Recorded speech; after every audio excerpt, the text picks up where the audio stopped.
The Antinomies of Antonio Gramsci. The Antinomies of Antonio Gramsci. Perry Anderson. Preface. 1. Alteration. 2. Variance. 3. Asymmetry. 4. Contexts. 5. Implications. Preface. No Italian thinker enjoys a greater fame today than Antonio Gramsci.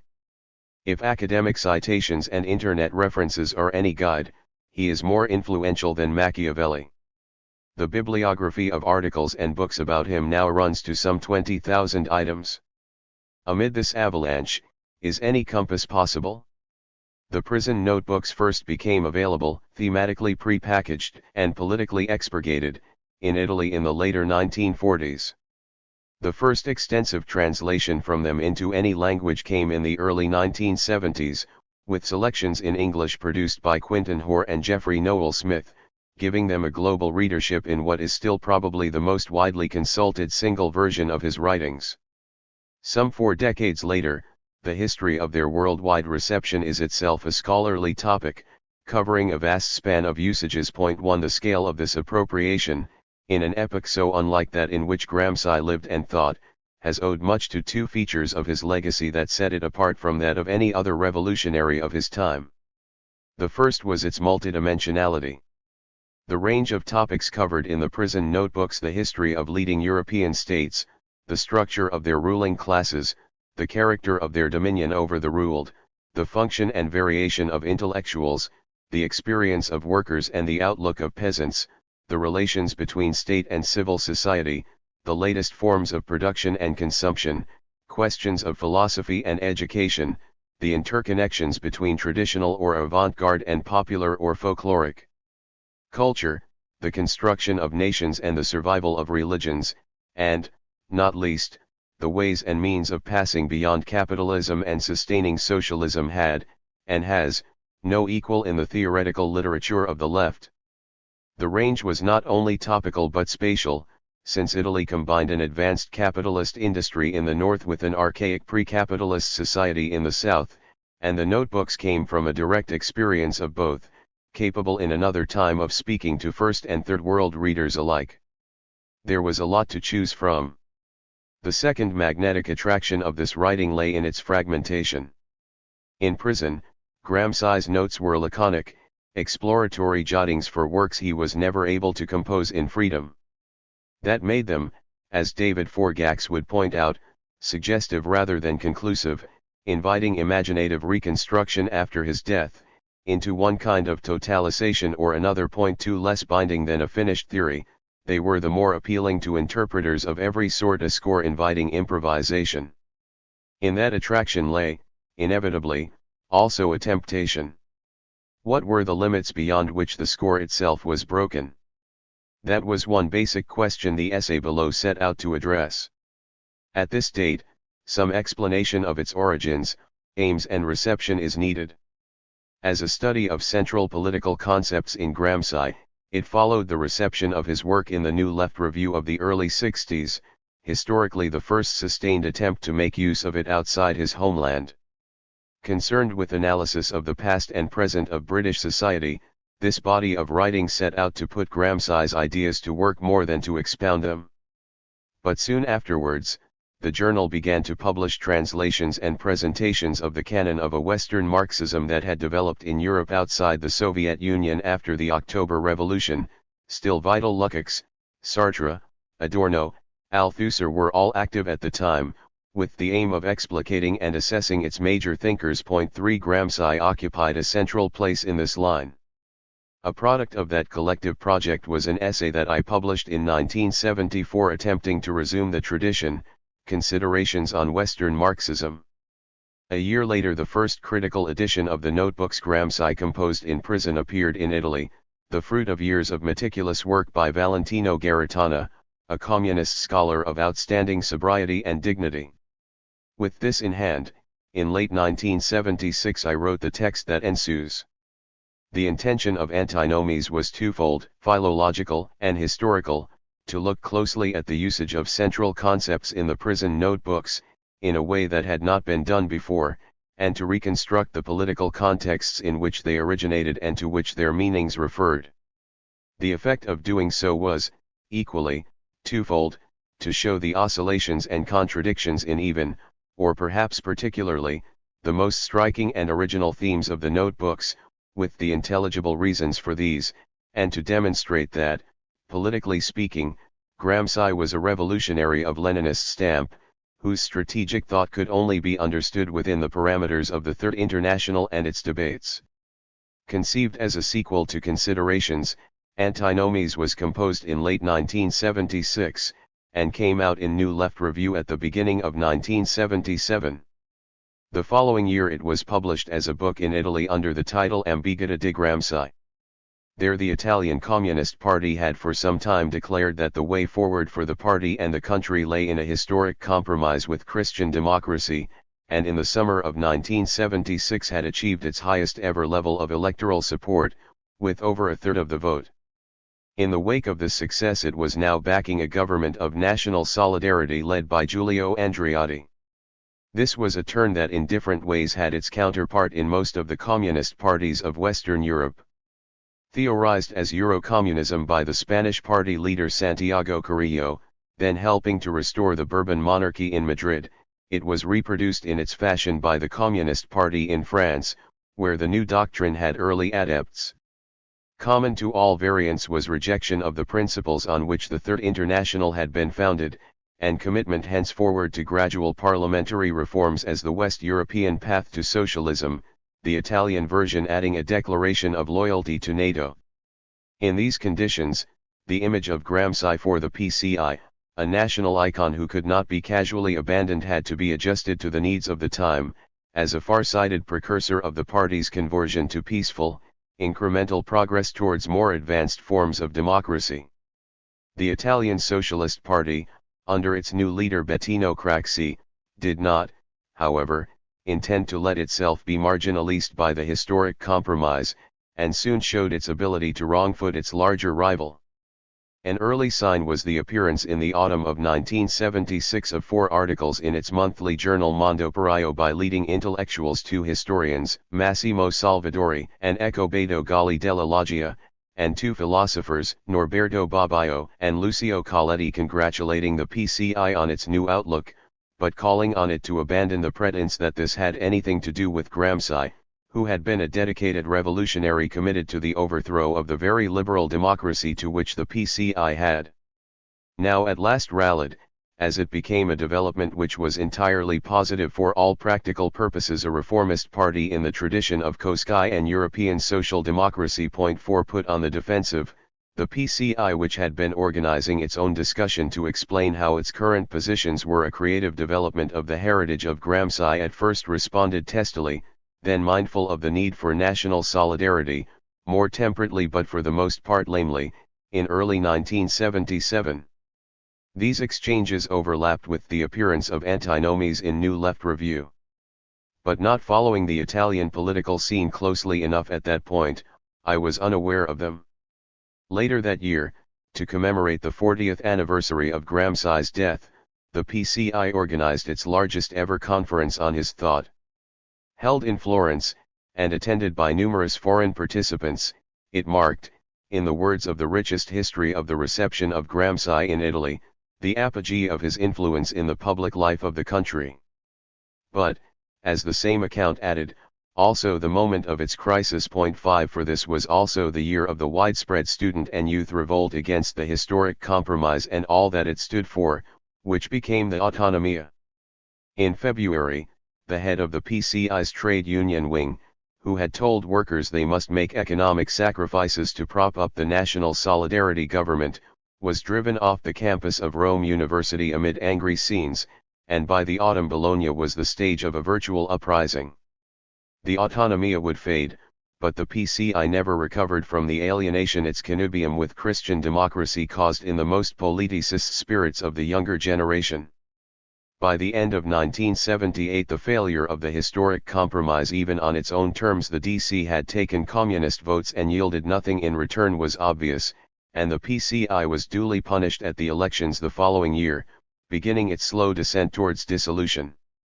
The publication of Ambiguità di Gramsci in the spring of 1978 thus came at a juncture of continuing insistence by the PCI that its support for national solidarity was thoroughly Gramscian, and a revolt against both the political line and the whole culture of the PCI by radical forces of a new generation to the left of it. For the latter, Gramsci was an irrelevance. For the former, any reminder of his connection with Bolshevism could only be an embarrassment to the pursuit of a marriage with Christian democracy. Logically, the book was ignored by the one and dismissed by the other. 6. Some 6 years later, however, by this time the historic compromise had been abandoned, though it was never repudiated. A reply was forthcoming. L'Officina Gramsciana marked the debut of a party intellectual with a future, Gianni Francione. Proposing a reconstruction of the prison notebooks based on an attempt to determine as far as possible the precise chronological sequence of their composition, its aim was twofold: to dismantle the order of the critical edition produced by Garitana, and to refute Antinomies, an exercise to which the latter part of the book was dedicated. 7 So far as the first went, the battery of tables and charts designed to establish the novelty and importance of Francioni's findings left Garitana politely unpersuaded. 8 Lacking any reference to the trajectory of the actual conditions, physical and moral, in which Gramsci had to write in prison, the result says much less about the history of his composition than the acute and moving account of it by another scholar, Raoul Mordenti, in the following decade. 9.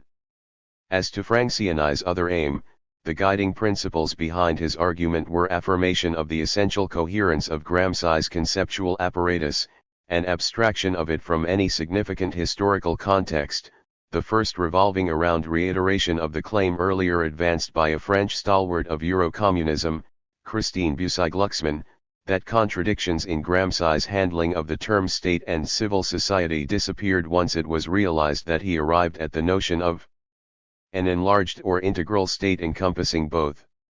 The second involved a taboo on all evidence, however plain, that Gramsci's political outlook had by then virtually nothing in common with what the PCI had become. Chronological quibbles added little to the case. 10 As an enterprise in local apologetics, L'Officina Gramsciana was soon overtaken by events, as the party lurched towards its end. 3 years later, on the 50th anniversary of Gramsci's death in 1987, Coletti could remark with relief that the left in Italy was now universally reformist, but Gramsci had never been, and the party had therefore rightly taken an all but irreversible distance from him. Within the PCI, no less an authority than Aldo Schiavone, director of the Gramsci Institute itself, concurred, in the overall politics of the party. He declared, not a single Gramscian idea was left. 11 Nor, it might be said, any other idea of moment in those who led it to extinction soon afterwards. In Italy, the disappearance of the PCI has not meant loss of public interest in its greatest thinker. Too many careers, institutional or academic, remained invested in his person and work for the Gramsci industry in the country to close down along with the party that had given rise to it. Across the 90s and into the new century an indefatigable flow of exegesis has continued, in a philology now detached from current if not always past politics, culminating in the inception of an edizione nazionale of Gramsci's opera Omnia, under the high patronage of the President of the Republic, in 2007. Planned to total some 19 volumes, a decade later just 3 have so far appeared, 2 of them simply translations from other writers by Gramsci, a rate at which the project could expect completion around 2070. Responsibility for volumes to contain in due course the prison notebooks has been entrusted to Francione, fulfilling his ambition of supplanting the work of Garitana, a scholar of an older style of integrity cold-shouldered by the legatees of his party. 12 Misgivings about the enterprise have been expressed by scholars attached to the memory of Gramsci in less marmoreal mode. Francioni's proposed rearrangements of the notebooks have come under fire as arbitrary personal decisions, serving in one case already on display a concealed political intent with no philological foundation, while the monumental character of a national edition, product of a decree of the Ministry of Culture, has prompted fears even among otherwise sympathetic critics that its effect risks official mummification of Gramsci. 13. The most conspicuous other body of literature on Gramsci in Italy has been of an entirely different tenor, this one concerned in recent times, to virtual paroxysm with biographical questions about his personal life and political fate. These have surfaced as what was once tight party control of archives held in Rome has loosened, if still selectively, and what were formerly closed dossiers in Moscow have opened, if incompletely. New documentary evidence has come to light about the Russian family into which he married, the roles of Piero Sraffa and his sister-in-law Tatiana Skucht in his communications with the party while in prison, the actions taken towards him by the PCI and the Comintern in those years, the fate of his notebooks after his death, and much else.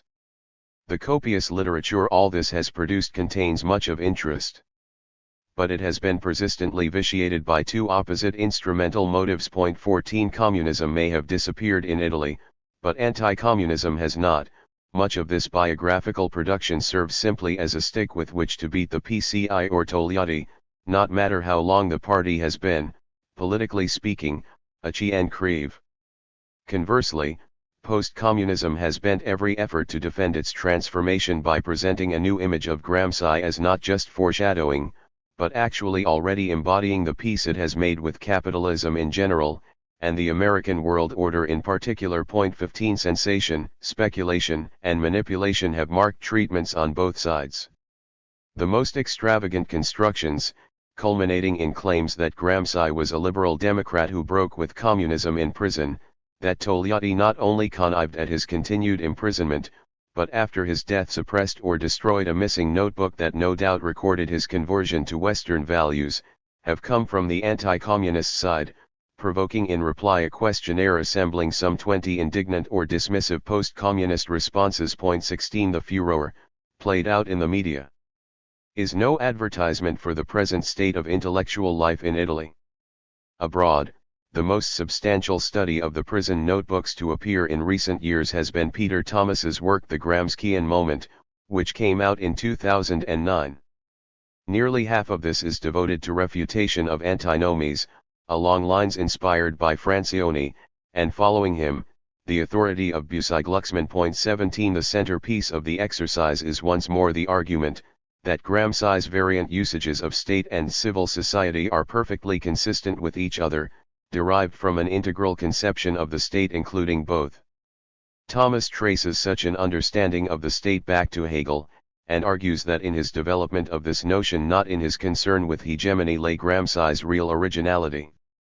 For Anglophone readers, the Gramscian moment thus performs the service of introducing what Thomas describes as the philological acquisitions of the most recent season of Gramscian scholarship on an expanded scale. 18 There is, it is true, an element of oddity in the performance. Motivating the length of his critique of Antinomies, Thomas maintains that it is the most well-known and influential of all studies of Gramsci in English, which won wide assent as representative of a more general received image of Gramsci, acting indeed as a veritable touchstone in the field. 19 The most cursory glance at the extant literature, overwhelmingly dominated by approaches close in spirit to that of Thomas himself, suffices to dispel any such idea.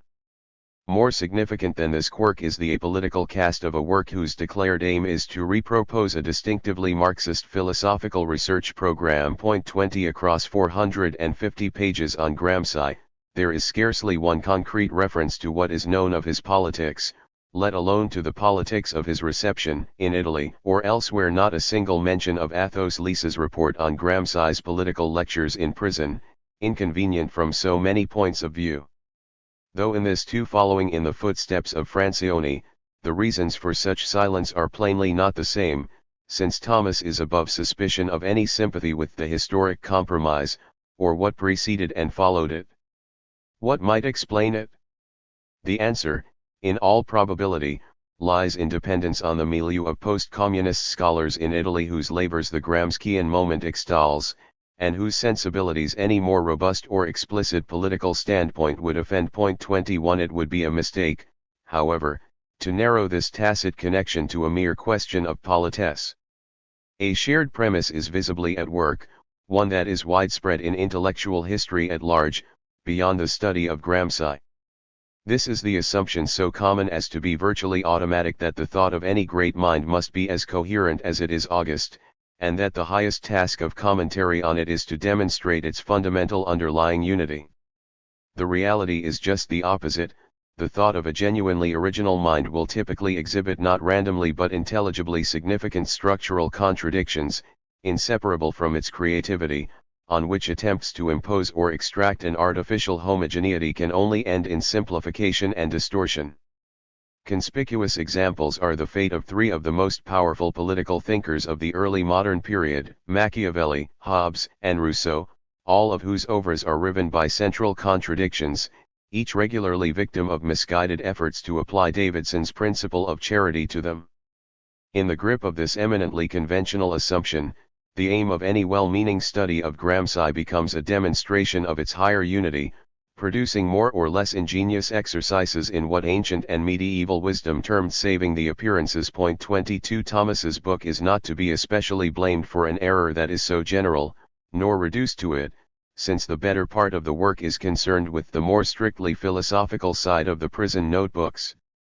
In the case of Gramsci, there is an obvious contrast between what Gramsci himself believed and what became standard usages of his texts. Setting aside the record of manipulations by officialdom, this was not purely a product of distortion by subsequent interpreters.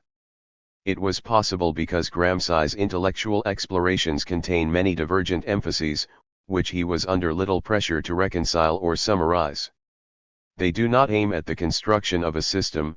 There is an evident lack of anxiety about the chance of contradictions, as well as a series of circumlocutions and omissions due to censorship. Moreover, within the form of jotted inquiry that he chose, it is clear that what mainly interested Gramsci was terrain uncharted by historical materialism, questions that the Marxist tradition had said little about, taking much of what it did say for granted. The result of these two circumstances, the unbinding character of the mosaic, exploratory form, and the unspoken nature of certain background assumptions, was a composition that dispenses with criteria of expository coherence and protocols of reference to the Comintern canon. If Gramsci had ever been able to work the materials of the Quaterni up for publication, he would certainly have attended to these. We can say this with confidence from his pre-prison writings alone. The form, not unlike that of a commonplace book, that Gramsci's reflections took in prison rendered it quite possible to develop ideas in not always consistent directions, sometimes leaving a logical route to conclusions at variance with what we know on other grounds he believed. To say, as I did, that on such occasions Gramsci lost his way, was overly dramatic, in keeping with the rhetorical strand in the text as a whole. But that Gramsci himself was well aware of the provisional and potentially fallible character of his reflections is clear. As he wrote, the notes contained in this notebook, as in the others, were jotted down as quick prompts pro memoria. They are all to be punctiliously revised and checked, since they certainly contain imprecisions, false connections, anachronisms. Written without access to books to which they refer, it is possible that after checking, they should be radically corrected, as the very opposite of what they say proves true. 23. That my essay was open to a different sort of criticism became clear to me on reading Eric Hobsbawm's reflections on Gramsci, a few months after Antinomies appeared in NLR. In March 1977 he gave a short paper to a conference on Gramsci in London, published in Marxism Today in July, which he expanded into an address to the large 40th anniversary conference organized by the PCI in Florence in December, subsequently published in 1982.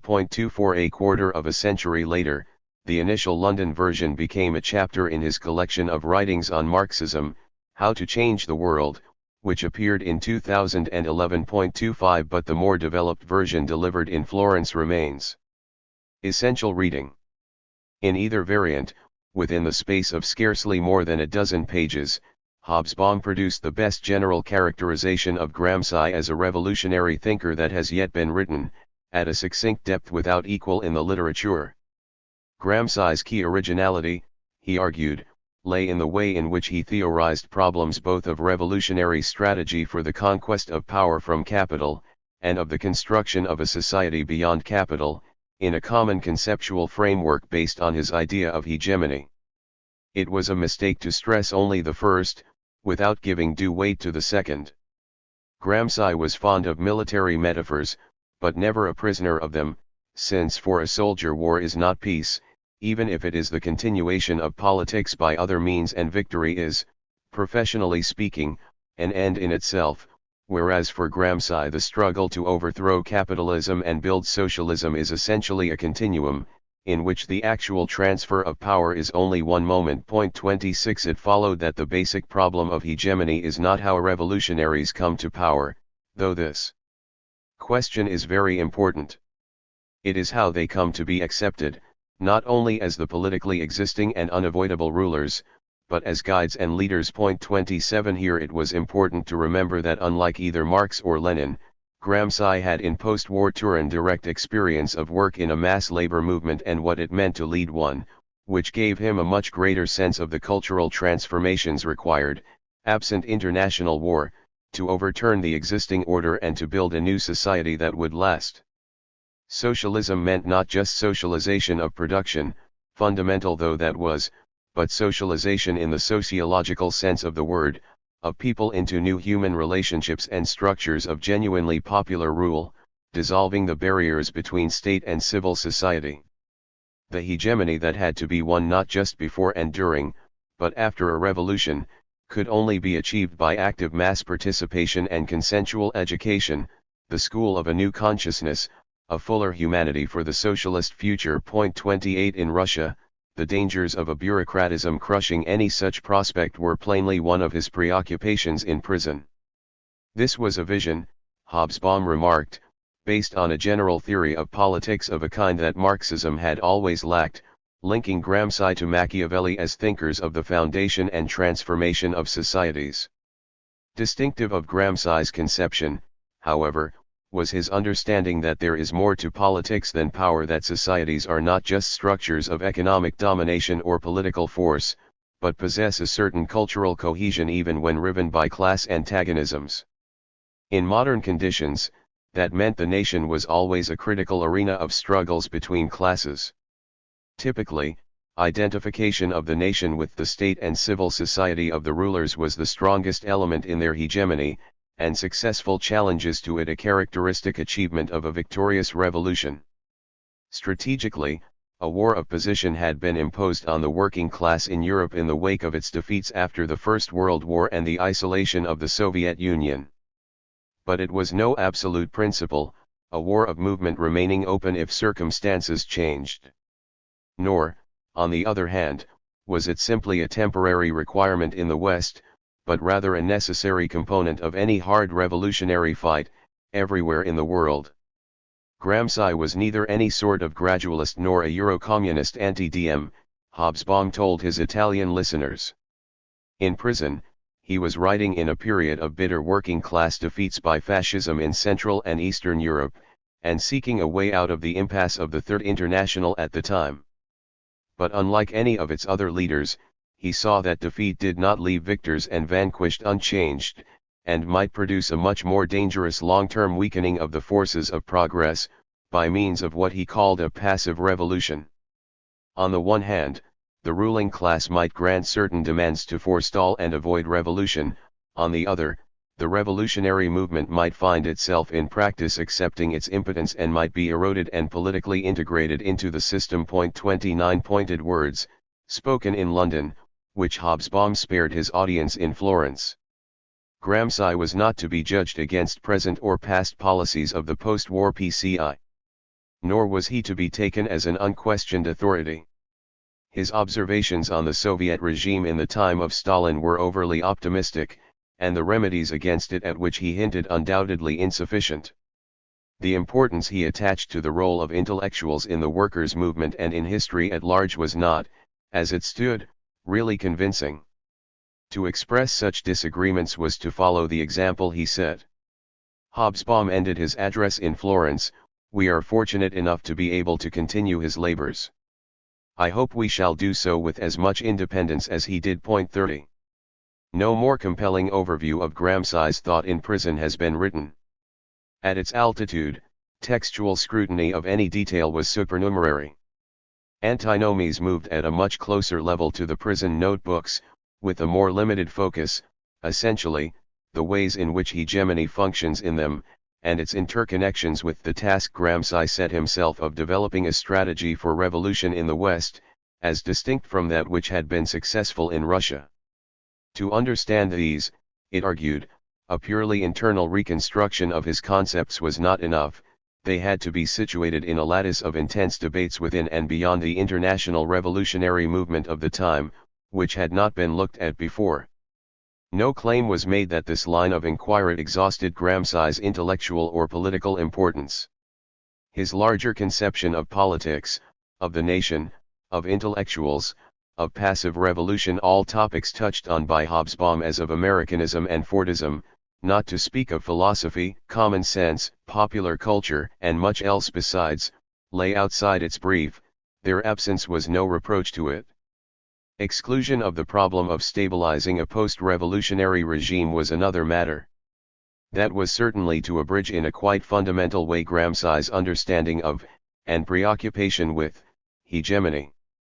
In London, Hobsbawm observed, "We are talking here about two different sets of problems, strategy and the nature of socialist society."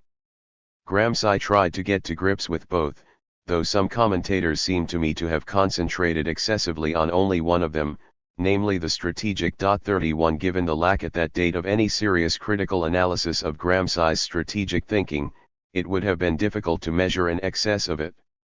But one-sided the focus of Antinomies was, and remains. Hobsbawm's tacit rebuke was justified, and his reminder of the centrality for Gramsci of post-revolutionary issues a necessary corrective.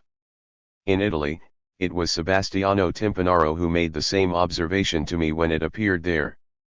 My explanation of the apparent casualness of Gramsci's treatment of the problematic of Niederwerfung in his notebooks that he just took the principle of an overthrow for granted, given its centrality to the formation of the Third International, and so of the detachment of it which he had led, and was anyway not something on which he could dwell under the eye of the censor in prison, was thus insufficient.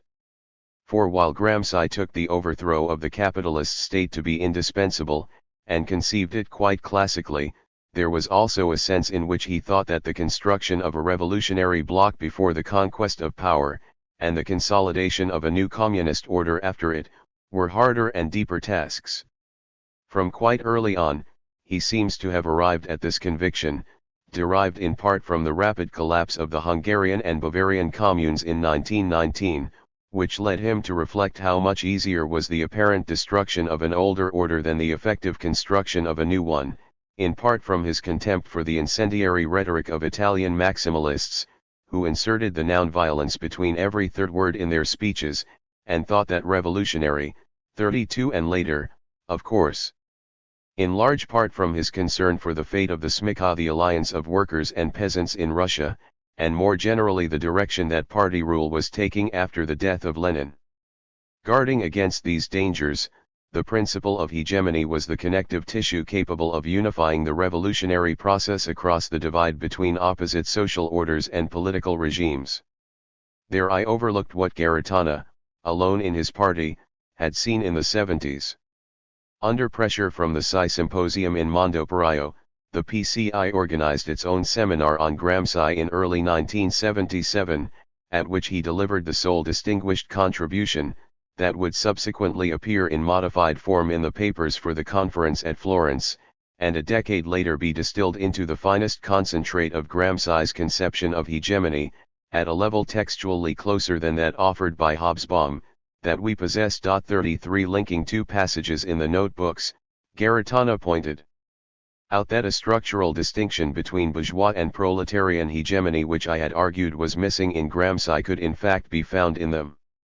In the first, Gramsci not only illustrated his famous contrast between domination and direction, the one directed at adversaries and the other at allies, and the possibility of the second preceding the first, with the example of the hegemony of the moderates over the Action Party in the Risorgimento, but went on to observe that after the unification of Italy was achieved, the moderates continued to exercise a hegemony whose parliamentary expression was trasformismo, that is, the development of an ever broader ruling class by gradual but continual absorption, with methods of variable efficacy, of the active elements of allied groups and even of adversaries who seemed irreconcilable enemies. In this sense political direction became an aspect of the function of domination, insofar as the absorption of the elites of enemy groups led to their decapitation and annihilation for a period that was often very long. 34 Bourgeois hegemony, in other words, extended beyond allies to adversaries, direction becoming subsumed in domination. Could proletarian hegemony reproduce this figure of power? It could not, Garitano argued, for a reason indicated by Gramsci elsewhere. Bourgeois ideologies were designed to mask contradictory interests by offering the appearance of a peaceful reconciliation of them, concealing the exploitation on which the society of capital was based. They required deception. Marxism, by contrast, was the exposure of the contradiction between capital and labor on which bourgeois civilization rested, and demanded the truth about both. For it was not an instrument of the rule of dominant groups to obtain consensus and exercise hegemony over subaltern classes, but an expression of these subaltern classes which want to educate themselves in the art of government and whose interest is in knowing all the truth, even when it is harsh, and avoiding not only the deceptions of the class above it, but still more any self-deceptions. 35 This was a fundamental difference. It was taken for granted by the established order that lying is essential to the art of politics, the astute ability to conceal one's real opinions and aims, to give out the opposite of what one wants, but in mass politics, to speak the truth is a precise political necessity, and the kinds of consent on which each form of hegemony rested were consequently opposites, passive and indirect subordination in one case, direct and active participation in the other. 36. The difference at work in these passages is, in effect, deontological. What in the Croatian terms adopted on occasion by Gramsci could be called ethico-political. They speak of what the hegemony of the working class should be, without raising the empirical question of what, on a realistic historical reckoning, it could be. There, Gramsci had an answer in the time of the factory councils in Turin, when not for nothing was his paper entitled L'Ordine Nuovo.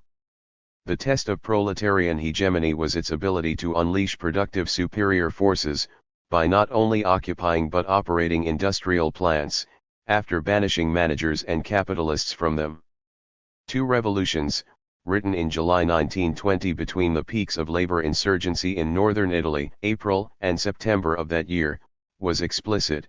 If the revolution had failed in Germany, Austria, Bavaria, the Ukraine, and Hungary, it was because the presence of external conditions, a communist party, the destruction of the bourgeois state, highly organized trade unions and an armed proletariat was not enough to compensate for the absence of another condition, a conscious movement of the proletarian masses to give substance to their political power with economic power, and a determination on the part of these proletarian masses to introduce proletarian order into the factory, to make the factory the nucleus of the new state.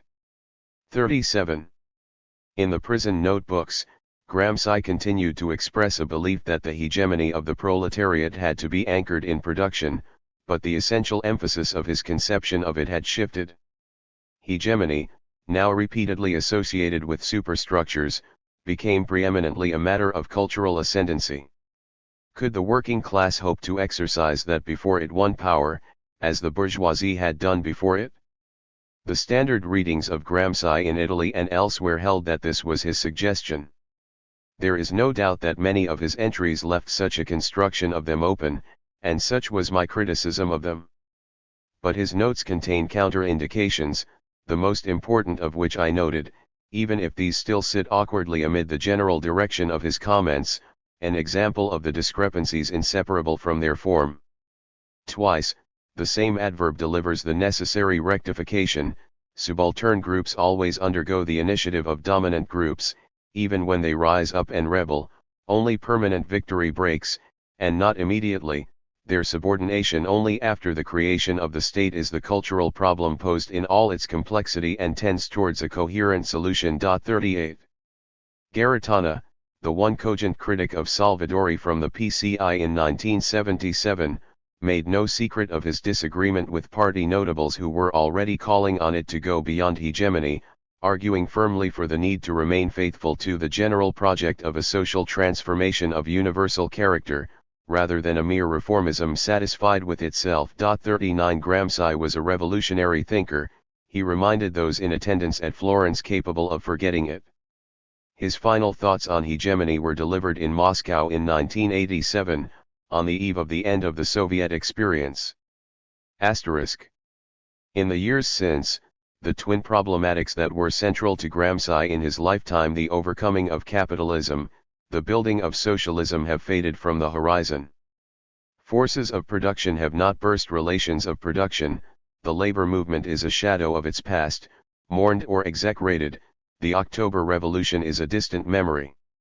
In the conjuncture of Antinomies this was as true of Hobsbawm or Garitana as of myself. We were writing of a different era, a time when there had recently been the largest mass strike in history in France, the overthrow of a government by workers in Britain, continuous outbreaks of revolt in Italy, the defeat of the United States in Vietnam, and a revolution in Portugal, where hopes and fears of a social upheaval, galvanizing Washington and Bonn to vigilance, were still fresh.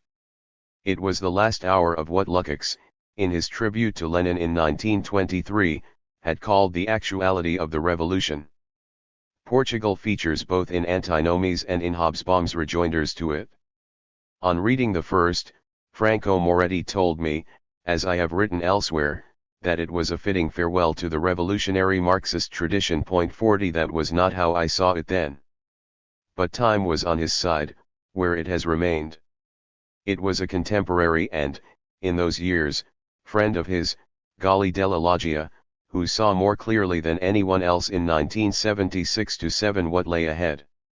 Though opposite in their depictions of Gramsci, he remarked, both sides in the debate set off by Salvadori had missed his real significance, failing to understand that his conception of hegemony was not just a political, but an epochal category. It designated the Weltanschauung of an entire society, as Hegel had conceived their succession from one spirit of the age to the next, exemplified in modern times by the encompassing ideology of bourgeois society in Europe at its height, which Gramsci believed would be followed by the sway of a comparable Weltanschauung, the philosophy of praxis to come. But the society to which industrial capitalism had given birth had no place for ideologies of this kind. Hegemony in it could dispense with them, it lay in a set of lifestyles, conducts, needs, demands, whose origin and end was in the world of commodities, their production, consumption, and distribution. Mass industrial democracy had no ethos, no directive idea, no concern with the inner life of the individual, which was delivered over to the market and the unconscious. Intellectuals, to whom Gramsci attached such importance, were either entirely detached from this universe or utterly immersed in it, vectors of high and low culture that could no longer generate any synthesis. Its basic value was tolerance, that is, indifference. Because Italy was still a relatively backward capitalist society in Gramsci's time, he could think the Hegelian vision might continue. He was too Italian, too Southern, to understand that his Croci, his Vatican, his peasants, his intellectuals, all the national furniture of his mind, were about to vanish. The new hegemony would rival in strength that of any in history. But it would be anthropological, not ideological. Was it stable? Based on the desires of the individual, it could only lead to an acute crisis of individuality, whose symptoms could already be detected in the school and the family. Bobbio was right, democracy was a road that led no one knew where. But it was absurd to pretend nothing had changed. 41. The overstatement in this verdict was, no doubt, itself ideological enough. But that it captured features of the postmodern landscape of capital that would emerge within a few years, and is still with us, is incontestable. The passionate world of ideas and arguments explored below belongs, as Galli della Loggia saw, to another epoch. That is true, of course, of all significant political debates of the past, few failing to repay historical inquiry altogether.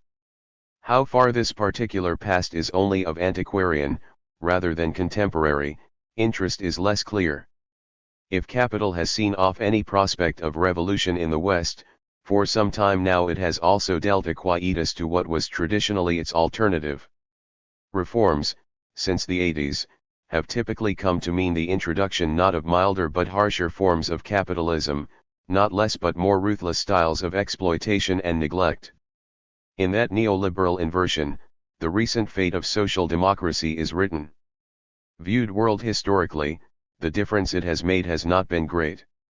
The welfare state attributed to it exists in countries where it has never enjoyed significant power: Japan, Switzerland, Ireland, Canada, even in its fashion the United States, as well as those in which it has. In favorable conditions, it has yielded a set of small societies in Scandinavia markedly more civilized than the bourgeois median, even if these too are now subject to erosion. The balance sheet of what was once reformism is not negligible, but it is modest. Of the revolutionary tradition, that cannot be said. Europe was largely saved from Nazism by the Red Army, and China today looms larger in the scales of growth and power than the Soviet Union ever did. The crimes and disasters, not to speak of the ironies and reversals, of the communist record are plain. But that it changed the world as the Second International never did is equally plain. Not coincidentally, the legacy of its ideas, for those with any interest in ideas, is much richer. Gramsci alone is sufficient testimony to that. Asterisk. The Antinomies of Antonio Gramsci appears together with a companion study, the H-word, which, as I explained there, germinated from it. There is an overlap between the two, some findings in this essay requiring a brief rehearsal in its pendant, which readers coming upon both must excuse. In the interests of readability, I have lightened the text of some, though not all, of its excess verbal baggage rhetoric of the period, but otherwise left as it stands, arguments unaltered. In an annexe, I have included for the first time in English the report on Gramsci in prison written by his fellow prisoner Athos Lisa, without which no historically truthful account of his political outlook at the time is possible. Finally, I should mention what in some respects can be regarded a sequel, The Heirs of Gramsci, published in number 100 of the second series of New Left Review, as The Antinomies of Antonio Gramsci was in number 100 of the first. I have drawn on its opening paragraphs for this preface. The rest can be found in the H-word, save for its conclusion. October 2016. The Antinomies of Antonio Gramsci. 1. Alteration. No Marxist thinker after the classical epoch is so generally respected in the West as Antonio Gramsci. Nor is any term so freely or diversely invoked on the left as that of hegemony, to which he gave currency. Gramsci's reputation, still local and marginal outside his native Italy in the early 60s, has a decade later become a worldwide fame. The homage due to his enterprise in prison is now 30 years after the first publication of his notebooks finally and fully being paid. Lack of knowledge, or paucity of discussion, have ceased to be obstacles to the diffusion of his thought. In principle, every revolutionary socialist, not only in the West if especially in the West, can henceforward benefit from Gramsci's patrimony. Yet at the same time, the spread of Gramsci's renown has not to date been accompanied by any corresponding depth of inquiry into his work. The very range of the appeals now made to his authority, from the most contrasted sectors of the left, suggests the limits of close study or comprehension of his ideas. The price of so ecumenical an admiration is necessarily ambiguity, multiple and incompatible interpretations of the themes of the prison notebooks. There are, of course, good reasons for this. No Marxist work is so difficult to read accurately and systematically, because of the peculiar conditions of its composition. To start with, Gramsci underwent the normal fate of original theorists, from which neither Marx nor Lenin was exempt, the necessity of working towards radically new concepts in an old vocabulary, designed for other purposes and times, which overlaid and deflected their meaning. Just as Marx had to think many of his innovations in the language of Hegel or Smith, Lenin in that of Plekhanov and Koskay, so Gramsci often had to produce his concepts within the archaic and inadequate apparatus of Croce or Machiavelli. This familiar problem, however, is compounded by the fact that Gramsci wrote in prison, under atrocious conditions, with a fascist censor scrutinizing everything that he produced. The involuntary disguise that inherited language so often imposes on a pioneer was thus superimposed by a voluntary one which Gramsci assumed to evade his jailers. The result is a work censored twice over. Its spaces, ellipses, contradictions, disorders, allusions, repetitions, are the result of this uniquely adverse process of composition. The reconstruction of the hidden order within these hieroglyphs remains to be done. This difficult enterprise has scarcely yet been started.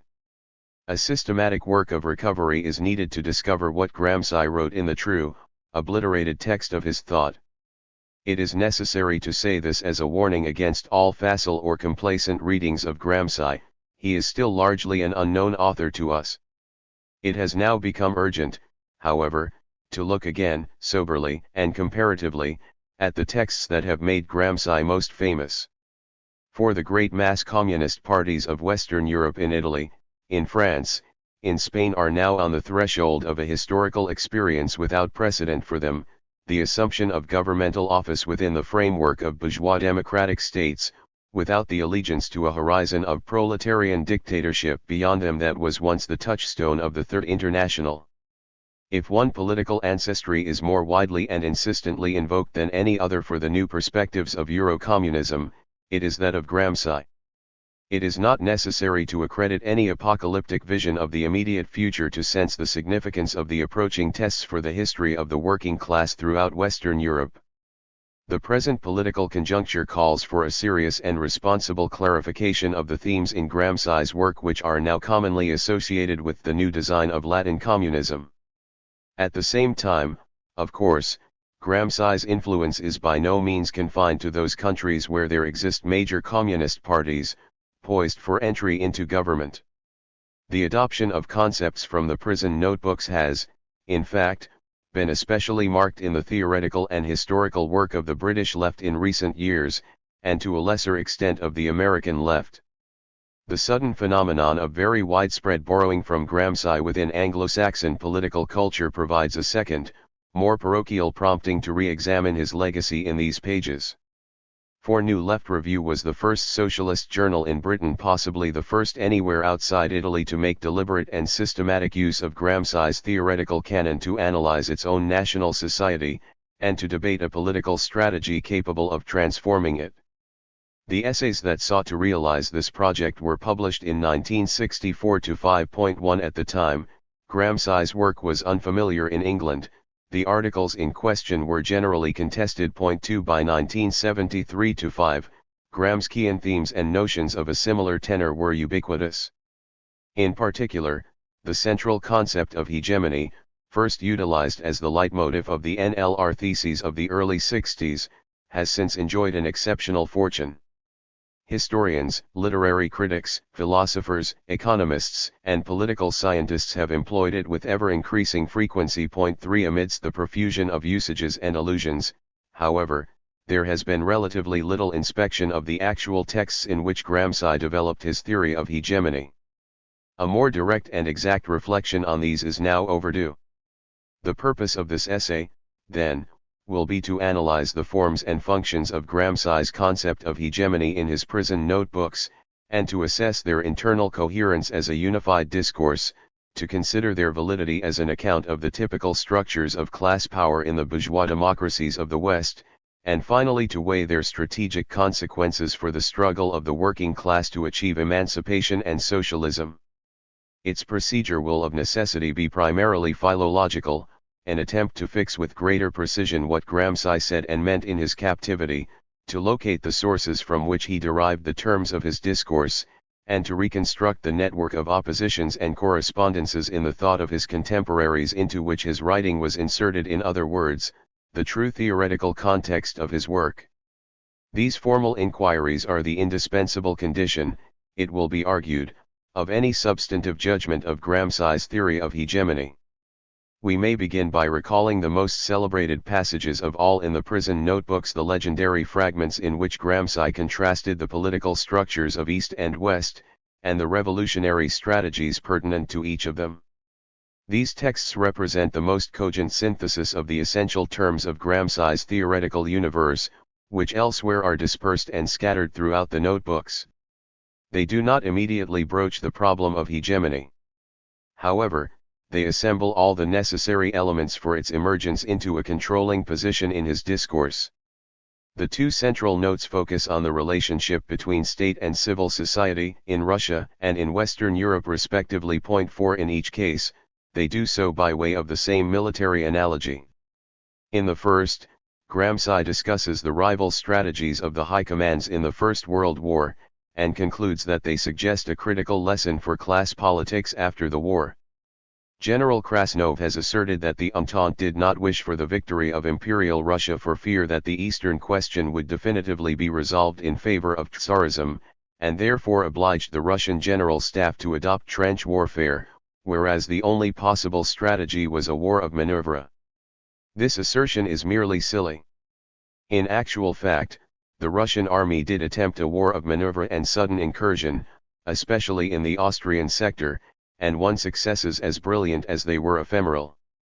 The truth is that one cannot choose the form of war one wants, unless from the start one has a crushing superiority over the enemy. It is well known what losses were incurred by the stubborn refusal of the general staffs to acknowledge that a war of position was imposed by the overall relation of forces in conflict. A war of position is not, in reality, constituted simply by actual trenches, but by the whole organizational and industrial system of the territory which lies to the back of the army in the field. It is imposed notably by the rapid firepower of cannons, machine guns, and rifles, by the armed strength that can be concentrated at a particular spot, as well as by the abundance of supplies that make possible the swift replacement of material lost after an enemy breakthrough or retreat. A further factor is the great mass of men under arms. They are of a very unequal caliber, and are precisely only able to operate as a mass force.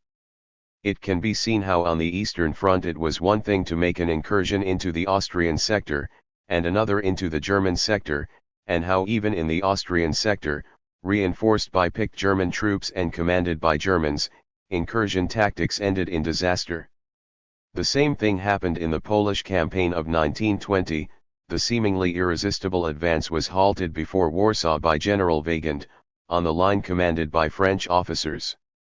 The very military experts who are believers in wars of position, just as they previously were in wars of maneuver, naturally do not maintain that the latter should be expunged from military science.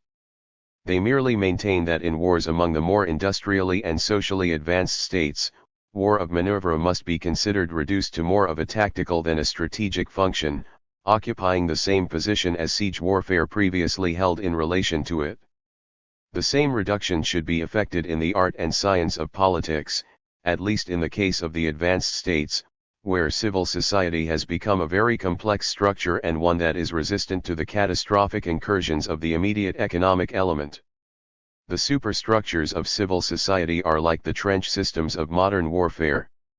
In war it would happen sometimes that a fierce artillery attack seemed to have destroyed the enemy's entire defensive system, whereas in fact it had only destroyed the outer surface of it, and at the moment of their advance and attack the assailants would find themselves confronted by a line of defense which was still effective. The same thing happens in politics, during the great economic crises. A crisis cannot give the attacking forces the ability to organize with lightning speed in time and space, still less can it endow them with fighting spirit. Similarly, the defenders are not demoralized, nor do they abandon their positions, even among the ruins, nor do they lose faith in their own strength or in their own future. Of course, things do not remain exactly as they were, but it is certain that one will not find the element of speed, of accelerated time, of the definitive forward march expected by the strategists of political caternism. The last occurrence of the kind in the history of politics was the events of 1917. They marked a decisive turning point in the history of the art and science of politics. Point 5. In the second text, Gramsci proceeds to a direct counterposition of the course of the Russian Revolution and the character of a correct strategy for socialism in the West, by way of a contrast between the relationship of state and civil society in the two geopolitical theaters.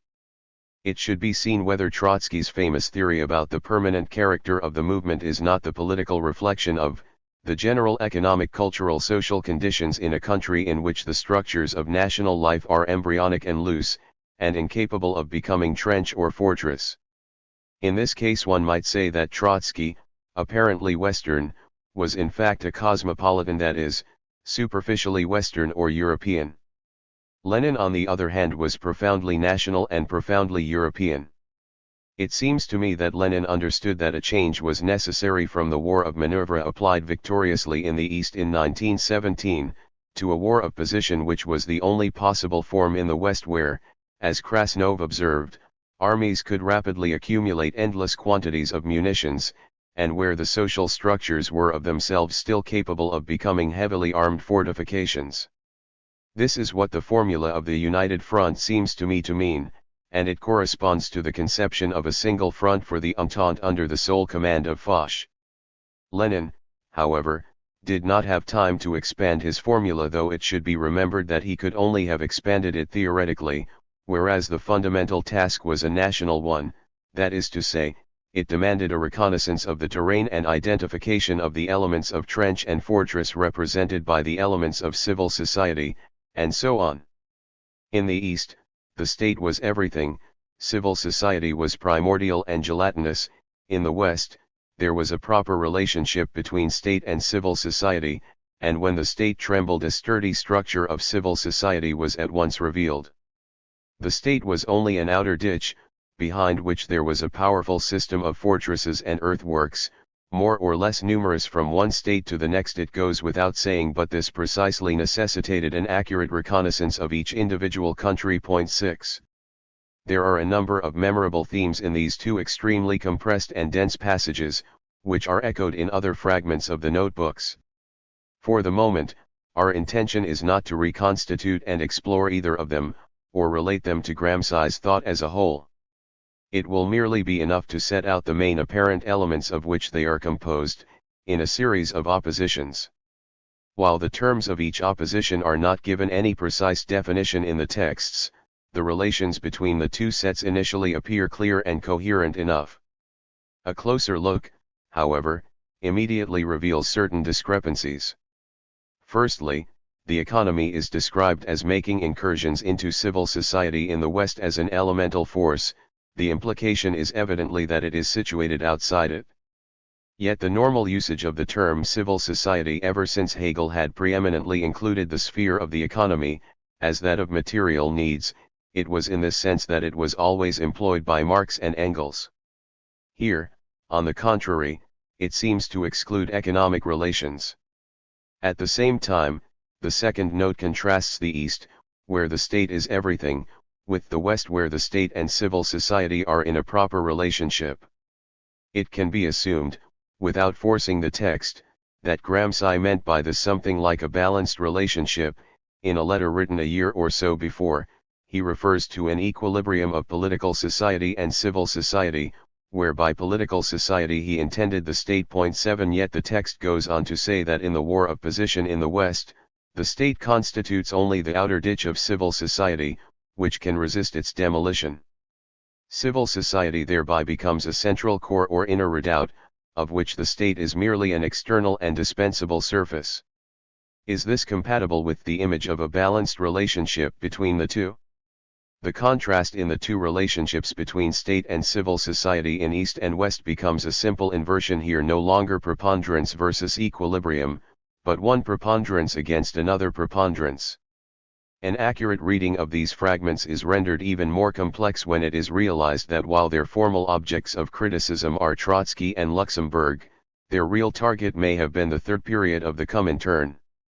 We can surmise this from the date of their composition, somewhere between 1930 and 1932 in the notebooks, and from the transparent reference to the Great Depression of 1929, on which many of the sectarian conceptions of social fascism during the third period were founded. Gramsci fought these ideas resolutely from prison, and in doing so was led to reappropriate the Comintern's political prescriptions of 1921, when Lenin was still alive, of tactical unity with all other working class parties in the struggle against capital, which he himself along with nearly every other important leader of the Italian Communist Party had rejected at the time. Hence the dislocated reference to the United Front in a text which seems to speak of a quite different debate. A comparison of these fragments with another crucial text from the notebooks reveals even more difficulties.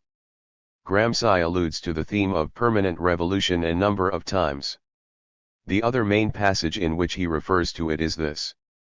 The political concept of the so-called permanent revolution, which emerged before 1848 as a scientifically evolved expression of the Jacobin experience from 1789 to their midterm, belongs to a historical period in which the great mass political parties and the economic trade unions did not yet exist, and society was still in a state of fluidity from many points of view, so to speak. There was a greater backwardness of the countryside, and virtually complete monopoly of political and state power by a few cities or even by a single one, a relatively rudimentary state apparatus, and a greater autonomy of civil society from state activity, a specific system of military forces and national armed services, greater autonomy of the national economies from the economic relations of the world market, and so on. In the period after 1870, with the colonial expansion of Europe, all these elements change. The internal and international organizational relations of the state become more complex and massive, and the 48ist formula of the permanent revolution is expanded and superseded in political science by the formula of the civil hegemony. The same thing happens in the art of politics as in military art. War of movement increasingly becomes war of position, and it can be said that a state will win a war insofar as it prepares for it minutely and technically in peacetime. The massive structure of the modern democracies, both as state organizations and as complexes of associations in civil society, are for the art of politics what trenches and permanent fortifications of the front are for the war of position. They render merely partial the element of movement which used to be the whole of war. This question is posed for the modern states, but not for the backward countries or for the colonies, where forms which elsewhere have been superseded and have become anachronistic are still in vigor. 8. Here the terms of the first two fragments are recombined into a new order, and their meaning appears to shift accordingly. Permanent revolution now clearly refers to Marx's address to the Communist League of 1850, when he advocated an escalation from the bourgeois revolution which had just swept Europe to a proletarian revolution. The Commune marks the end of this hope. Henceforward war of position replaces permanent revolution. The distinction east/west reappears in the form of a demarcation of modern democracies from backward and colonial societies where a war of movement still prevails. This change in context corresponds to a shift in the relations between state and civil society. In 1848, the state is rudimentary and civil society is autonomous from it.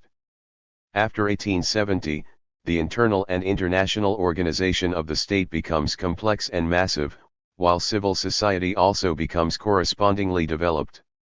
It is now that the concept of hegemony appears.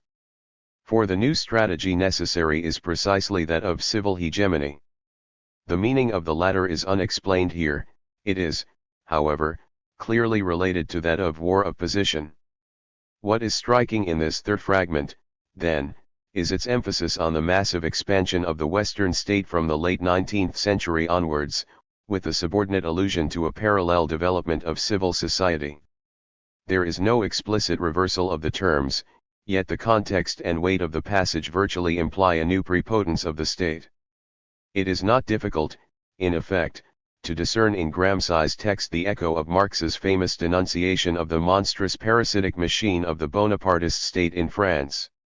His periodization is somewhat different from that of Marx, since he dates the change from the victory of Thiers and not that of Louis Napoleon, but the theme is that of the 18th Brumaire and the Civil War in France. In the former, it will be remembered, Marx wrote, "Only under the second Bonaparte does the state seem to have attained a completely autonomous position. The state machine has established itself so firmly vis-à-vis civil society that the only leader it needs is the head of the Society of December 10th.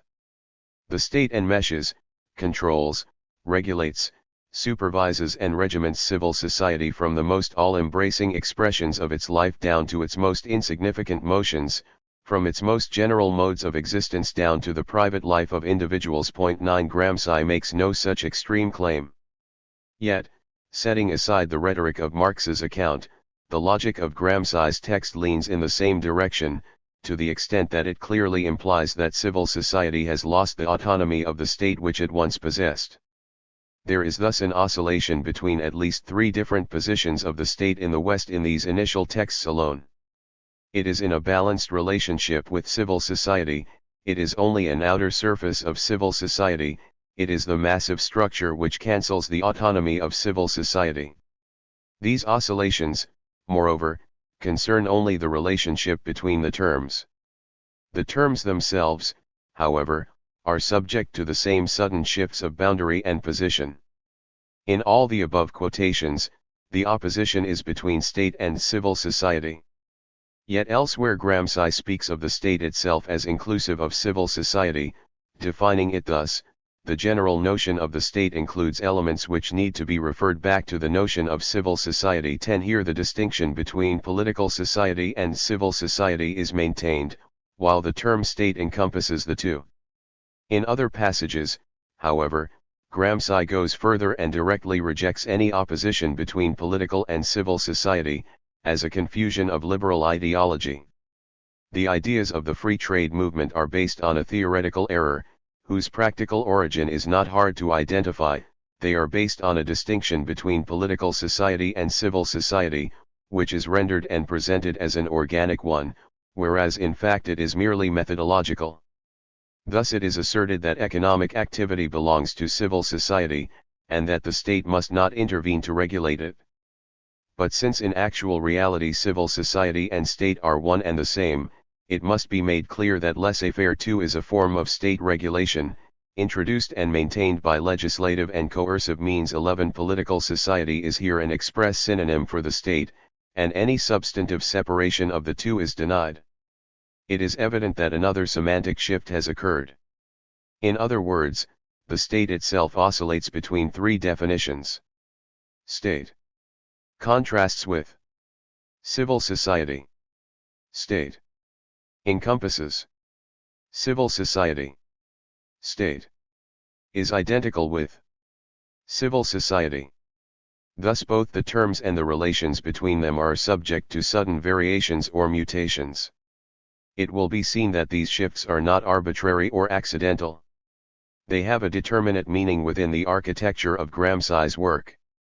For the moment, however, an elucidation of them can be deferred. For there remains one further concept of Gramsci's discourse which is centrally related to the problematic of these texts. That is, of course, hegemony. The term, it will be remembered, occurs in the third passage as a strategy of war of position to replace the war of manœuvre of an earlier epoch. This war of manœuvre is identified with the permanent revolution of Marx in 1848. In the second text, the identification reappears, but the reference here is to Trotsky in the 1920s. The war of position is now attributed to Lenin and equated with the idea of the United Front. There is thus a loop. Civil hegemony equals war of position equals United Front. The next question is therefore naturally what Gramsci meant precisely by war of position or civil hegemony. Hitherto, we have been concerned with terms whose ancestry is familiar.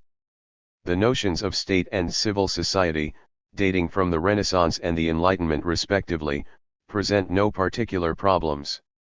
However diverse their usage, they have long formed part of common political parlance on the left. The term hegemony has no such immediate currency.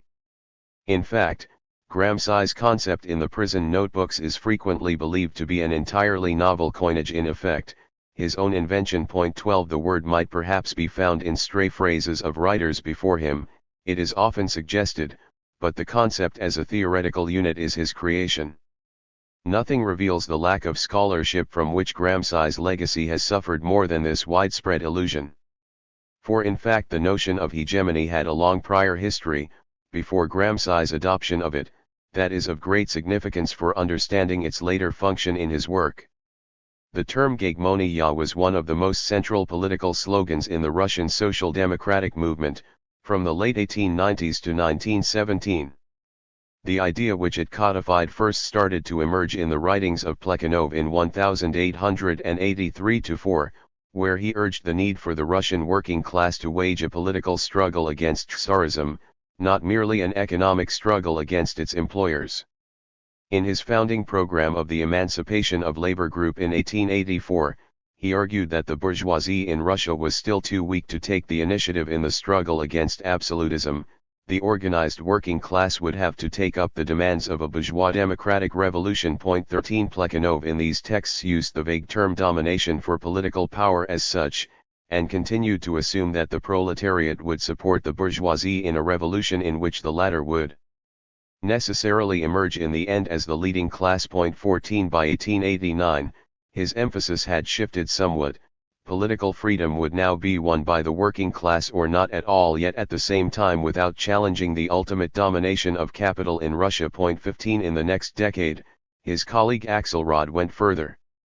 In two important pamphlets of 1898, polemicizing against economism, he declared that the Russian working class could and must play an independent, leading role in the struggle against absolutism, for the political impotence of all other classes conferred a central, preeminent importance on the proletariat.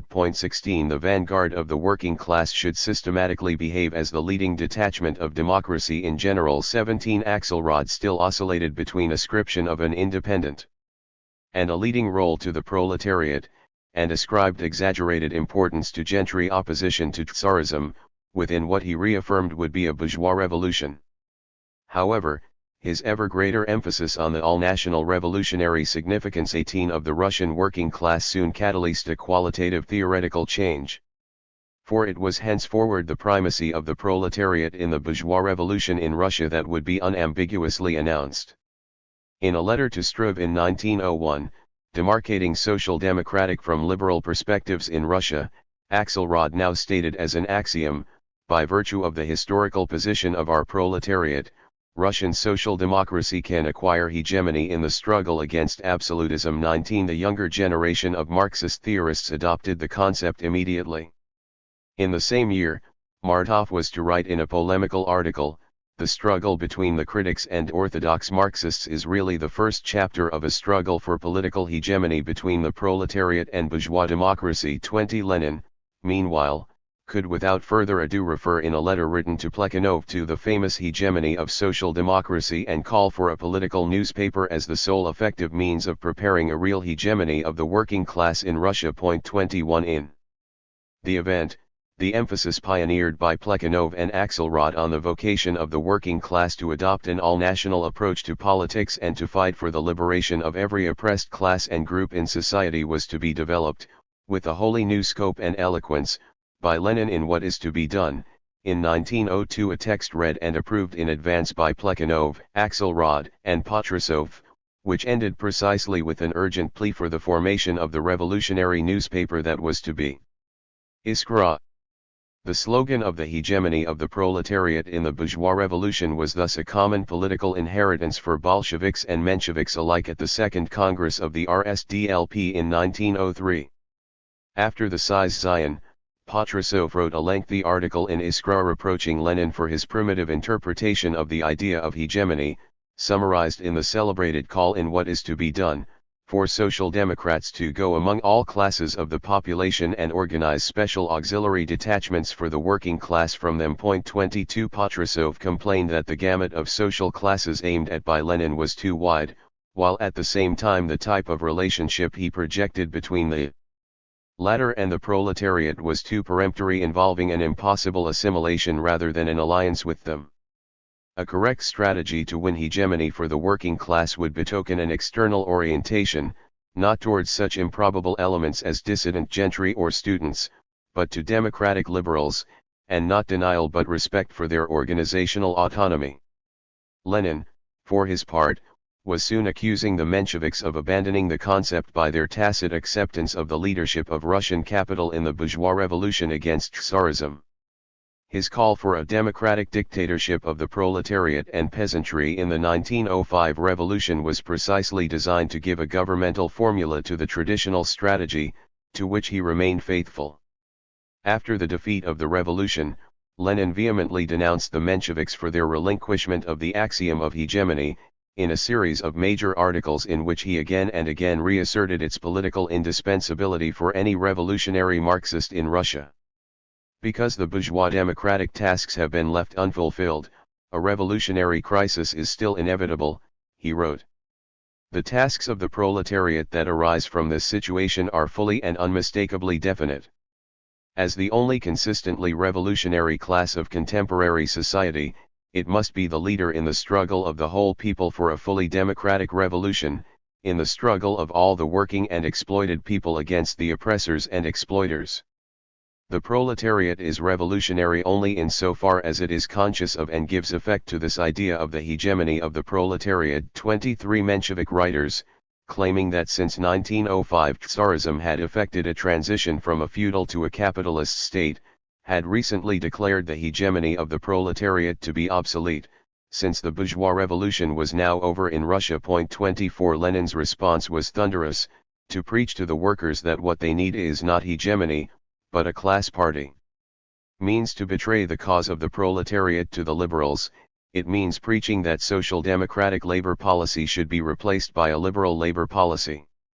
Renunciation of the idea of hegemony is the crudest form of reformism in the Russian social democratic movement. 25. It was in these polemics, too, that Lenin repeatedly contrasted a hegemonic with a guild or corporatist phase within proletarian politics. From the standpoint of Marxism, the class, so long as it renounces the idea of hegemony or fails to appreciate it, is not a class, or not yet a class, but a guild, or the sum total of various guilds.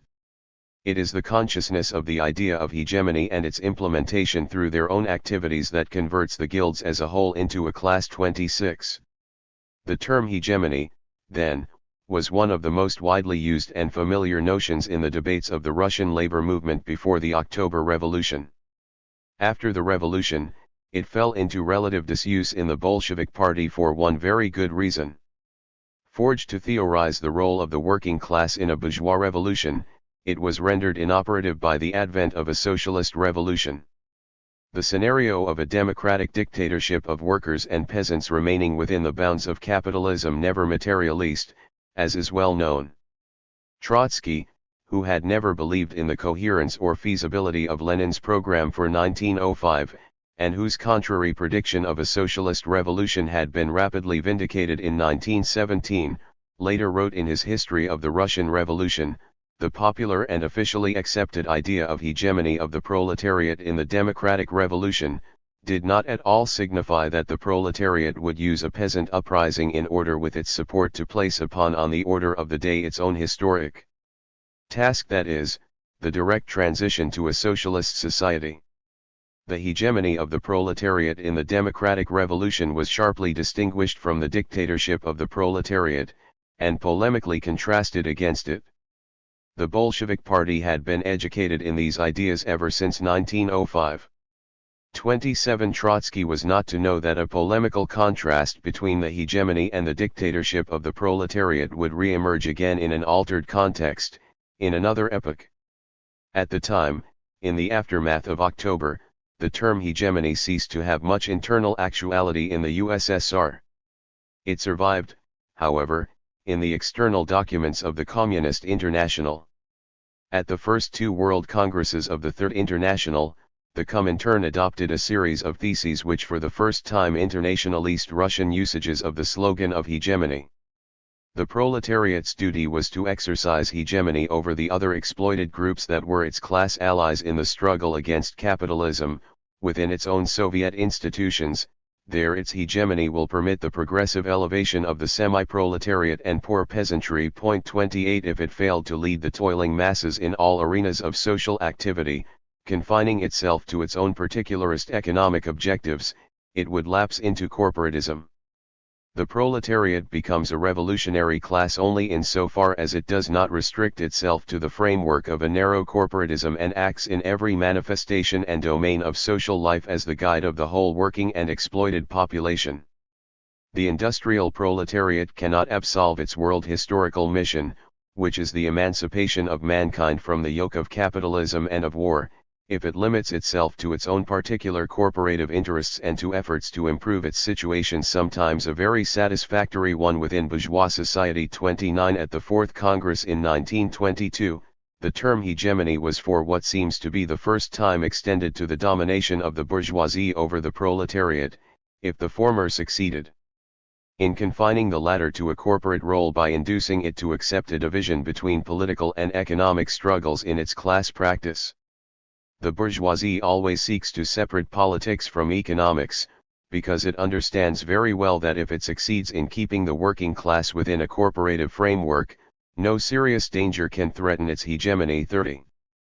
The transmission of the notion of hegemony to Gramsci, from the Russian to the Italian theaters of the socialist movement, can with reasonable certainty be located in these successive documents of the Comintern. The debates of the pre-war RSDLP had become archival after the October Revolution, although Gramsci spent a year in Moscow in 1922-3 and learned Russian. It is extremely unlikely that he would have had any direct acquaintance with the texts of Axelrod, Martov, Patrusov, or Lenin which debated the slogan of hegemony. On the other hand, he naturally had an intimate knowledge of the Comintern resolutions of the time. He was, indeed, a participant at the Fourth World Congress itself. The consequences can be seen in the prison notebooks, for Gramsci's own treatment of the idea of hegemony descends directly from the definitions of the Third International. We can now revert to Gramsci's texts themselves. Throughout the prison notebooks, the term hegemony recurs in a multitude of different contexts. Yet there is no doubt that Gramsci started from certain constant connotations of the concept, which he derived from the Comintern tradition. For in the first instance, the term refers in his writings to the class alliance of the proletariat with other exploited groups, above all the peasantry, in a common struggle against the oppression of capital. Reflecting the experience of NEP, he laid a somewhat greater emphasis on the need for concessions and sacrifices by the proletariat to its allies for it to win hegemony over them, thereby extending the notion of corporatism from a mere confinement to guild horizons or economic struggles to any kind of voyeurist isolation from the other exploited masses. The fact of hegemony presupposes that account is taken of the interests and tendencies of the groups over which hegemony is to be exercised, and that a certain balance of compromise should be formed, in other words that the leading group should make sacrifices of an economico-corporative kind. But there is no doubt that although hegemony is ethico-political, it must also be economic, must necessarily be based on the decisive function exercised by the leading group in the decisive nucleus of economic activity. 31 At the same time, Gramsci also stressed more eloquently than any Russian Marxist before 1917 the cultural ascendancy which the hegemony of the proletariat over allied classes must involve. Previously germinated ideologies become come into conflict and confrontation, until only one of them, or at least a single combination, tends to prevail, gaining the upper hand and propagating itself throughout society. It thereby achieves not only a unison of economic and political aims, but also intellectual and moral unity, posing all questions over which the struggle rages not on a corporate but on a universal plane. It thus creates the hegemony of a fundamental social group over a series of subordinate groups. 32. In a further development in the same theoretical direction, Gramsci went on to counterpose the proletariat's necessary use of violence against the common enemy of the exploited classes, and the resort to compromise within these classes. In doing so, he was in effect restating the traditional opposition between dictatorship of the proletariat and hegemony of the proletariat, so sharply recalled by Trotsky. If the union of two forces is necessary in order to defeat a third, a recourse to arms and coercion can be nothing more than a methodological hypothesis. The only concrete possibility is compromise. Force can be employed against enemies, but not against a part of one's own side which one wants to assimilate rapidly, and whose goodwill and enthusiasm one needs. 33. The union of which Gramsci speaks here acquires a much more pronounced inflection in his texts than in the Bolshevik vocabulary. The mechanical Russian image of the smykha or yoking of working class and peasantry, popularized during NEP, becomes the organic fusion of a new historical block in the notebooks. Thus in the same passage, Gramsci refers to the necessity to absorb Allied social forces, in order to create a new, homogeneous, politico-economic historical bloc, without internal contradictions. 34 The heightened register of the formula corresponds to the novel charge given to cultural and moral radiation in Gramsci's usage of hegemony. So far, the recurrent appeal in the prison notebooks to the term hegemony represents no major departure from the Russian revolutionary canon from which it was taken. However, the very form of the prison writings was insensibly to shift the significance and function of the concept, in their context as a whole.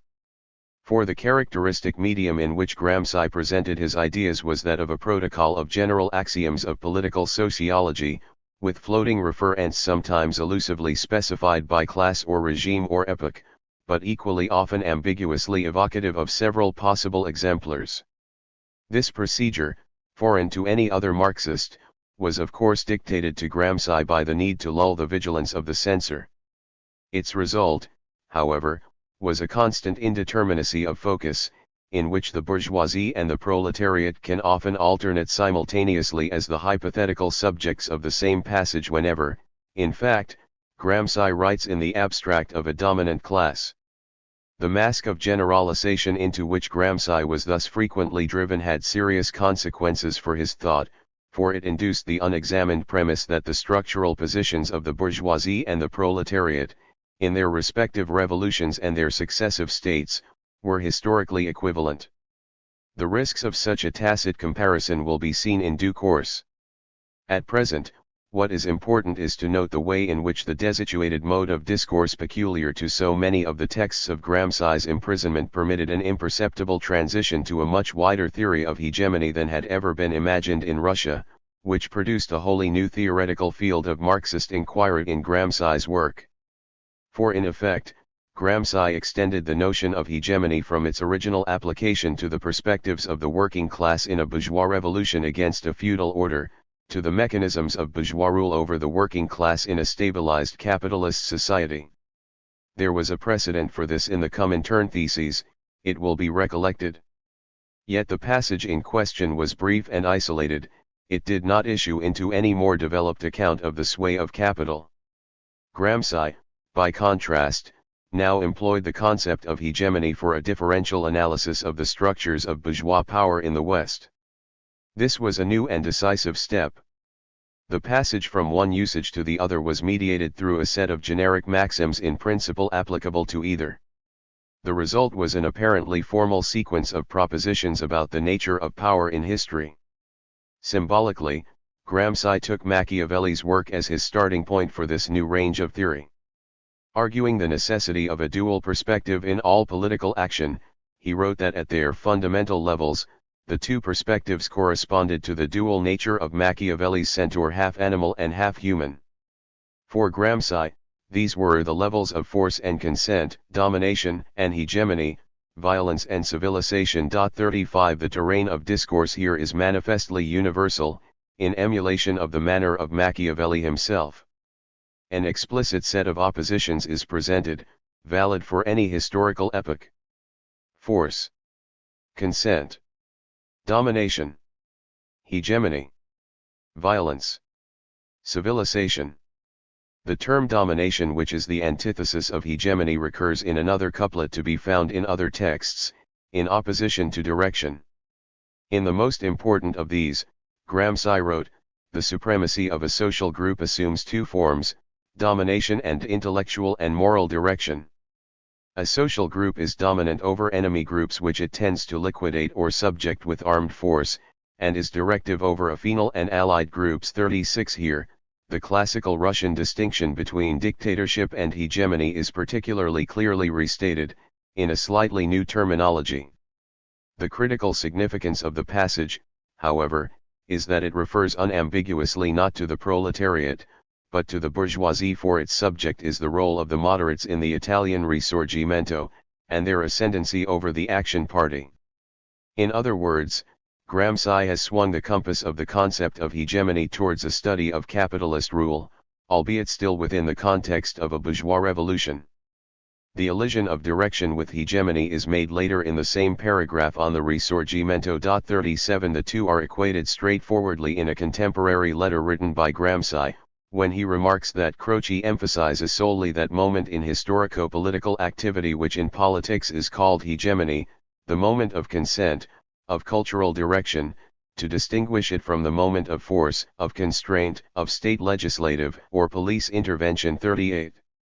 At the same time, the powerful cultural emphasis that the idea of hegemony acquired in Gramsci's work combined with his theoretical application of it to traditional ruling classes, to produce a new Marxist theory of intellectuals. For one of the classical functions of the latter, Gramsci argued, was to mediate the hegemony of the exploiting classes over the exploited classes via the ideological systems of which they were the organizing agents.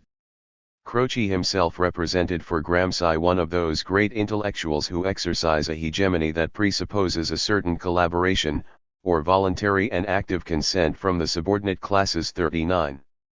The next question that Gramsci posed was specific to his thought. Where are the two functions of domination and direction/hegemony exercised? In particular, what is the side of hegemony? Gramsci's first and firmest answer is that hegemony pertains to civil society, and coercion to the state. We can now fix two major superstructural levels, one that may be called civil society, that is the ensemble of organisms commonly called private, and the other that of political society or the state. These two levels correspond on the one hand to the function of hegemony which the dominant group exercises throughout society, and on the other hand to that of direct domination or command exercised through the state and juridical government. 40. There was no precedent for such a theorization in the Russian debates. The reason is evident. Gramsci was by now unmistakably more concerned with the constellation of bourgeois political power in an orthodox capitalist social order. The allusion to the private institutions of civil society inappropriate to any social formation in which the working class exercises collective power indicates the real object of his thought here. In a contemporary letter, Gramsci referred even more directly to the contrast within the context of capitalism, writing of the opposition between political society and civil society as the respective sites of two modes of class power. Political society was counterposed to civil society. 41 Here the listing of church and schools as instruments of hegemony within the private associations of civil society puts the application of the concept to the capitalist societies of the West beyond any doubt. The result is to yield these unambiguous oppositions. Hegemony. Domination. Equals. Consent. Coercion. Equals. Civil society. State. It has, however, already been seen that Gramsci did not use the antonyms of state and civil society univocally. Both the terms and the relationship between them undergo different mutations in his writings. Exactly the same is true of the term hegemony. For the texts quoted above contrast with others in which Gramsci speaks of hegemony not as a pole of consent in contrast to another of coercion, but as itself a synthesis of consent and coercion. Thus, in a note on French political history, he commented, "The normal exercise of hegemony on the now classical terrain of a parliamentary regime is characterized by a combination of force and consent which form variable equilibria, without force ever prevailing too much over consent." 42 Here Gramsci's reorientation of the concept of hegemony towards the advanced capitalist countries of Western Europe and the structures of bourgeois power within them acquires a further thematic accentuation. The notion is now directly connected with the phenomenon of parliamentary democracy, peculiar to the West. At the same time, parallel with the shift in the function of hegemony from consent to consent coercion, there occurs a relocation of its topographical position. For in another passage, Gramsci writes of the executive, legislature, and judiciary of the liberal state as organs of political hegemony. 43 Here hegemony is firmly situated within the state, no longer confined to civil society. The nuance of political hegemony, contrasting with civil hegemony, underlines the residual opposition between political society and civil society, which as we know is one of Gramsci's variants of the couplet state and civil society. In other words, hegemony is here located not in one of the two terms, but in both. State. Civil society. Equals. Political hegemony. Civil hegemony. This version cannot be reconciled with the preceding account, which remains the predominant one in the notebooks. For in the first, Gramsci counterposes hegemony to political society or the state, while in the second the state itself becomes an apparatus of hegemony. In yet another version, the distinction between civil and political society disappears altogether, consent and coercion alike become coextensive with the state. Gramsci writes, "The state is dictatorship plus hegemony." 44 The oscillations in the connotation and location of hegemony amplify those of the original pair of terms themselves. Thus in the enigmatic mosaic that Gramsci assembled in prison, the words state, civil society, political society, hegemony, domination, or direction all undergo a persistent slippage. We will now try to show that the slippage is neither accidental nor arbitrary. 2. Variants. 3 distinct versions of the relations between Gramsci's key concepts are simultaneously discernible in his prison notebooks. Once the problematic of hegemony shifted away from the social alliances of the proletariat in the East towards the structures of bourgeois power in the West. It will be seen that each of these corresponds to a fundamental problem for Marxist analysis of the bourgeois state. Without providing an adequate answer to it, the variation between the versions is precisely the decipherable symptom of Gramsci's awareness of the aporia of his solutions. To indicate the limits of Gramsci's axioms, of course, more than a philological demonstration of their lack of internal coherence is needed. However summary, certain political assessments of their external correspondence with the nature of the contemporary bourgeois states in the West will be suggested.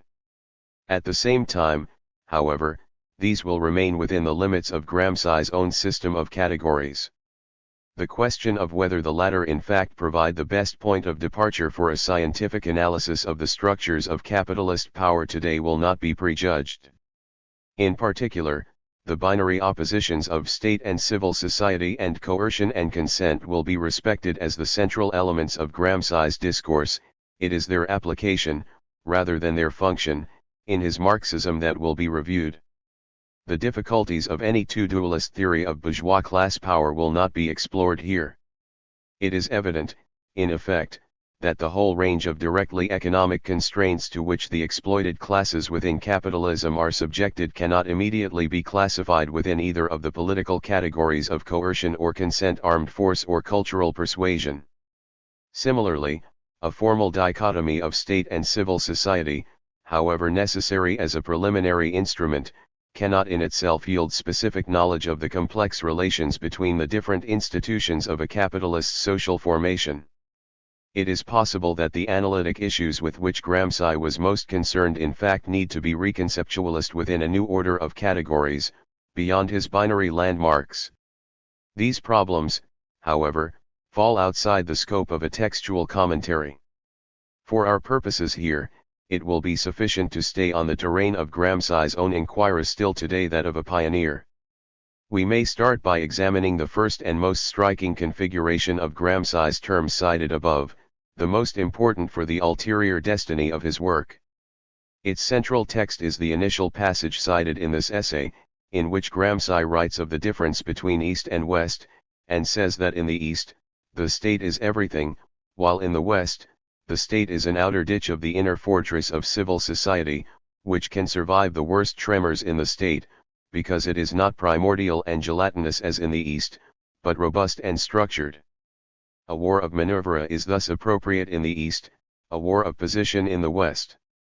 This thesis can then be linked to the companion argument, reiterated in so many other texts, that the state is the site of the armed domination or coercion of the bourgeoisie over the exploited classes, while civil society is the arena of its cultural direction or consensual hegemony over them. The opposition between force and consent, coercion and persuasion, State and Church, Political Society and Civil Society. Point 1. The result is to aggregate a combined set of oppositions for the distinction East/West. In other words, the preponderance of civil society over the state in the West can be equated with the predominance of hegemony over coercion as the fundamental mode of bourgeois power in advanced capitalism. Since hegemony pertains to civil society, and civil society prevails over the state, it is the cultural ascendancy of the ruling class that essentially ensures the stability of the capitalist order. For in Gramsci's usage here, hegemony means the ideological subordination of the working class by the bourgeoisie, which enables it to rule by consent. Now the preliminary aim of this formula is evident. It is to establish one obvious and fundamental difference between Tsarist Russia and Western Europe: the existence of representative political democracy. As such, it is analogous to Lenin's lapidary formula that the Russian Tsars ruled by force and the Anglo-French bourgeoisie by deception and concessions. Point 2. The great theoretical merit of Gramsci was to have posed the problem of this difference far more persistently and coherently than any other revolutionary before or since. Nowhere in the writings of Lenin or Trotsky, or other Bolshevik theorists, can there be found any sustained or systematic reflection on the enormous historical divide within Europe traced by the presence, even if still fitful and incomplete in their time, of parliamentary democracy in the West, and its absence in the East. A problem registered at most in marginal asides in the Bolshevik tradition was developed for the first time into a commanding theme for Marxist theory by Gramsci. At the same time, the first solution he sketches in the prison notebooks is radically unviable: the simple location of hegemony within civil society, and the attribution of primacy to civil society over the state.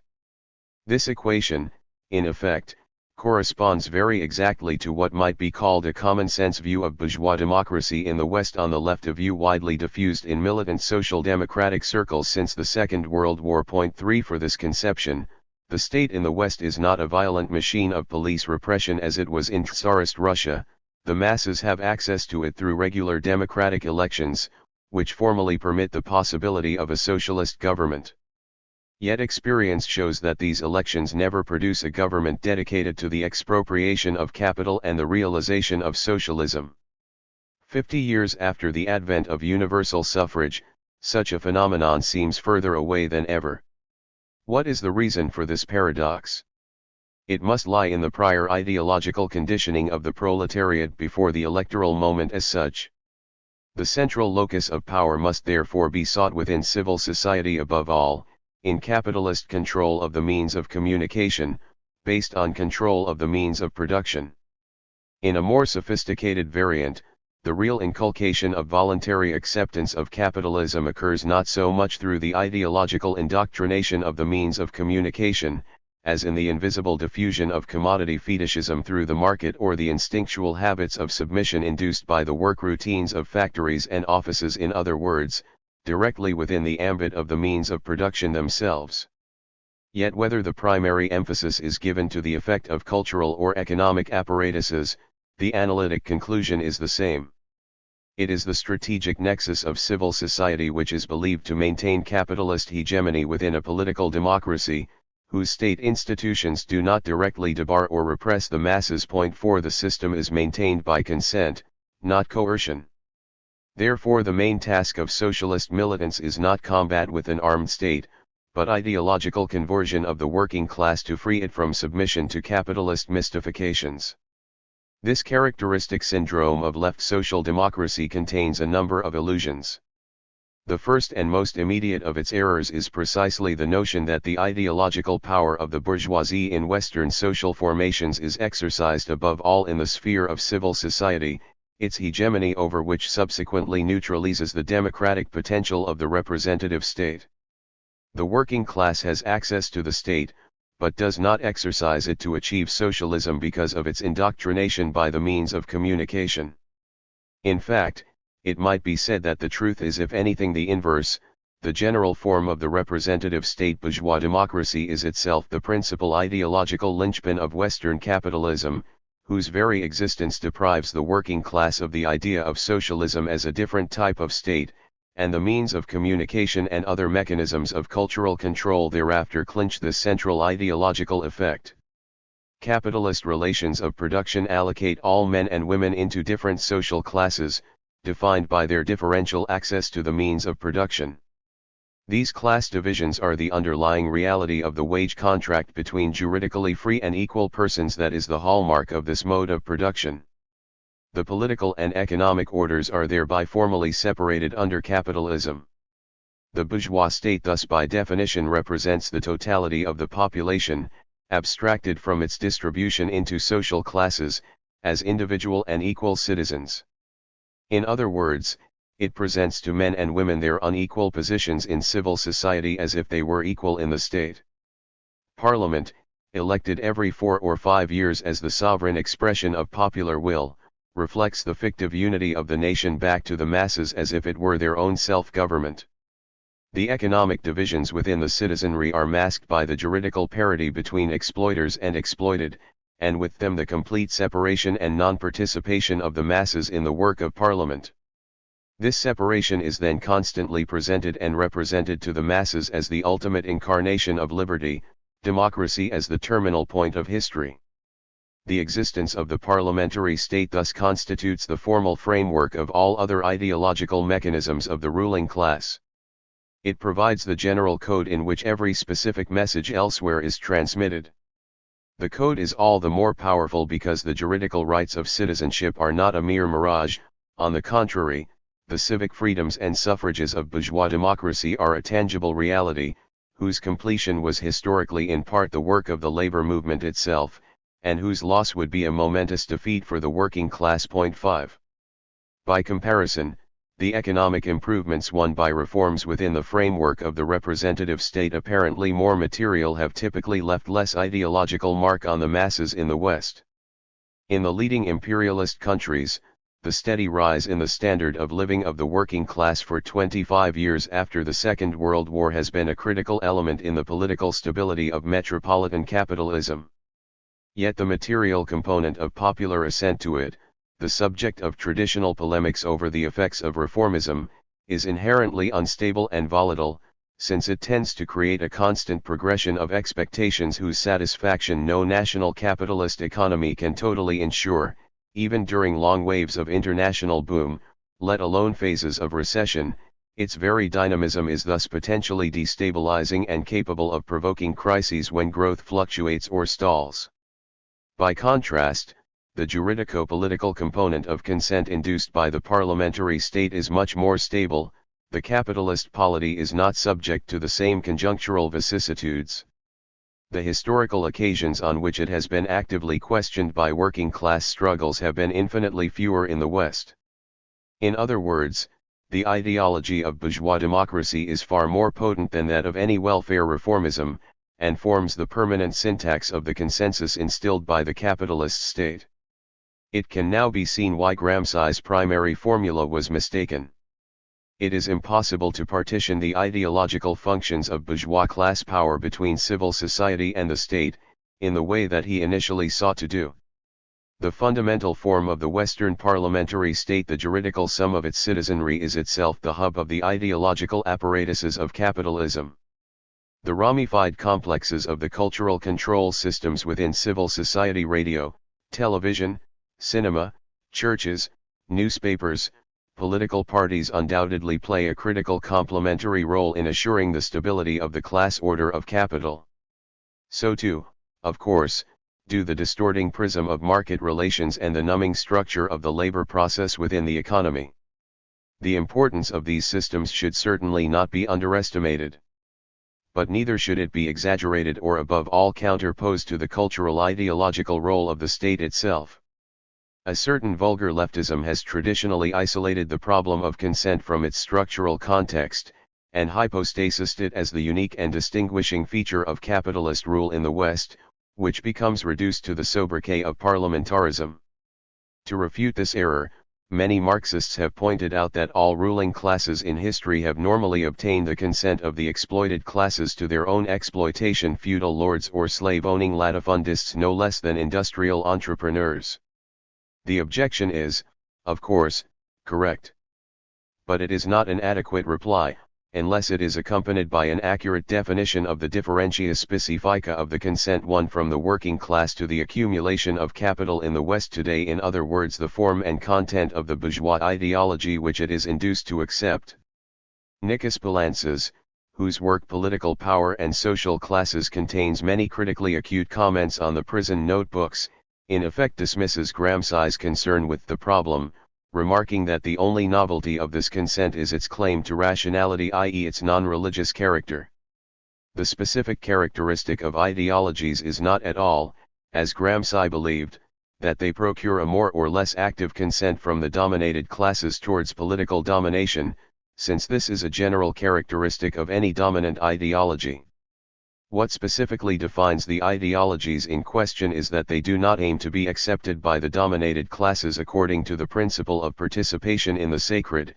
They explicitly declare themselves and are accepted as scientific techniques. 6. In a similar fashion, Ernest Mondale has written in his Late Capitalism that the major contemporary form of capitalist ideology in the West is an appeal to technological rationality and a cult of experts, belief in the omnipotence of technology is the specific form of bourgeois ideology in late capitalism. 7. These claims involve a serious misconception.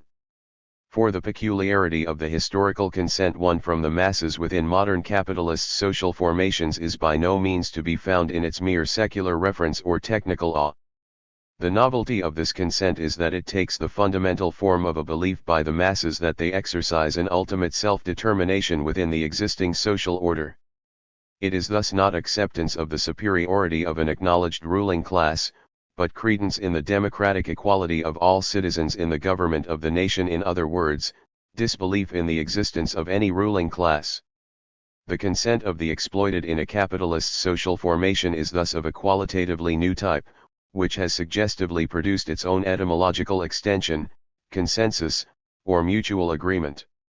Naturally, the active pressure of bourgeois ideology coexists and combines in a wide number of mixed forms with much older and less articulated ideological habits and traditions, in particular, those of passive resignation to the way of the world and diffidence in any possibility of changing it, generated by the differential knowledge and confidence characteristic of any class society. 8. The legacy of these diuturnal traditions does indeed often take the modern guise of deference to technical necessity.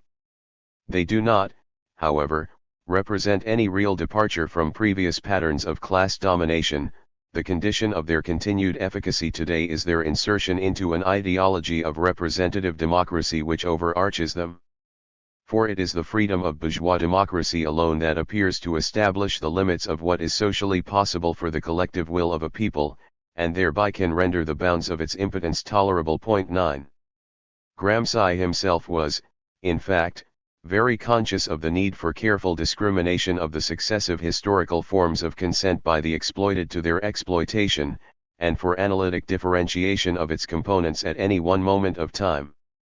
He reproached Gramsci precisely for assuming in his History of Liberty that all ideologies prior to liberalism were of the same sear and indistinct color, devoid of development or conflict, stressing the specificity of the hold of religion on the masses of Bourbon Naples, the power of the appeal to the nation which succeeded it in Italy, and at the same time the possibility of popular combinations of the two. 10 Elsewhere, he contrasted the epochs of the French Revolution and Restoration in Europe precisely in terms of the distinct types of consent, direct and indirect, that they obtained from the oppressed, and the forms of suffrage, universal and censitary, that corresponded to them. 11 Paradoxically, however, Gramsci never produced any comprehensive account of the history or structure of bourgeois democracy in his prison notebooks.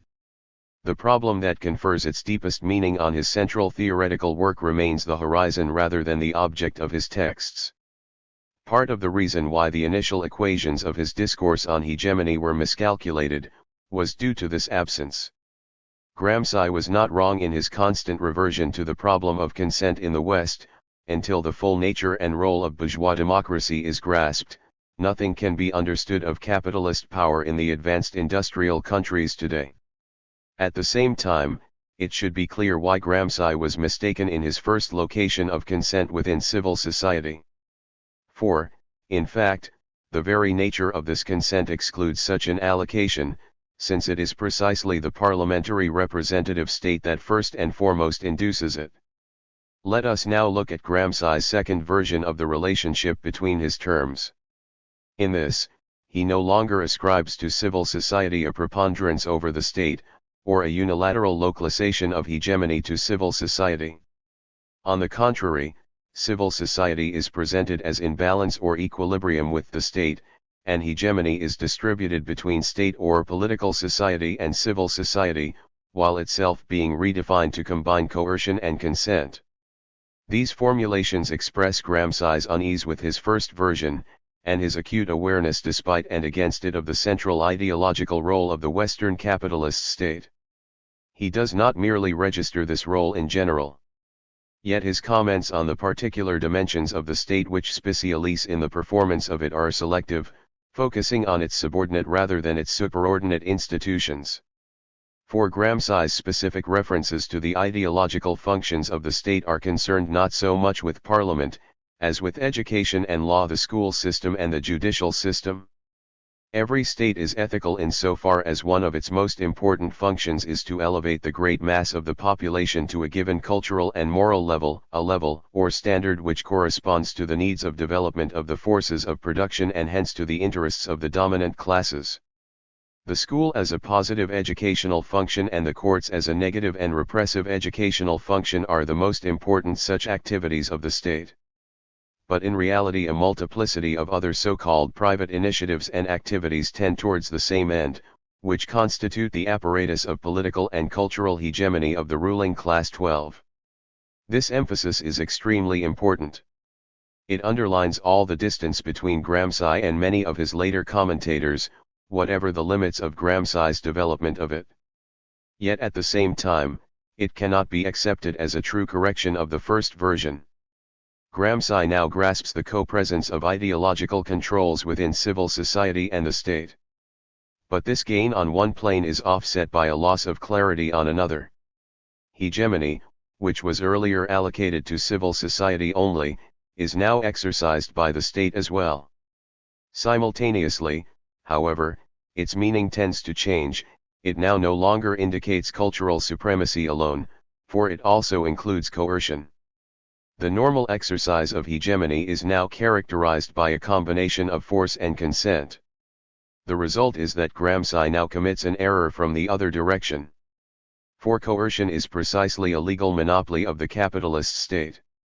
In Weber's famous definition, the state is the institution which enjoys a monopoly of legitimate violence over a given territory. 13 It alone possesses an army and a police, groups of men specialized in the use of repression.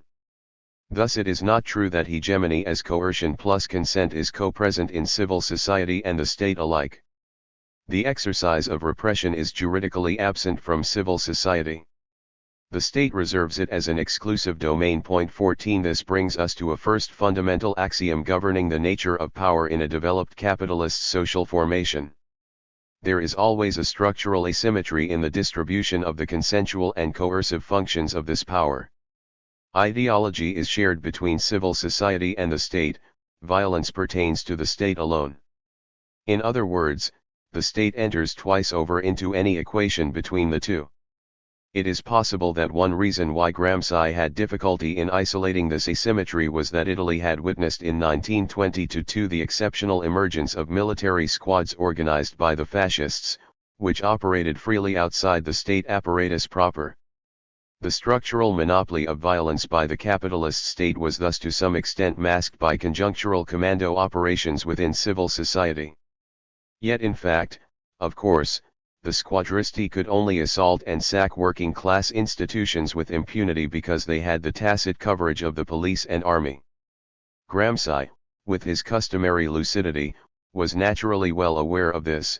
In the present struggles it often happens that a weakened state machine is like a flagging army, commandos, or private armed organizations, enter the field to accomplish two tasks: to use illegality, while the state appears to remain within legality, and thereby to reorganize the state itself. 15 Commenting on the March on Rome, he wrote, "There could be no civil war between the state and the fascist movement, only a sporadic violent action to modify the leadership of the state and reform its administrative apparatus."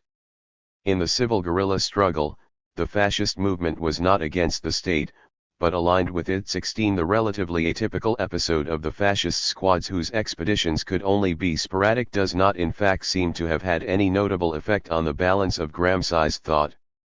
More important for the uncertainty of his account of the relationship between state and civil society in this respect was the recurrent tendency of his theory towards an overextension of its concepts. His dissolution of the police into a wider and vaguer social phenomenon is a not untypical example. What is the police? It is certainly not merely the official organization, juridically acknowledged and assigned to the function of public security, that is usually understood by the term.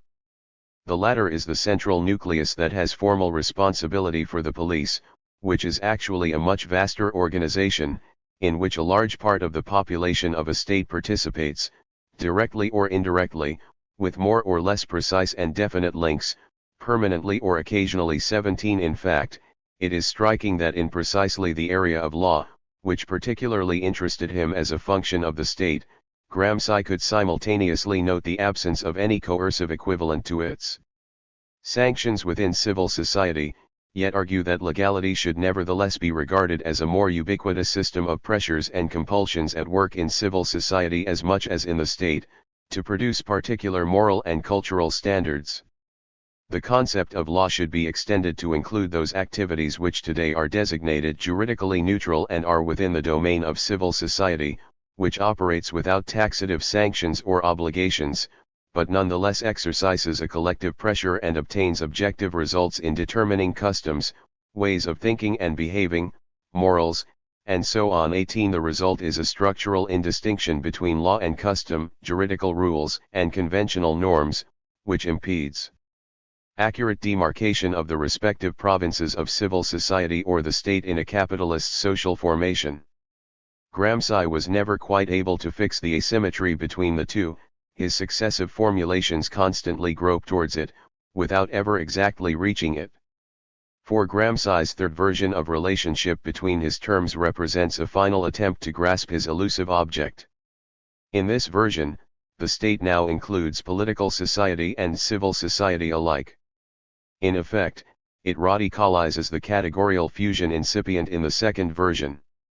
There is now no longer merely a distribution of hegemony, as a synthesis of coercion and consent across state and civil society. State and civil society themselves are merged into a larger suzerain unity. By the state should be understood not merely the governmental apparatus, but also the private apparatus of hegemony or civil society. 19 The conclusion of this argument is the abrupt dictum, in reality civil society and state are one and the same. 20 In other words, the state becomes coextensive with the social formation, as in international usage.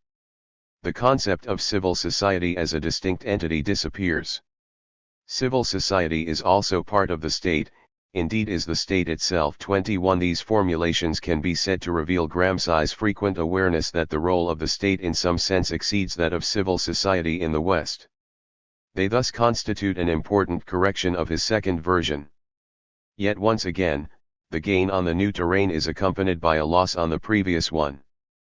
For in this final version, the very distinction between state and civil society is itself cancelled. This solution has grave consequences, which undermine any scientific attempt to define the specificity of bourgeois democracy in the West. The results can be seen in the adoption of this version by Louis Althusser and his colleagues. For if the first version of Gramsci's equations was above all appropriated by left currents within European social democracy after the war, the third version has been more recently utilized by left currents within European communism. The origins of this adoption can be found in a well-known passage of For Marx, in which Althusser, equating the notion of civil society with individual economic behavior and attributing its descent to Hegel, dismissed it as alien to historical materialism. 22 In fact, of course, while the young Marx did use the term primarily to refer to the sphere of economic needs and activities, it is far from the case that it disappears from his mature writings. If its earlier signification disappears from capital, the term itself does not, for it had another meaning for Marx, that was not synonymous with individual economic needs, but was a generic designation for all non-state institutions in a capitalist social formation. Marx not only never abandoned this function of the concept of civil society, his later political writings repeatedly revolve on a central usage of it. Thus the whole of the 18th Brumaire is built on an analysis of Bonapartism which starts from the assertion that, the state enmeshes, controls, regulates, supervises and regiments civil society from the most all-embracing expressions of its life down to its most insignificant motions, from its most general modes of existence down to the private life of individuals. 23. It was this usage which Gramsci took over in his prison writings. In doing so, however, he delimited the concept of civil society much more precisely. In Gramsci, civil society does not refer to the sphere of economic relations, but is precisely contrasted with it as a system of superstructural institutions that is intermediary between economy and state. Between the economic structure and the state, with its legislation and coercion, stands civil society. 24. This is why Gramsci's list of the institutions of hegemony in civil society rarely includes factories or plants, precisely the economic apparatuses that many of his disciples today believe to be primary in inculcating ideological subordination among the masses. Gramsci's definition of the term civil society can thus be described as a refinement of its use in the late Marx, explicitly dissociating it from its economic origins. At the same time, we have just seen that in his last version of the dyad state and civil society he abandons the distinction between the two altogether, to proclaim their identity. Can the term, however, be simply rejected even in its non-economic usage? There is no question that its variegated passage through Locke, Ferguson, Rousseau, Kant, Hegel, and Marx has loaded it with multiple ambiguities and confusions. 25. It will doubtless be necessary to frame a new and unequivocal concept in the future, within a developed theory of the total articulation of capitalist social formations. But until this is available, the term civil society remains a necessary practico-indicative concept, to designate all those institutions and mechanisms outside the boundaries of the state system proper. In other words, its function is to draw an indispensable line of demarcation within the politico-ideological superstructures of capitalism. Once he had rejected the notion of civil society, Althusser was thus later logically led to a drastic assimilation of Gramsci's final formula, which effectively abolishes the distinction between state and civil society. The result was the thesis that churches, parties, trade unions, families, schools, newspapers, cultural ventures in fact all constitute ideological state apparatuses. 26. Explaining this notion, Althusser declared, it is unimportant whether the institutions in which they are realized are public or private, for these all indifferently form sectors of a single controlling state which is the precondition for any distinction between public and private. 27. The political reasons for this sudden and arbitrary theoretical decision are not entirely clear. However, it seems probable that they were in large measure a product of the attraction exercised by the Chinese Cultural Revolution in the late 60s on semi-oppositional sectors of the European Communist parties.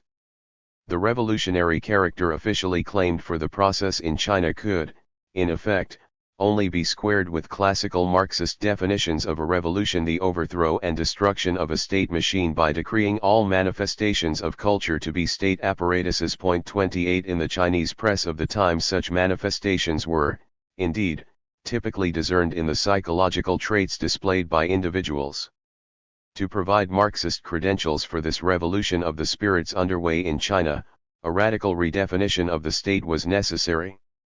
There is little need to dwell today on the inadequacy of this procedure for any rational account of the Cultural Revolution, now an archivist chapter in the history of the CCP. Much more serious were its potential consequences for a responsible socialist politics in the West.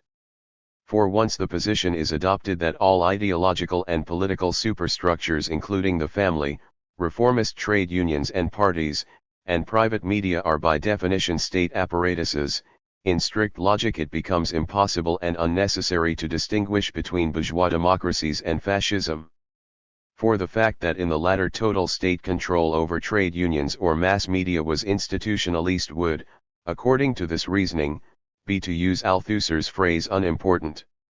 A similar conflation of state and civil society could conversely lead younger disciples of the Frankfurt School at the same time to argue that liberal democracy in post-war Germany was functionally equivalent to fascism in pre-war Germany, since the family now fulfilled the authoritarian instance previously occupied by the police, as part of the state system.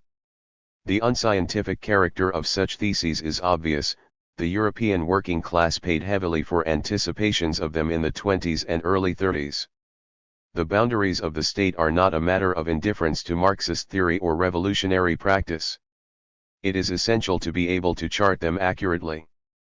To blur them is, in fact, to misunderstand the specific role and efficacy of the superstructures outside the state within bourgeois democracy. Ralph Miliband, in a prescient criticism of the whole notion of ideological state apparatuses, correctly emphasized this. To suggest that the relevant institutions are actually part of the state system does not seem to me to accord with reality, and tends to obscure the difference in this respect between these political systems and systems where ideological institutions are indeed part of a state monopolistic system of power. In the former systems, ideological institutions do retain a very high degree of autonomy, and are therefore the better able to conceal the degree to which they do belong to the system of capitalist power. 29. So far as Althusser was concerned, it would in fact have been unjust to ascribe any identification of the structures of fascism and bourgeois democracy to him. There is no sign that he was ever tempted by such ultra-leftist errors or, alternatively, by the reformist consequences that could also be formally deduced from the idea that trade union locals or cinema studios were part of the state apparatus in the West. The reason for the actual innocuousness of a theory that was so potentially dangerous lay in its inspiration. Designed for an arcane compliance with events in China, its exoteric applications in the West lacked any local impetus. The real mark of the thesis was not its political gravity for the working class, so much as its levity. The case of Gramsci was naturally very different. No distant political determinant was at work in his theorizations of the relationship between state and civil society. The difficulties and contradictions of his texts were rather a reflection of the impediments of his imprisonment. There was, however, a philosophical determinant of his tendency to distend the frontiers of the state. For Gramsci did not produce the idea of an indefinite extension of the state as a political structure from nowhere. He took it, quite directly, from Benedetto Croce. No less than 4 times in the prison notebooks, Gramsci cited Croce's view that the state was a higher entity, not to be identified with mere empirical government, that could at times find its real expression in what might seem institutions or arenas of civil society. Croce goes so far as to assert that the true state, that is the directing force in the historical process, is sometimes to be found not where it is usually believed to be, in the state as juridically defined, but often in private forces, and sometimes in so-called revolutionaries. This proposition of Croce's is very important for a comprehension of his conception of history and politics. 30. The metaphysical character of Croce's conception is, of course, manifest. The idea of a numinous essence of the state, floating above mere juridical or institutional appearances, was a typically Hegelian heritage. Its reproduction by a strenuously anti-Hegelian school within Western Marxism has a peculiar irony. This speculative and anti-scientific legacy of Croce's thought undoubtedly had its effects on Gramsci's work. An example of the vagaries for which it was responsible is a text from the notebooks in which Gramsci entertains the idea that Parliament might, in certain cases, not be part of the state at all. 31 The misguided direction in which the Crocian fancy led is evident in all those passages of Gramsci's writings which assert or suggest a dissolution of the boundaries between state and civil society. At the same time, however, it is noticeable that wherever Gramsci had to speak directly of the experience of fascism in Italy, he never mistook the significance of the delimitation between the two. For fascism precisely tended to suppress this boundary in practice, and once political concerns proper were primary, Gramsci had no difficulty in registering historical realities. With the events of 1924-6, when all political parties were suppressed, he wrote, the coincidence of pays real and pays legal was henceforward proclaimed in Italy, because civil society in all its forms was now integrated into a single-party political organization of the state. 32 Gramsci had no illusions about the significance of the innovations imposed by the counter-revolutionary dictatorship of which he was a victim. The contemporary dictatorships juridically abolish even the modern forms of autonomy of the subordinate classes, he wrote, such as parties, trade unions, cultural associations, and so seek to incorporate them into the activity of the state, the legal centralization of all national life in the hands of a ruling group that is now totalitarian. 33 Thus whatever analytic errors were due to Croce's influence in Gramsci's texts, the aberration of equating fascist and parliamentary forms of the capitalist state was not among them.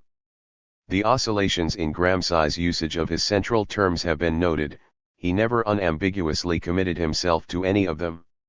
It can, nevertheless, be said that his third version of the relationship between state and civil society identification is a reminder that in his prison writings there is no comprehensive comparison of bourgeois democracy and fascism. The problem of the specific difference between the two remains in a sense unresolved in them, which is partly why Gramsci, victim of a police dictatorship in a relatively backward European country, could paradoxically appear after the Second World War as the theorist par excellence of the parliamentary state of the advanced capitalist countries. The importance of an operational distinction between state and civil society is posed with particular urgency, as we have seen, for any such comparative analysis. Gramsci's third version in the end tends to suppress the central theoretical problem of his first two versions. The Gordian knot of the relationship between state and civil society in Western social formations, as distinct from Tsarist Russia, is cut by peremptorily decreeing that the state is coextensive with the social formation anyway. The problem, however, remains, and the greater number of Gramsci's texts devoted to exploring his first equations testify to his undiminished consciousness of it. 3. Asymmetry. Keeping for the moment to the terms of the prison notebooks 1, it has been seen that the key distribution, which eludes each of Gramsci's successive versions, although they miss it from different directions, is an asymmetry between civil society and the state in the West. Coercion is located in the one, consent is located in both. This topological answer, however, itself poses a further and deeper problem. Beyond their distribution, what is the interrelation or connection between consent and coercion in the structure of bourgeois class power in metropolitan capitalism? The workings of bourgeois democracy appear to justify the idea that advanced capitalism fundamentally rests on the consent of the working class to it. In fact, acceptance of this conception is the cornerstone of the strategy of the parliamentary road to socialism, along which progress can be measured by the conversion of the proletariat to the prospect of socialism, until an arithmetical majority is achieved, whereupon the rule of the parliamentary system makes the enactment of socialism painlessly possible. The idea that the power of capital essentially or exclusively takes the form of cultural hegemony in the West is a classical tenet of reformism. This is the involuntary temptation that lurks in some of Gramsci's notes. Is it truly banished by his alternative assertion that the hegemony of the Western bourgeoisie is a combination of consent and coercion?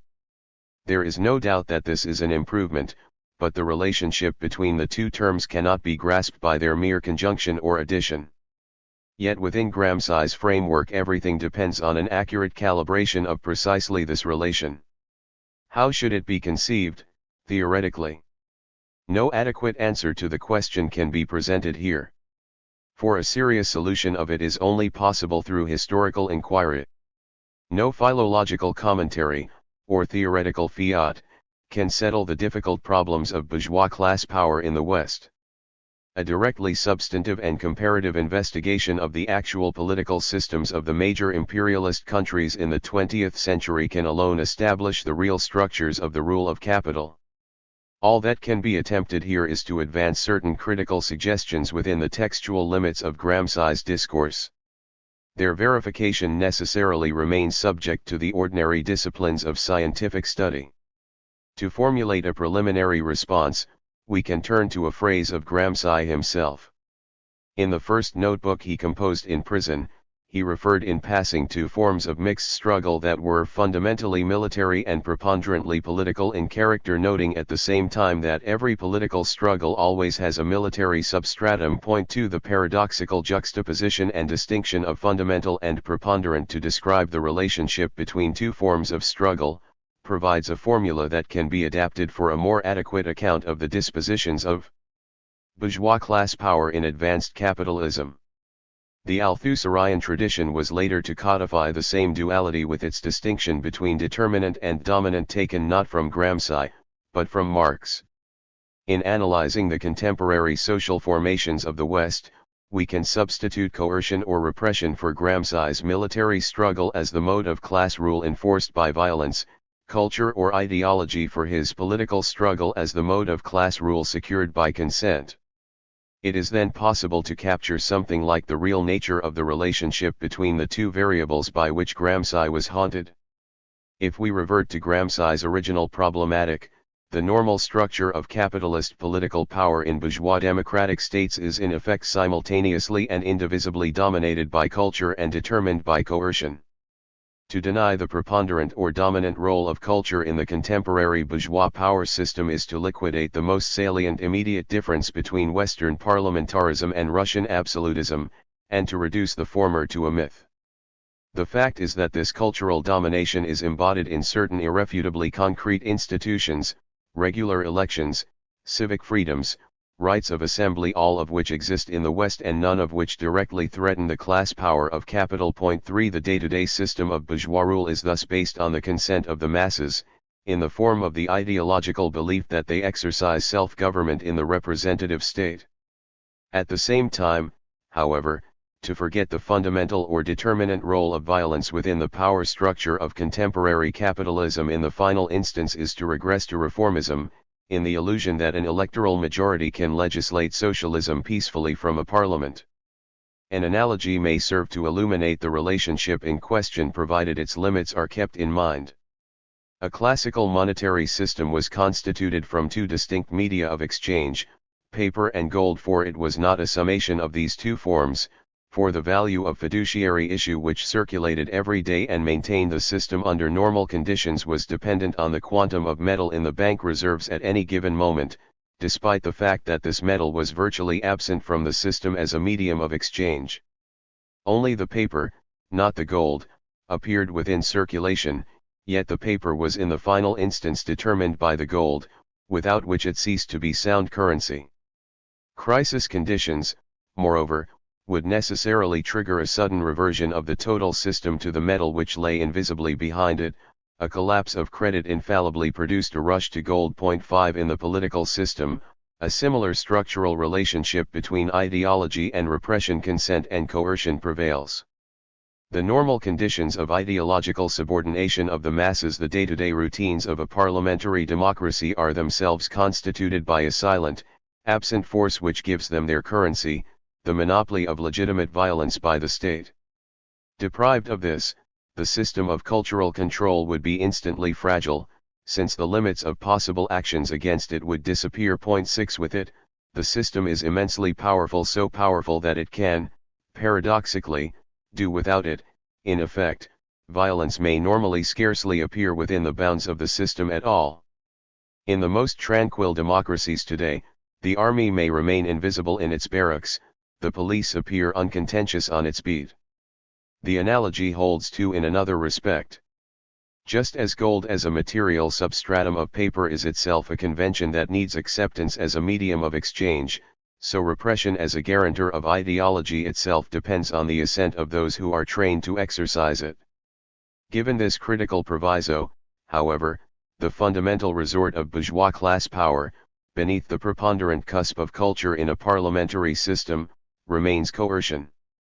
For historically, and this is the most essential point of all, the development of any revolutionary crisis necessarily displaces the dominance within the bourgeois power structure from ideology to violence. Coercion becomes both determinant and dominant in the supreme crisis, and the army inevitably occupies the front of the stage in any class struggle against the prospect of a real inauguration of socialism. Capitalist power can in this sense be regarded as a topological system with a mobile center, In any crisis, an objective redeployment occurs, and capital reconcentrates from its representative into its repressive apparatuses. The fact that the subjectivity of leading cadres of these apparatuses in Western countries today may remain innocent of any such scenario is not proof of their constitutional neutrality, but merely of the remoteness of the prospect to them. In fact, any revolutionary crisis within an advanced capitalist country must inevitably produce a reversion to the ultimate determinant of the power system, force. This is a law of capitalism, which it cannot violate, on pain of death. It is the rule of the endgame situation. It should now be clear why Gramsci's concept of hegemony, for all its merits as a first theoretical divining rod of the uncharted specificity of Western social formation 7 contains a potential political danger. It has been seen how the term, which originated in Russia to define the relationship between the proletariat and peasantry in a bourgeois revolution, was transferred by Gramsci to describe the relationship between the bourgeoisie and proletariat in a consolidated capitalist order in Western Europe. The common thread which permitted this extension was the consensual tenor of the idea of hegemony.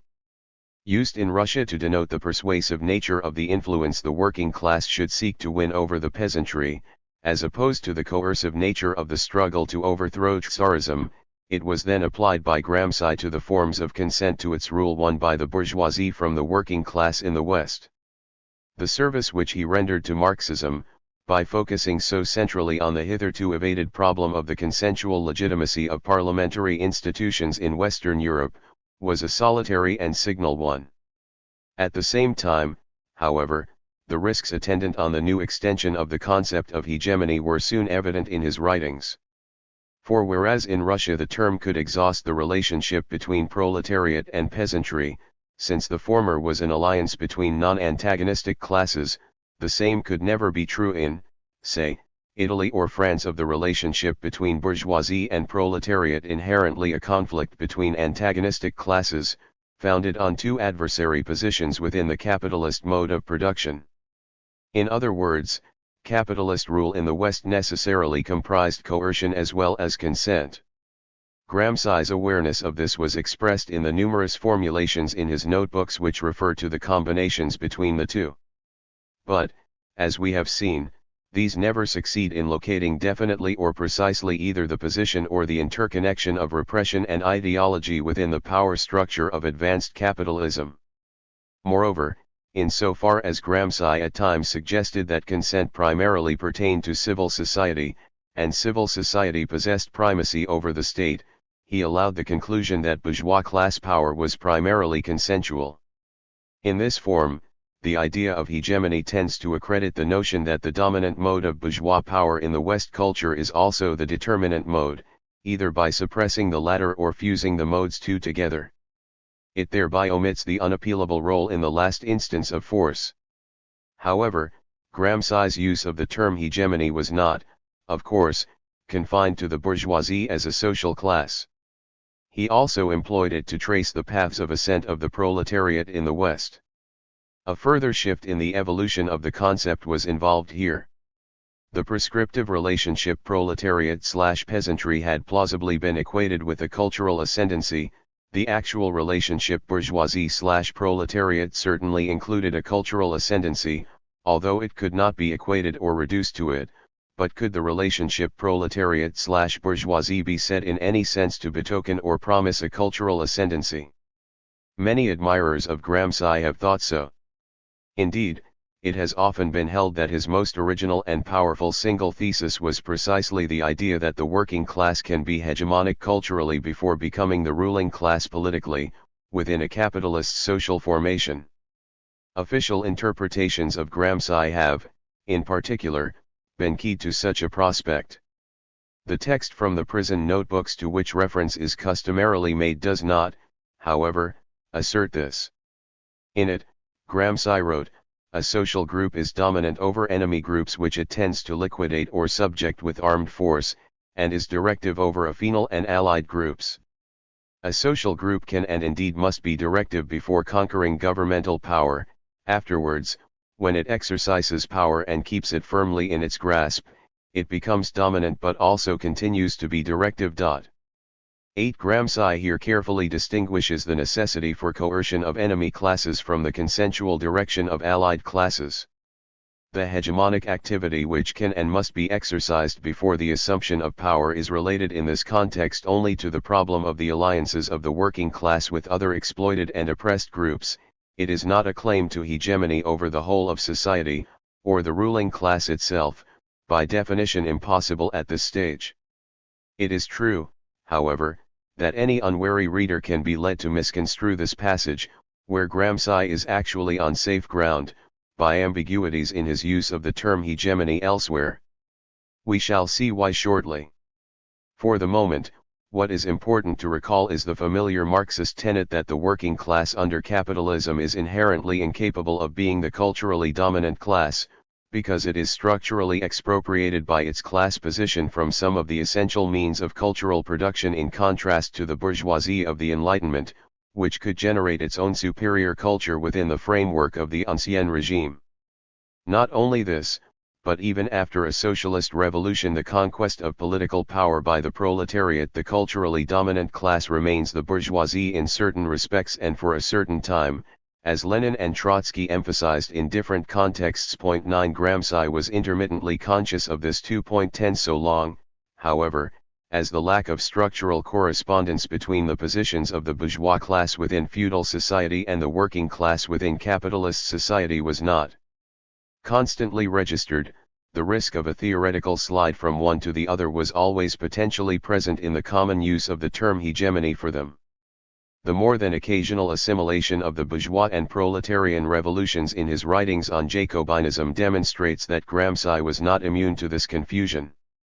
The result was to permit later codifications of his thought to link his two extensions of the concept of hegemony into a classically reformist syllogism. For once bourgeois power in the West is primarily attributed to cultural hegemony, the acquisition of this hegemony would mean effective assumption by the working class of the direction of society without the seizure and transformation of state power, in a painless transition to socialism, in other words, a typical idea of Fabianism. Gramsci himself, of course, never drew this conclusion. But in the scattered letter of his texts, it was not an entirely arbitrary interpolation either. How was it possible for Gramsci, a communist militant with a past of unwavering, indeed undue political hostility to reformism, to leave a legacy of such ambiguity? The answer must be sought in the framework of reference within which he wrote. The theory and practice of the Third International, from the inception of its history with Lenin to the incarceration of Gramsci, had been saturated with emphasis on the historical necessity of violence in the destruction and construction of states.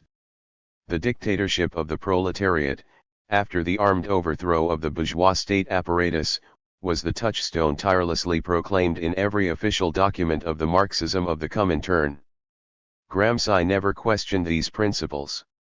On the contrary, when he started his theoretical explorations in prison, he seems to have taken them so much for granted that they scarcely ever figure directly in his discourse at all. They form as it were the familiar acquisition, which no longer needed reiteration, in an intellectual enterprise whose energies were concentrated elsewhere on the discovery of the unfamiliar. But in the absence of any possibility of integrated composition, denied him in prison, Gramsci's intent pursuit of new themes and ideas exposed him to the persistent risk of temporarily losing sight of older verities, and so of neglecting or mistaking the relationship between the two. The problem of consent, which forms the real fulcrum of his work, is the critical point of this process. Gramsci was acutely aware of the novelty and difficulty for Marxist theory of the phenomenon of institutionalist popular consent to capital in the West, hitherto regularly evaded or repressed within the Comintern tradition. He therefore focused all the powers of his intelligence on it. In doing so, he never intended to deny or rescind the classical axioms of that tradition on the inevitable role of social coercion within any great historical transformation, so long as classes subsisted. His objective was, in one of his phrases, to complement treatment of the one with an exploration of the other. The premises and aims that produced the selective lens of his work can be seen with particular clarity in his commentaries on Gramsci. The importance of Gramsci for Gramsci's whole program in prison is well known. His remarks on Croce's historical studies are therefore especially revealing. Gramsci repeatedly and expressly criticized Croce for his unilateral exaltation of the consensual and moral, and concomitant evasion of the military and coercive, moments in European history. In his two recent books, The History of Italy and The History of Europe, it is precisely the moments of force, of struggle, of misery that are omitted. Is it an accident, or is it tendentiously, that Croce starts his narratives from 1815 and 1871 respectively? In other words, that he excludes the moment of struggle, the moment in which conflicting forces are formed, assembled, and deployed, the moment in which one system of social relations dissolves and another is forged in fire and steel, the moment in which one system of social relations disintegrates and declines while another emerges and affirms itself and instead placidly assumes the moment of cultural or ethico-political expansion to be all history. 11. The terse terms of Gramsci's summary of the political bent of Crocean idealist historiography show how naturally he assumed the classical canons of revolutionary Marxism. Ethico-political history is an arbitrary and mechanical hypostasis of the moment of hegemony, of political direction, of consent, in the life and in the development of the state and of civil society. 12. Yet at the same time, Gramsci regarded Croce as a superior thinker to Gentile, who committed the opposite hypostasis of fetishism of force and state in his philosophy of actualism. For Gentile, history is exclusively history of the state. For Croce it is rather ethico-political, that is, Croce wants to preserve a distinction between civil society and political society, between hegemony and dictatorship. Great intellectuals exercise hegemony, which presupposes a certain collaboration, in other words an active and voluntary consent, in a liberal democratic order. Gentile poses the economico-corporative phase as the ethical phase in the act of history. Hegemony and dictatorship are indistinguishable, force is consent without further ado. Political society cannot be differentiated from civil society, the state alone exists, and naturally as the government state. 13. For in fact, with all its exaggeration, it was precisely Croce's emphasis on the role of culture and the significance of consent that was the reason for the preeminent theoretical status Gramsci attributed to him. To Gramsci, these represented a philosophical exordium or equivalent to the doctrine of hegemony within historical materialism. Croce's thought should therefore at the very least be appreciated as an instrumental value, for it can be said that he has energetically drawn attention to the importance of the phenomena of culture and of thought in the development of history, of the function of major intellectuals in the organic life of civil society and the state, of the moment of hegemony and consent in the necessary form of any concrete historical block. 14. Thus Croce could even be compared by Gramsci to Lenin, as joint authors of the notion of hegemony. Contemporaneously with Croce, the greatest modern theorist of Marxism has, on the terrain of political organization and struggle, and in political terminology, revalued in opposition to diverse economist tendencies the doctrine of hegemony as the complement to the theory of the state as coercion. 15. In his final assessment, Gramsci was so seized with the importance of Croce's ethico-political history that he could argue that Marxism as a philosophy could only achieve a modern renewal through a critique and integration of Croce, comparable to Marx's assimilation and supersession of Hegel. In his famous dictum, it is necessary for us to repeat today the same reduction of Croce's philosophy as the first theorists of Marxism accomplished for Hegel's philosophy. This is the sole historically fecund way of achieving an adequate renewal of Marxism, of elevating its conceptions per force vulgaris in immediate practical life to the heights necessary for it to be able to resolve the more complex tasks of the present development of struggle, that is, the creation of an integral new culture, which would have the popular characteristics of the Protestant Reformation and the French Enlightenment, and the classical traits of Greek culture and of the Italian Renaissance, a culture which would, in Carducci's phrase, synthesis Maximilien Robespierre and Immanuel Kant, politics and philosophy in a single dialectical unity, belonging to a social group that was not merely French or German, but European and universal. The heritage of German classical philosophy must not merely be inventoried, but made to live actively again. For that, it is necessary to come to terms with the philosophy of Gramsci. 16. The curvature of Gramsci's comments on Gramsci thus traces very accurately the way in which he presumed the gains of the Comintern tradition, preferred to explore what it had relatively neglected, and ended by overstating the case for a bourgeois tradition that had not done so, whose weaknesses he had started by criticizing. The inadvertent movement of thought visible in these texts on Gramsci was responsible for the paradoxes of Gramsci's theorization of hegemony. To understand them, it is necessary to separate the objective logic of Gramsci's terms from his subjective political stance as a whole. For the involuntary concatenation of the one yielded results in profound contradiction with the inmost will of the other. The disjuncture that silently developed in Gramsci's notebooks was due, of course, to his inability to write any ordinary statement of his overall views. In this sense, fascist censorship, while not preventing his research, exacted an undeniable toll on it. Throughout his imprisonment, Gramsci wrestled with the relations between coercion and consent in the advanced capitalist societies of the West. But because he could never produce a unitary theory of the two, which would necessarily have had to take the form of a direct and comprehensive survey of the intricate institutional patterns of bourgeois power, in either their parliamentary or their fascist variants, an unwitting list gradually edged his texts towards the pole of consent, at the expense of that of coercion. The conceptual slippage which results in Gramsci's work can be compared with that which marks the thought of his celebrated ancestor and inspiration in prison. For Machiavelli, from whom Gramsci took so many themes, had also set out to analyze the dual forms of the centaur half-man, half-beast, symbol of the hybrid of compulsion and consent by which men were always governed. In Machiavelli's work, however, the slide occurred in exactly the opposite direction. Ostensibly concerned with arms and laws, coercion and consent, his actual discourse slipped unstoppably towards force and fraud. In other words, the animal component of power alone. 17 The result was the rhetoric of repression later generations were to call Machiavellianism.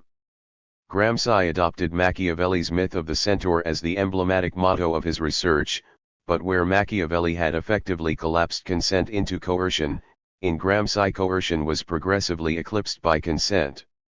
The prince and the modern prince are in this sense distorting mirrors of each other. There is an inverse correspondence between the failings of the two.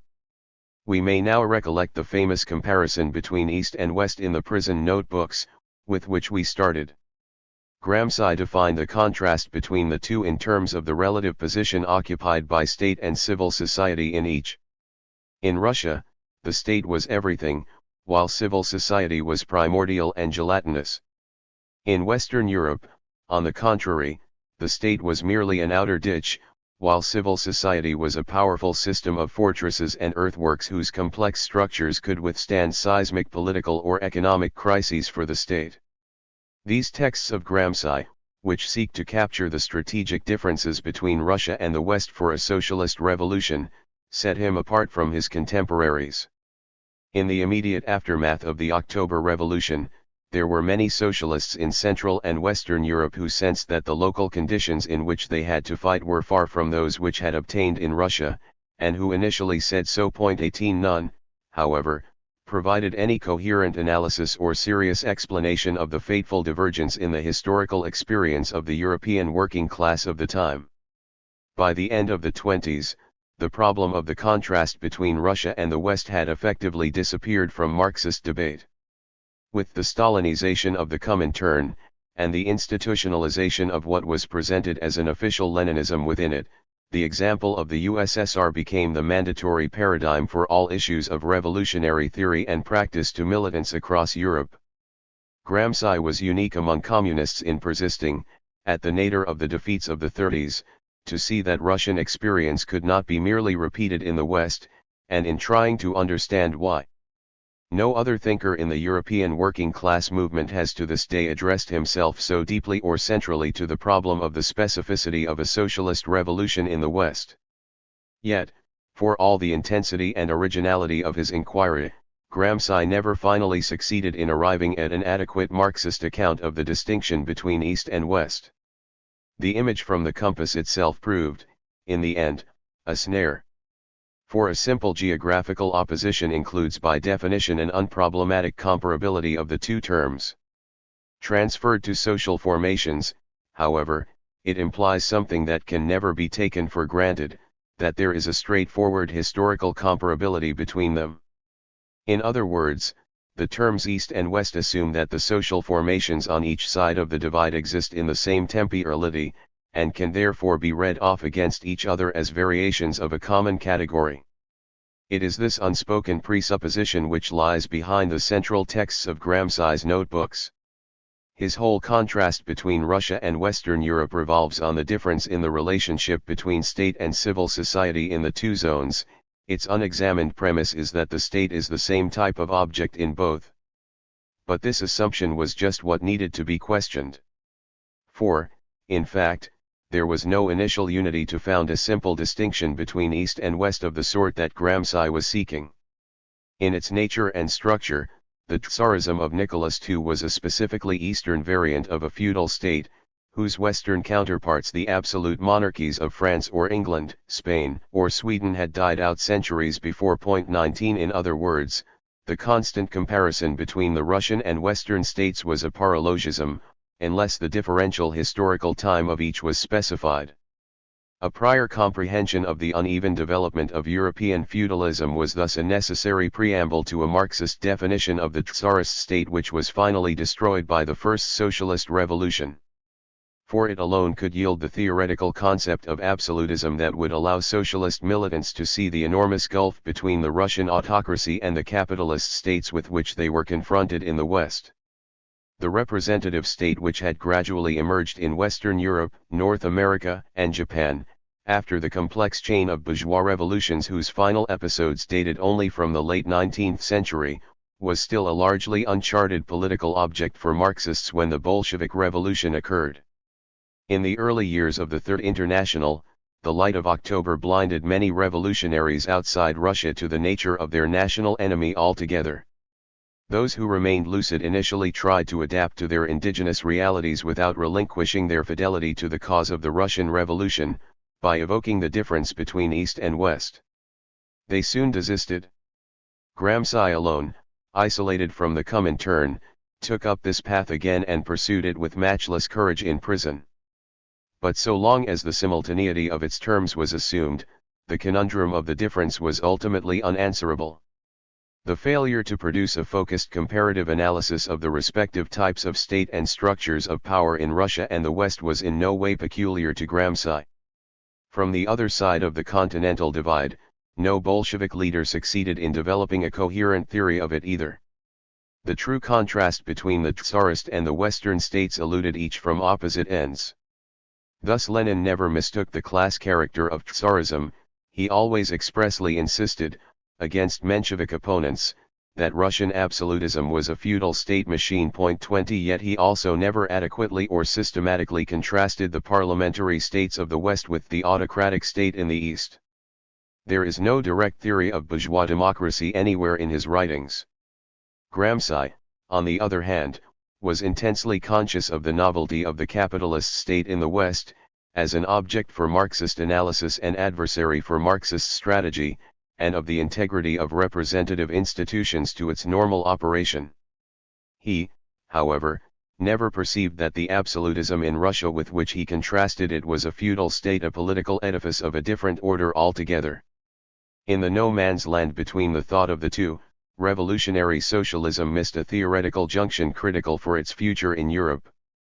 In the case of Gramsci, his inability to grasp the historical disjuncture concealed by the geographical form of his unity distinction left its determinate effects on his theory of bourgeois power in the West. Gramsci, as we have seen, was constantly aware of the twin character of this power, but he never succeeded in giving it a stable formulation. Thus his passages on the distinction between East and West all suffer from the same flaw. Their ultimate logic is always to tend to revert to the simple schema of an opposition between hegemony in the West and dictatorship in the East, parliamentarism versus Tsarism. In Tsarist Russia, there was no legal political freedom, nor any religious freedom either. 21 Within a state that left no autonomy to civil society. In Republican France, by contrast, the parliamentary regime realized the permanent hegemony of the urban class over the population as a whole by means of rule by permanently organized consent, in which the organization of consent is left to private initiatives, and is thus moral or ethical in character, because it is in one way or another voluntarily given. Point 22. The weakness of Gramsci's counterposition was not so much its overestimation of the ideological claims of the Tsarist state. Within the Russian social formation, which was indeed far more extensive than that of any contemporary Western state, if not as absolute as Gramsci's attribution to it of a command over everything. It was its underestimation of the specificity and stability of the repressive machinery of army and police, and its functional relationship to the representative machinery of suffrage and parliament, within the Western state. Strangely, it was not Gramsci but his comrade and antagonist Amadeo Bordiga who was to formulate the true nature of the distinction between East and West, although he never theorized it into any cogent political practice. At the fateful sixth plenum of the Executive Committee of the Communist International, in February, March 1926, Bordiga, by now isolated and suspected within his own party, confronted Stalin and Bukharin for the final time. In a remarkable speech to the plenum, he said, "We have in the International only one party that has achieved revolutionary victory, the Bolshevik Party. They say that we should therefore take the road which led the Russian party to success. This is perfectly true, but it remains insufficient. The fact is that the Russian party fought under special conditions, in a country where the bourgeois liberal revolution had not yet been accomplished and the feudal aristocracy had not yet been defeated by the capitalist bourgeoisie. Between the fall of the feudal autocracy and the seizure of power by the working class lay too short a period for there to be any comparison with the development which the proletariat will have to accomplish in other countries. For there was no time to build a bourgeois state machine on the ruins of the Tsarist feudal apparatus. Russian development does not provide us with an experience of how the proletariat can overthrow a liberal parliamentary capitalist state that has existed for many years and possesses the ability to defend itself. We, however, must know how to attack a modern bourgeois democratic state that on the one hand has its own means of ideologically mobilizing and corrupting the proletariat, and on the other can defend itself on the terrain of armed struggle with greater efficacy than could the Tsarist autocracy. This problem never arose in the history of the Russian Communist Party. Point 23. Here the real opposition between Russia and the West emerges clearly and unambiguously: feudal autocracy against bourgeois democracy. The accuracy of Bordiga's formulation allowed him to grasp the essential twin character of the capitalist state. It was stronger than the Tsarist state, because it rested not only on the consent of the masses, but also on a superior repressive apparatus. In other words, it is not the mere extent of the state that defines its location in the structure of power, but also its efficacy. The repressive apparatus of any modern capitalist state is inherently superior to that of Tsarism, for two reasons. Firstly, because the Western social formations are much more industrially advanced, and this technology is reflected in the apparatus of violence itself. Secondly, because the masses typically consent to the state in the belief that they exercise government over it. It therefore possesses a popular legitimacy of a far more reliable character for the exercise of this repression than did Tsarism in its decline, reflected in the greater discipline and loyalty of its troops and police, juridically the servants, not of an irresponsible autocrat, but of an elected assembly. The keys to the power of the capitalist state in the West lie in this conjoined superiority. 4.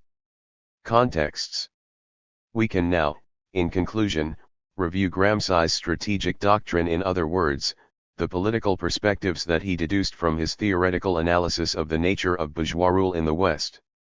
What were the lessons of the morphology of capitalist hegemony, as he sought to reconstruct it in prison, for the working class movement? What was the political crux of the problem of the bourgeois state for a Western strategy of the proletarian revolution? Gramsci, as a theorist and a militant, never separated the two. His solution to the cipher of success in the West was, as we have seen, a war of position. What was the real meaning and effect of this formula? To understand Gramsci's strategic theory, it is necessary to retrace the decisive original polemic within the European workers' movement to which it was a hidden, ulterior response.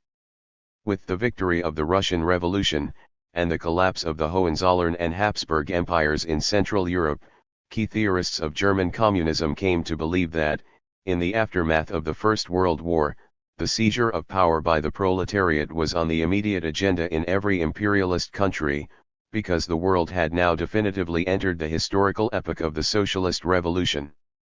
This belief was most fully and forcefully expressed by George Lukács, then a leading member of the exiled Hungarian Communist Party, writing in the German-language theoretical review Kommunismus in Vienna. For Lukács, there was now a universal actuality of the proletarian revolution, determined by the general stage of the development of capitalism, which was henceforward in mortal crisis. This means that the actuality of the revolution is no longer only a world historical horizon arching over the self-liberating working class, but that revolution is already on its agenda. The actuality of the revolution provides the keynote of the whole epoch 1. This fusion-confusion between the theoretical concepts of historical epoch and historical conjuncture allowed Lukács and prominent colleagues in the KPD such as Thalheimer and Froelich to ignore the problem of the concrete preconditions for a revolutionary situation by abstractly affirming the revolutionary character of the time itself. On this premise, they went on to argue for a novel tactic, the Teal action or partial armed action against the capitalist state. Within the ranks of the Second International, Bernstein and co-thinkers had maintained the possibility of partial ameliorations of capitalism by means of parliamentary reforms, that would in a gradual process of evolution eventually lead to the peaceful completion of socialism. The illusion that the inherent unity of the capitalist state could be divided or attained by successive partial measures, slowly transforming its class character, had been a traditional prerogative of reformism. There now, however, emerged an adventurous version of the same error in the Third International.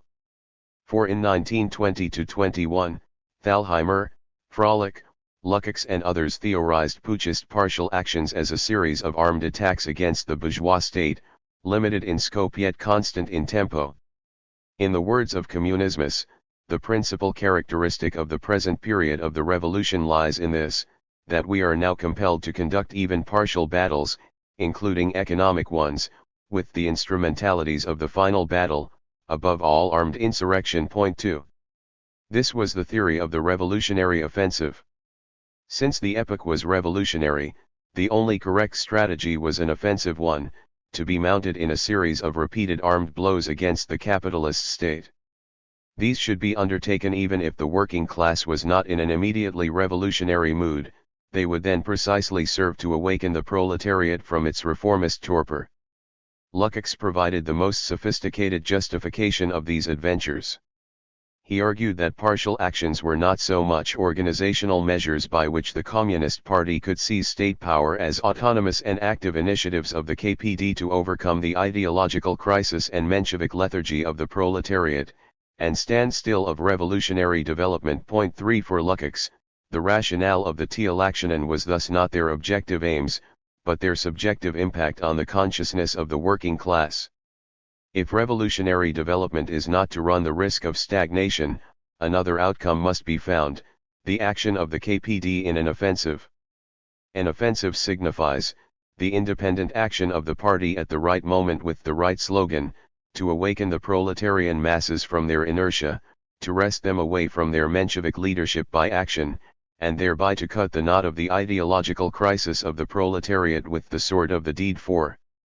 The fate of these pronouncements was rapidly settled by the lesson of events themselves. The radical misunderstanding of the integral unity of capitalist state power, and the necessarily all-or-nothing character of any insurrection against it, naturally led to disaster in central Germany. In March 1921, the KPD launched its much-vaunted offensive against the Prussian state government, by falling into the trap of a badly prepared rising against a preventive police occupation of the Mansfeld, Merseburg area.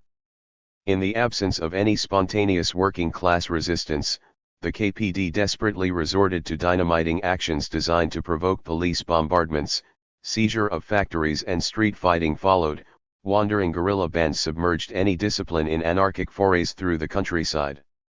For a week, heavy fighting raged in central Germany between KPD militants and the police and Reichswehr units mobilized to suppress them. The result was a foregone conclusion. Isolated from the rest of the German proletariat, bewildered and dislocated by the arbitrary character of the action, hopelessly outnumbered by the concentration of Reichswehr troops in the Merseburg, Halle region, the vanguard flung into this confrontation with the full might of the army was rooted. A drastic wave of repression succeeded the march action. Some 4,000 militants were sentenced to prison, and the KPD received its quietus in Prussian Saxony. Not only was the objective of state power never achieved, but the subjective impact on the German working class and the KPD itself was calamitous. Far from rousing the proletariat from its Menshevik lethargy, the march action demoralized and disillusioned it. The vanguard zone of the Merseburg mines relapsed into a desert of apolitical backwardness. Worse still, the KPD never wholly regained the trust of wide sections of the German proletariat thereafter. Its membership had been 350,000 before the March offensive. Within a few weeks of the disaster, it had plummeted to half that number. It never attained comparable levels of strength again in the Weimar Republic. The adventurism of the KPD in 1921 was condemned by the Third World Congress of the Comintern. Lenin wrote a famous letter to the German party, demolishing the justifications for it. Trotsky denounced the whole theory of teleaction, a purely mechanical conception of the proletarian revolution which proceeds solely from the fact that the capitalist economy continues to decay has led certain groups of comrades to construe theories which are false to the core, the false theory of an initiating minority which by its heroism shatters the wall of universal passivity among the proletariat, the false theory of uninterrupted offensives conducted by the proletarian vanguard as a new method of struggle, the false theory of partial battles which are waged by applying the methods of armed insurrection and so on. The clearest exponent of this is the Vienna journal Kommunismus. It is absolutely self-evident that tactical theories of this sort have nothing in common with Marxism. To apply them in practice is to play directly into the hands of the bourgeoisie's military political leaders and their strategy. 5 Lenin and Trotsky together waged a resolute fight against the theory of the teleaction at the Third World Congress of the Communist International, and over German opposition it was formally repudiated by the Comintern. Against this background it is now possible to reconsider Gramsci's later attempt to define the specificity of a Western revolutionary strategy as a war of position. For Gramsci's axiom was designed to represent the political correction he believed necessary after the failure of the March action which he saw as the expression of a war of manœuvre. His dating of the two is precise and unequivocal. In the present epoch, the war of movement occurred politically between March 1917 and March 1921, and it was then followed by a war of position. 6 The contrast between war of manœuvre and war of position, it will be remembered, was derived by analogy from the First World War. Whereas in Russia, Gramsci wrote, the revolution could make fast, mobile sorties against the state, and overthrow it at great speed. In the industrial East-West such insurrectionary tactics would lead to defeat, much as the campaign of the Tsar's army in Galicia had done. It seems to me that Lenin understood that a change was necessary from the war of manœuvre applied victoriously in the East in 1917, to a war of position which was the only possible form in the West where, as Krasnov observes, armies could rapidly accumulate endless quantities of munitions, and where the social structures were of themselves still capable of becoming heavily armed fortifications. This is what the formula of the United Front seems to me to mean. 7. Gramsci's explicit equation of United Front with war of position, which might otherwise seem baffling, becomes immediately clear. For the United Front was the political line adopted by the Comintern after the Third World Congress had condemned the theory of the offensive advocated by the KPD, a war of manœuvre. The strategic objective of the United Front was to win over the masses in the West to revolutionary Marxism, by patient organization and skillful agitation for working-class unity in action. Lenin, who coined the slogan to the masses with which the Comintern Congress of 1921 closed, expressly emphasized its importance for a differential strategy adapted to countries in Western Europe, in contradistinction to those in Russia. In his speech of July 1, replying to Terracini, the representative of Gramsci's own party, the PCI, he devoted his address precisely to this theme. We were victorious in Russia not only because the undisputed majority of the working class was on our side, but also because half the army, immediately after our seizure of power, and 9/10 of the peasants, in the course of some weeks, came over to our side. We were victorious because we took, not our agrarian program, but that of the socialist revolutionaries, and put it into effect. Our victory lay in the fact that we carried out the socialist revolutionary program. That is why this victory was so easy. Is it possible that you in the West have such illusions? It is ridiculous. Just compare the economic conditions. We were a small party in Russia, but we had with us in addition the majority of the Soviets of workers and peasants deputies throughout the country. Where do you have that? We had with us nearly half the army, which numbered at least 10 million men. Do you really have the majority of the army behind you? Show me such a country. Can you point to any country in Europe where you could win over the majority of the peasantry in some weeks? Perhaps Italy. 8. Lenin went on to stress the absolute necessity of winning the masses in the West, before any attempt to achieve power could be successful. This need not always imply the creation of a vast political party. It meant that the revolution could only be made with and by the masses themselves, who would have to be convinced of this goal by their vanguard in an extremely arduous preparatory phase of struggle. I am certainly not denying that revolution can be started by a very small party and brought to a victorious conclusion. But we have to know the methods by which the masses can be won over to our side. An absolute majority is not always essential, but for victory and for retaining power, what is essential is not only the majority of the working class. I use the term working class in its West European sense, i.e. in the sense of the industrial proletariat, but also the majority of the working and exploited population. Have you thought about this? 9. Gramsci was thus correct in thinking that Lenin had formulated the policies of the United Front in 1921 to answer to the specific problems of revolutionary strategy in Western Europe. At the time, of course, Gramsci himself together with nearly the whole leadership of the PCI had stubbornly rejected the United Front in Italy, and had thereby facilitated the victory of fascism, which was able to triumph over a divided working class. From 1921 to 1924, the years when the Comintern seriously tried to secure the implementation of United Front tactics towards the Maximalists in Italy, both Bordiga and Gramsci refused, resisting the line of the International. By the time Gramsci had assumed the leadership of the party in 1924, and rallied to a policy of fidelity to the International, fascism was already installed, and the Comintern, now radically changed in character, had largely abandoned United Front tactics itself. Thus Gramsci's insistence on the concept of the United Front in his prison notebooks in the 30s does not represent a renewal of his political past. On the contrary, it marks a retrospective break with it. For it was the contemporary situation in the Communist International which determined the nature and direction of the strategic texts written during Gramsci's imprisonment. In 1928, the famous third period of the Comintern had started. Its premise was the prediction of an immediate and catastrophic crisis of world capitalism, apparently vindicated shortly afterwards by the Great Depression. Its axioms included the identity of fascism and social democracy, the equivalence of police dictatorships and bourgeois democracies, the necessity of breakaway trade unions, and the duty of physical combat against recalcitrant workers and labor officials.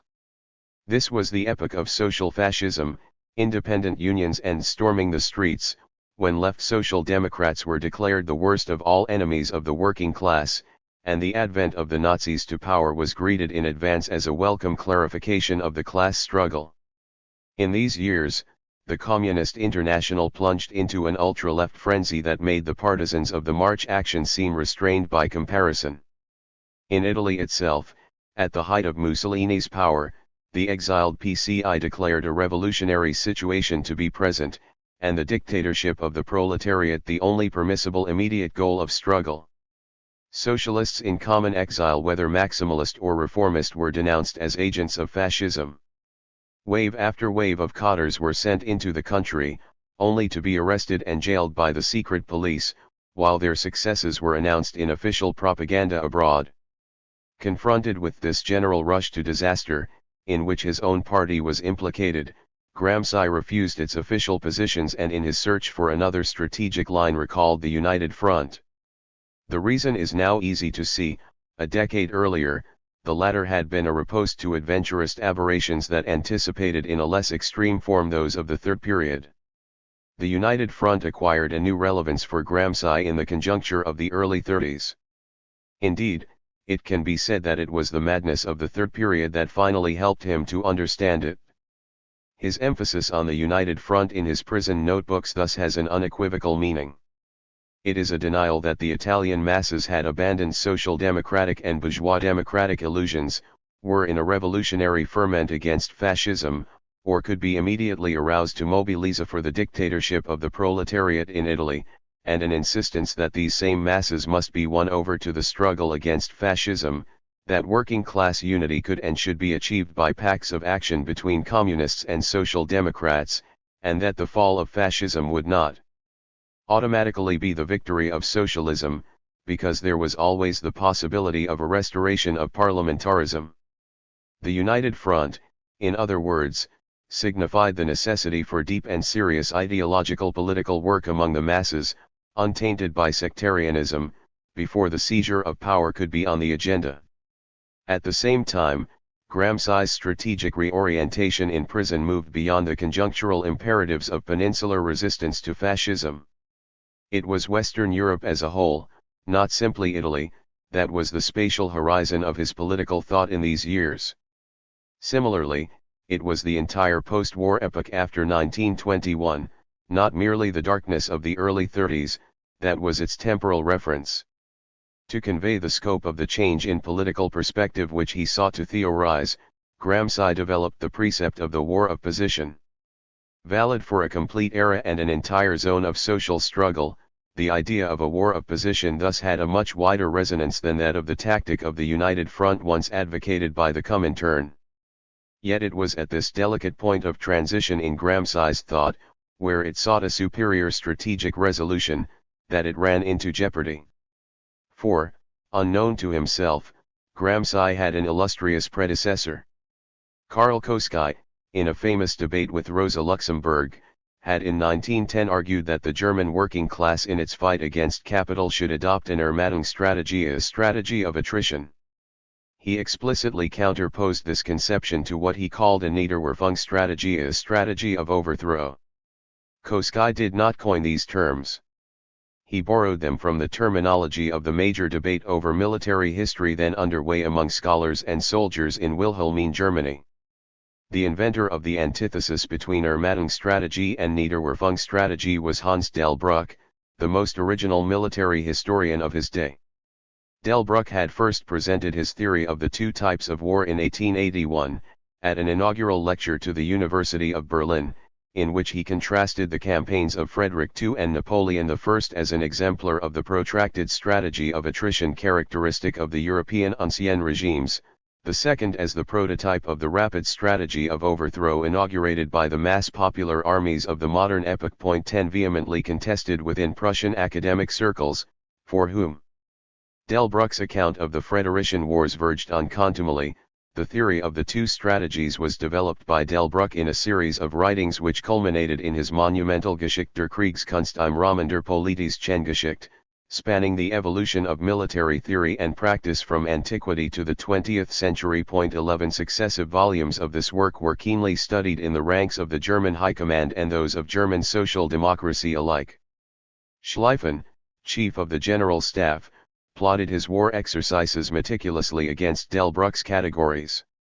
Mering, in Die Neue Zeit, enthusiastically recommended Delbruck's histories to working-class readers in 1908 as the most significant work produced by the historical writing of bourgeois Germany in the new century. 12 In an essay on them over 100 pages long, Mering dwelt on the perennial validity of the opposition between attrition and overthrow for the art of war.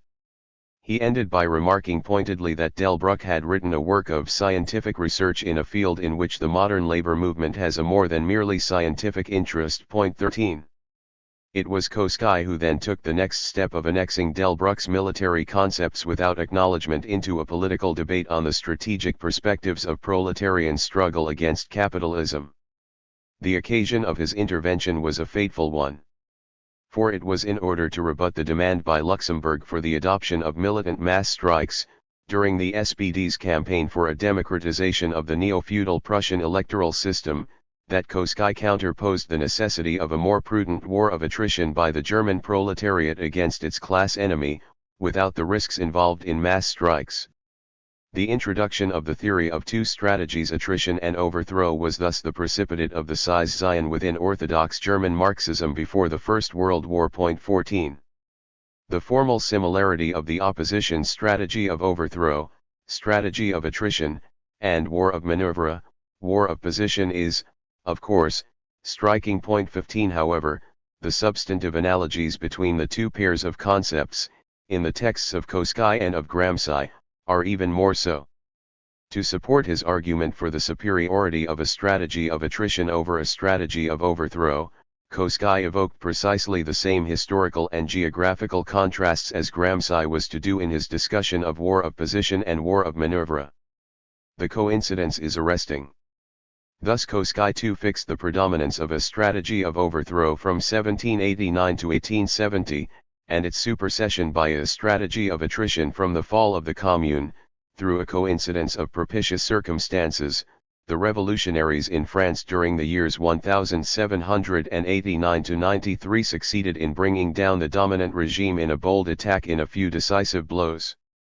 This strategy of overthrow was then the only one available for a revolutionary class, in an absolutist police state which excluded any possibility of building parties, or of the popular masses exercising any constitutional influence on the government. Any strategy of attrition would have failed because the government, confronted with opponents who wanted to unite for a durable resistance to it, could always cut off their possibilities of organization or coordination. This strategy of overthrow was still in full bloom when our party was founded in Germany. The success of Garibaldi in Italy and the glittering, if eventually defeated, struggles of the Polish insurrection immediately preceded Lassalle's agitation and the founding of the International. The Paris Commune followed soon afterwards. But it was precisely the Commune which showed that the days of a tactic of overthrow were now past. It was adapted to political circumstances characterized by a dominant capital city and an inadequate communications system which made it impossible to concentrate large masses of troops quickly from the countryside, and to a level of technique in street planning and military equipment which gave considerable chances to street fighting. It was then that the foundations of a new strategy of the revolutionary class were laid, which Engels eventually counterposed so sharply to the old revolutionary strategy in his introduction to the class struggles in France, and which can very well be designated a strategy of attrition. This strategy has hitherto won us the most shining successes, endowed the proletariat from year to year with greater strength, and put it ever more at the center of European politics. 16. The nub of this strategy of attrition were successive electoral campaigns, which Koskai hopefully asserted might give the SPD a numerical majority in the Reichstag next year. Denying that aggressive mass strikes had any relevance in the present conjuncture in Germany, Koskai went on to advance the idea of a geopolitical separation between Eastern and Western Europe. In Tsarist Russia, Koskai wrote, there was no universal suffrage, no legal rights of assembly, no freedom of the press. In 1905, the government was isolated at home, the army defeated abroad, and the peasantry in revolt across the vast and uncoordinated imperial territory. In these circumstances, a strategy of overthrow was still possible. For the Russian proletariat, which lacked elementary political or economic rights, could launch an amorphous and primitive revolutionary general strike, directed indifferently against government and employers. 17 The gathering storm of mass strikes in Russia then spontaneously escalated to a decisive contest with the state. In the event, the policy of violence pursued by the Russian working class encountered ultimate defeat. But its strategy of overthrow was the natural product of Russian society's historical backwardness. The conditions for a strike in Western Europe and especially in Germany, Koschei went on, are, however, very different from those in pre-revolutionary and revolutionary Russia. 18 In Western Europe, the workers were more numerous and better organized, and they had long possessed civic liberties. They were also confronted with a stronger class enemy, equipped above all in Germany with a disciplined army and bureaucracy. The Prussian state machine, in fact, was now the most powerful in Europe. The working class was also more isolated from other classes than in Russia. Hence tumultuous mass strikes such as occurred during 1905 in Russia were inappropriate in the West. Demonstrations of this sort have never yet occurred in Western Europe. Nor is it probable that they will do so, not in spite, but because of half a century of the socialist movement, social democratic organization, and political freedom. 19 In these circumstances, to unleash mass strikes to secure the reform of the Prussian franchise, as Luxemburg demanded, would merely compromise the chances of the SPD at the next Reichstag elections. Formally, Koschei did not deny that in the final battle of the class struggle, a transition to a strategy of overthrow would be necessary in the West too. But the weapon of the mass strike should be reserved solely for this decisive engagement, when victory or defeat would be absolute. For the moment, preliminary skirmishes should not be fought with heavy artillery. 20 The only correct path in the West was a strategy of attrition, recalling that of Fabius Cunctator in ancient Rome. 21 Luxemburg, whom Gramsci reproached for her mysticism in his central text on East and West. 22 Grasped the logic of Koschei's contrast between the two zones immediately. The polemic between them on just this issue was the occasion for her political break with Koschei, 4 years in advance of Lenin, who only understood it when war arrived in 1914. Luxemburg denounced the whole theory of the two strategies and its crude contrast between revolutionary Russia and parliamentary Western Europe. 23 As a rationalization of Koschei's refusal of mass strikes and his capitulation to electoralism. She rejected Koschei's description of the Russian Revolution of 1905, the picture of a chaotic, amorphous, and primitive strike of the Russian workers, is a flowering fantasy. 24 It was not political backwardness but advance that distinguished the Russian proletariat within the European working class.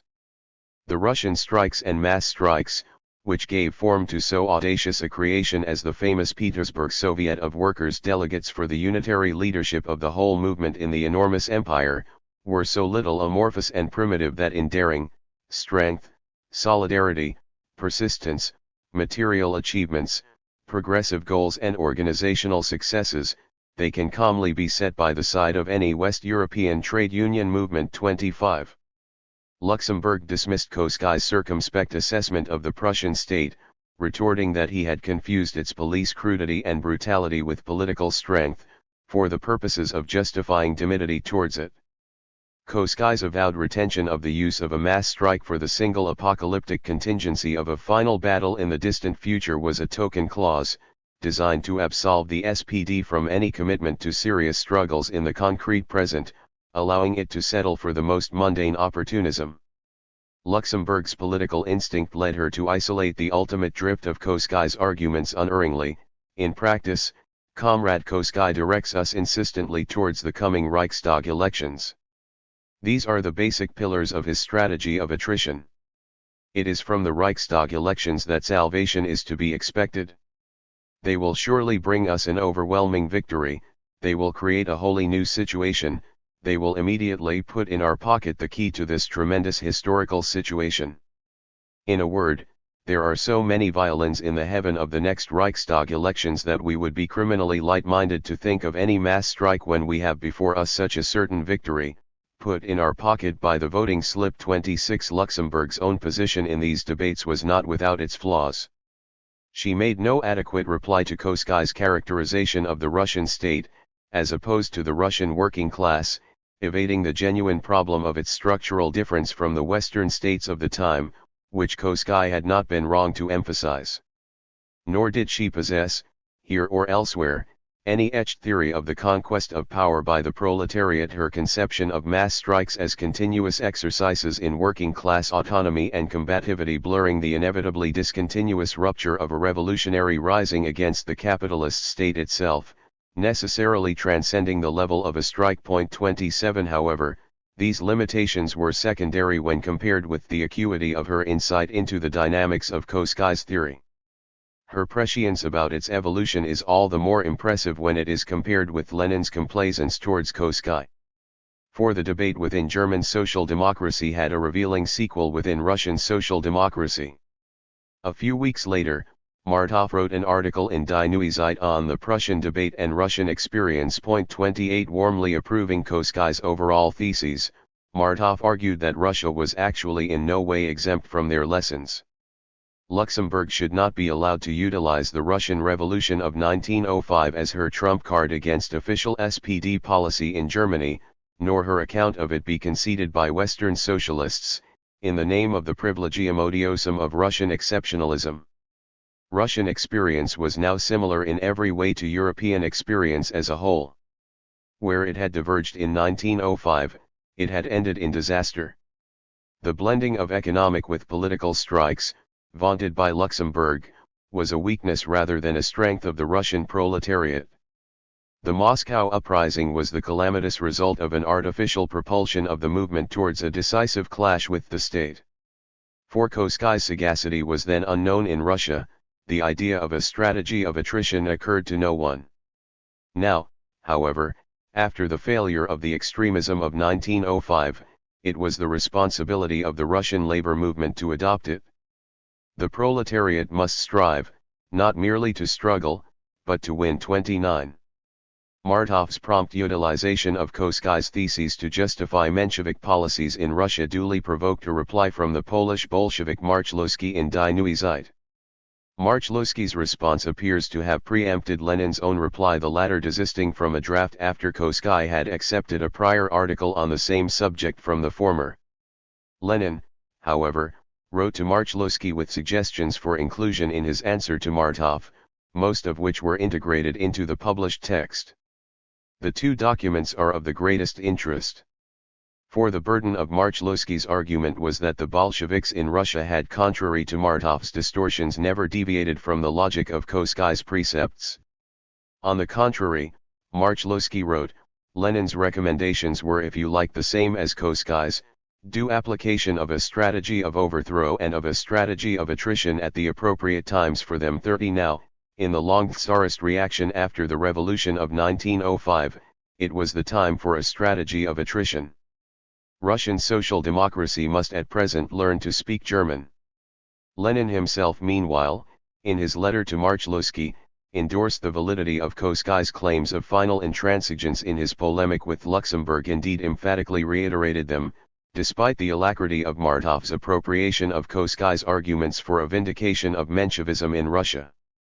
Rosa Luxemburg argued with Koskai as to whether in Germany the moment had arrived for Niederwerfung strategy, and Koskai plainly and bluntly stated that he considered this moment was unavoidable and imminent but had not yet arrived. All the Mensheviks seized on Rosa Luxemburg's dispute with Koskai in order to declare Koskai a Menshevik. Martov is trying his hardest, by means of petty and miserable diplomacy, to deepen the gulf between Rosa Luxemburg and Karl Koskai. These wretched devices cannot succeed. Revolutionary Social Democrats may argue about the timing of Niederwerfung strategy in Germany, but not about its appropriateness in Russia in 1905. 31. The contrast with Luxembourg is striking. For Luxembourg perceived at once that the real effect of Koskai's arguments was a sophisticated apology for reformism. Her vigorous denunciations of them received their vindication by the end of the polemic between the two. For Luxembourg's characterization of Koskai's theory as what she called Nichtsolsparlamentarismus, nothing but parliamentarism, was finally confirmed in so many words by Koskai himself in one of his closing rejoinders, in a formulation which sums up his position in a classic expression of what can be called the social democratic defense clause: the more democratic the constitution of a country, the less there exist conditions for a mass strike, the less necessary for the masses does such a strike become, and therefore the less often it happens. Where the proletariat possesses sufficient electoral rights, a mass strike is only to be expected as a defensive measure, as a means to protect voting rights or a parliament with strong social democratic representation, against a government that refuses to obey the will of the people's representatives. 32. Gramsci, cut off from the outside world in prison during the 30s, was unaware of these precedents while he struggled to forge concepts to resist the renewal of adventurism within the Comintern. It was in this context that he was able to produce a notion formally analogous to that of Koski, without seeing its dangers. Gramsci's war of position was intended, as we have seen, as a reply to Thalheimer's and Lukács's war of Minerva in the spirit, he believed, of the Comintern Congress that had condemned them. The errors of the theory of the T-election have already been discussed. Did Gramsci's formula, however, completely correct them? It will be noticed that what he did was in effect to invert their way of posing the problem. Revolutionary strategy in Gramsci's account becomes a long, immobile trench war between two camps in fixed positions, in which each tries to undermine the other culturally and politically. The siege is a reciprocal one, Gramsci wrote, concentrated, difficult, demanding exceptional qualities of patience and invention. 33. There is no doubt that the danger of adventurism disappears in this perspective, with its overwhelming emphasis on the ideological allegiance of the masses as the central object of struggle, to be gained only by pursuit of a united front within the working class. But what happens to the phase of insurrection itself, the storming and destruction of the state machine that for Marx or Lenin were inseparable from the proletarian revolution? Gramsci never relinquished the basic tenets of classical Marxism on the ultimate need for a violent seizure of state power, but his strategic formula for the West failed to integrate them. The mere counterposition of war of position to war of Minerva in any Marxist strategy in the end becomes an opposition between reformism and adventurism. An objection must immediately occur to such a judgment. Why should Gramsci not have intended the strategy of war of position to be a preparation for a concluding war of Minerva against the class enemy? In other words, did he not in fact advocate a thesis that Lenin had wrongly ascribed to Koski, the necessity of a transition from the strategy of attrition to the strategy of overthrow, a transition which was inevitable in the period of a political crisis when the revolution reaches its highest intensity? 34. In this schema, Gramsci's war of position would correspond to the phase in which a revolutionary party seeks to win the masses ideologically to the cause of socialism, prior to the phase in which it will lead them politically into a final revolt against the bourgeois state. Hegemony would then indeed be exercised within civil society, in the formation of a class bloc of the exploited, while dictatorship would be asserted over against the exploiters, in the forcible destruction of the state apparatus that secured their rule. Such an interpretation would conform to the classical principles of historical materialism. Yet in all the 2,000 pages of the prison notebooks, there is only one, glancing sentence that appears to be in concordance with it. Even that is oblique and ambiguous. At the very end of the long passage comparing East and West which we have cited so often, Gramsci penned a short afterthought gratuitously suppressed by his editors after the war. One attempt to start a revision of the current tactical methods was perhaps that outlined by Trotsky at the Fourth World Congress, when he made a comparison between the Eastern and Western fronts. The former had fallen at once, but unprecedented struggles had then ensued. In the case of the latter, the struggles would occur beforehand. The question, therefore, was whether civil society resists before or after the attempt to seize power, where the latter occurs, and so on. However, the question was outlined only in a brilliant, literary form, without directives of a practical character. 35. In this passage alone can be found a fleeting instance of the correct theoretical and temporal order in which Gramsci's concepts should have been deployed, to yield a revolutionary political strategy for advanced capitalism. For in the West, the resistance of civil society would precisely have to be overcome before that of the state, by the work of the united front, yet victory within this arena would then have to be succeeded by what Gramsci here directly calls an armed assault on the state. Unfortunately, the insight contained in this allusion to another thinker was a passing one. The weight of Gramsci's own imagery indeed cast in a brilliant, literary form in his central strategic texts goes in the opposite direction. There it is the state which is merely an outer ditch, and civil society which is the powerful system of fortresses and earthworks that lies behind it. In other words, it is the civil society of capitalism repeatedly described as the domain of consent that becomes the ultimate barrier to the victory of the socialist movement. The war of position is then the struggle by the organized working class to win hegemony over it, a hegemony which by tacit definition merges into a political paramountcy over the social formation as a whole. In politics, war of position is hegemony, Gramsci wrote, while hegemony is rule by permanently organized consent. 36. The theoretical slippage noted earlier thus recurs again in Gramsci's strategic thought, with yet more serious consequences. For in a direct reversal of Lenin's order of battle, Gramsci expressly relegated war of movement to a merely preliminary or subsidiary role in the West, and promoted war of position to the concluding and decisive role in the struggle between labor and capital. In so doing, he was finally trapped by the logic of his own concepts. The fatal passage reads, "The war of position demands enormous sacrifices by infinite masses of people.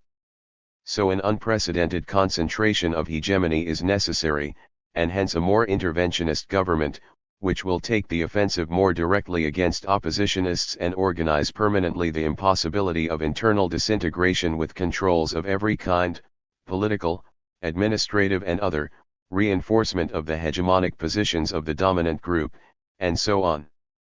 All this indicates that we have entered a culminating phase in the political historical situation, since in politics the war of position, once won, is decisive definitively. In politics, in other words, the war of maneuver subsists so long as it is a question of winning positions that are not decisive. 37. The errors of this text have their suspect symptom, the disquieting claims for the necessity of a more authoritarian command within the ranks of the working class, capable of suppressing all dissent. The association of the strategy of a war of position with the centralist uniformity of political expression, in homage to the worst side of the Comintern, is not a reassuring one. In fact, the socialist revolution will only triumph in the West by a maximum expansion, not constriction, of proletarian democracy, for its experience alone, in parties or councils, can enable the working class to learn the real limits of bourgeois democracy, and equip it historically to surpass them.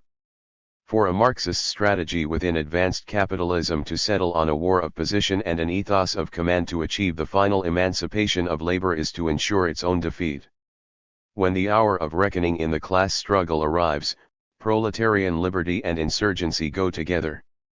It is their combination, and no other, that can constitute a true social war of movement capable of overthrowing capital in its strongest bastions. The political solution for the future of the Western working class that Gramsci sought in prison, in the end eluded him. The perspective of a war of position was a deadlock. In the final analysis, the function of this idea in Gramsci's thought seems to have been that of a kind of moral metaphor. It represented a sense of stoical adjustment to the loss of any immediate hope of victory in the West. In one of those coincidences that are a signature of the time, the Marxist thinker in Western Europe whose fate was closest to that of Gramsci in the 30s reproduced the same idea in his very different work. Walter Benjamin, fellow victim of fascism, expressed his political pessimism in the motto of a tactic of attrition for which his friend Brecht commemorated him, unaware of any anterior history, on his death. 38. The poetic register of Benjamin's notion tells us something about the scientific status of Gramsci's formula. The debt that every contemporary Marxist owes to Gramsci can only be properly acquitted if his writings are taken with the seriousness of real criticism. In the labyrinth of the notebooks, Gramsci lost his way. Against his own intention, formal conclusions can be drawn from his work that led away from revolutionary socialism. Is it necessary to add that Gramsci was himself proof against any sort of reformism? The parliamentarist conclusions of Koski's strategic theory were absolutely foreign to him. His work is strewn elsewhere with assertions of the imperative need for a revolutionary overthrow of the capitalist state. We do not even have to look back at his countless statements before prison and censorship. In the document that can be regarded as Gramsci's effective political testament, his final direct counsel to the militants of the Italian working class recorded by Athos Lisa, in which he insisted in defiance of third-period doctrines on the necessity for popular intermediary objectives in the struggle against fascism above all, a constituent assembly he also left no doubt about his commitment to ultimate objectives, as Marx and Lenin would have thought of them, the violent conquest of power necessitates the creation by the party of the working class of an organization of a military type, pervasively implanted in every branch of the bourgeois state apparatus, and capable of wounding and inflicting heavy blows on it at the decisive moment of struggle. 39. Gramsci not merely asserted the need for proletarian revolution in classical terms, many have done that verbally since. He fought and suffered a long agony for it. Not merely his work, but his life is incomprehensible without this vocation. Gramsci himself was only too well aware of the conditions of his struggle against illness, isolation, and death. The central passages in his notebooks on the distinction between East and West are all cast in the form of an extended military analogy: artillery, trenches, commanders, maneuvre, position. The same man laconically warns us against any easy reading of his own vocabulary. In saying all this, the general criterion should be remembered that comparisons between military art and politics should always be taken with a pinch of salt, in other words, as aids to thought or terms in a reductio ad absurdum. 40. The conditions of Gramsci's composition in prison produced a non-unitary, fragmentary theory, which inherently allowed discrepancies and incoherences in it. Nothing reveals this more clearly than the references to Trotsky in the central texts discussed in this study. For in them, the concept of permanent revolution is repeatedly the formal object of Gramsci's criticism, as the alleged expression of a war of manœuvre. Yet it was Trotsky who led the attack with Lenin on the generalist theory of the revolutionary offensive at the Third Congress of the Comintern. It was Trotsky, again with Lenin, who was the main architect of the United Front which Gramsci equated with his war of position. Finally, it was Trotsky, not Lenin, who wrote the document that was the classical theorization of the United Front in the 20s. 41. Gramsci's confusion was here virtually total. The political proof of it was to be very concrete.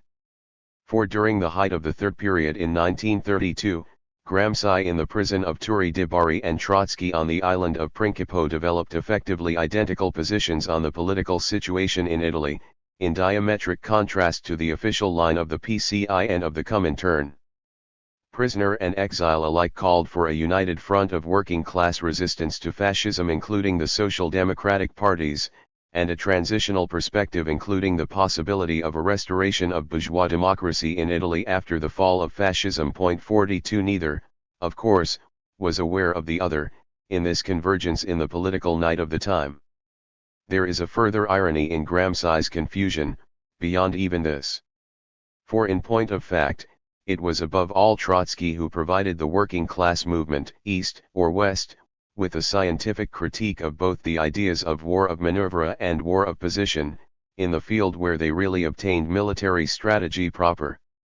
For the political doctrines that emerged within the revolutionary movement of Central Europe in 1920–21 had their military equivalent in Russia. There, Franz and Tukhachevsky played the role of Lukács and Thalheimer.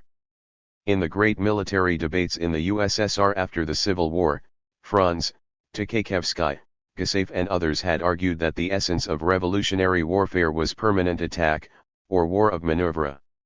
Tukhachevsky declared, strategic reserves, the utility of which was always doubtful, we need not at all in our war. Now there is only one question, how to use numbers to gain the maximum force of the blow.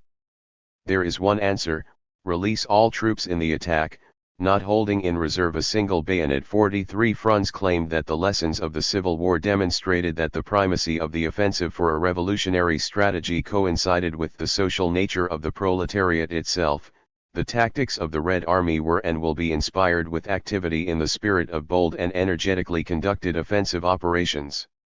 This proceeds from the class nature of the workers' and peasants' army and at the same time coincides with the exigencies of military art. 44. War of position, characteristic of the First World War and of the bourgeoisie, was henceforward an anachronism. Maneuver is the sole means of securing victory, wrote Tchékevsky. 45. Trotsky, as we have seen, fought against the theory of the offensive as a strategy within the Comintern. He now conducted a companion battle against it as a military doctrine within the Red Army. Replying to Franz and others, Trotsky made the comparison himself.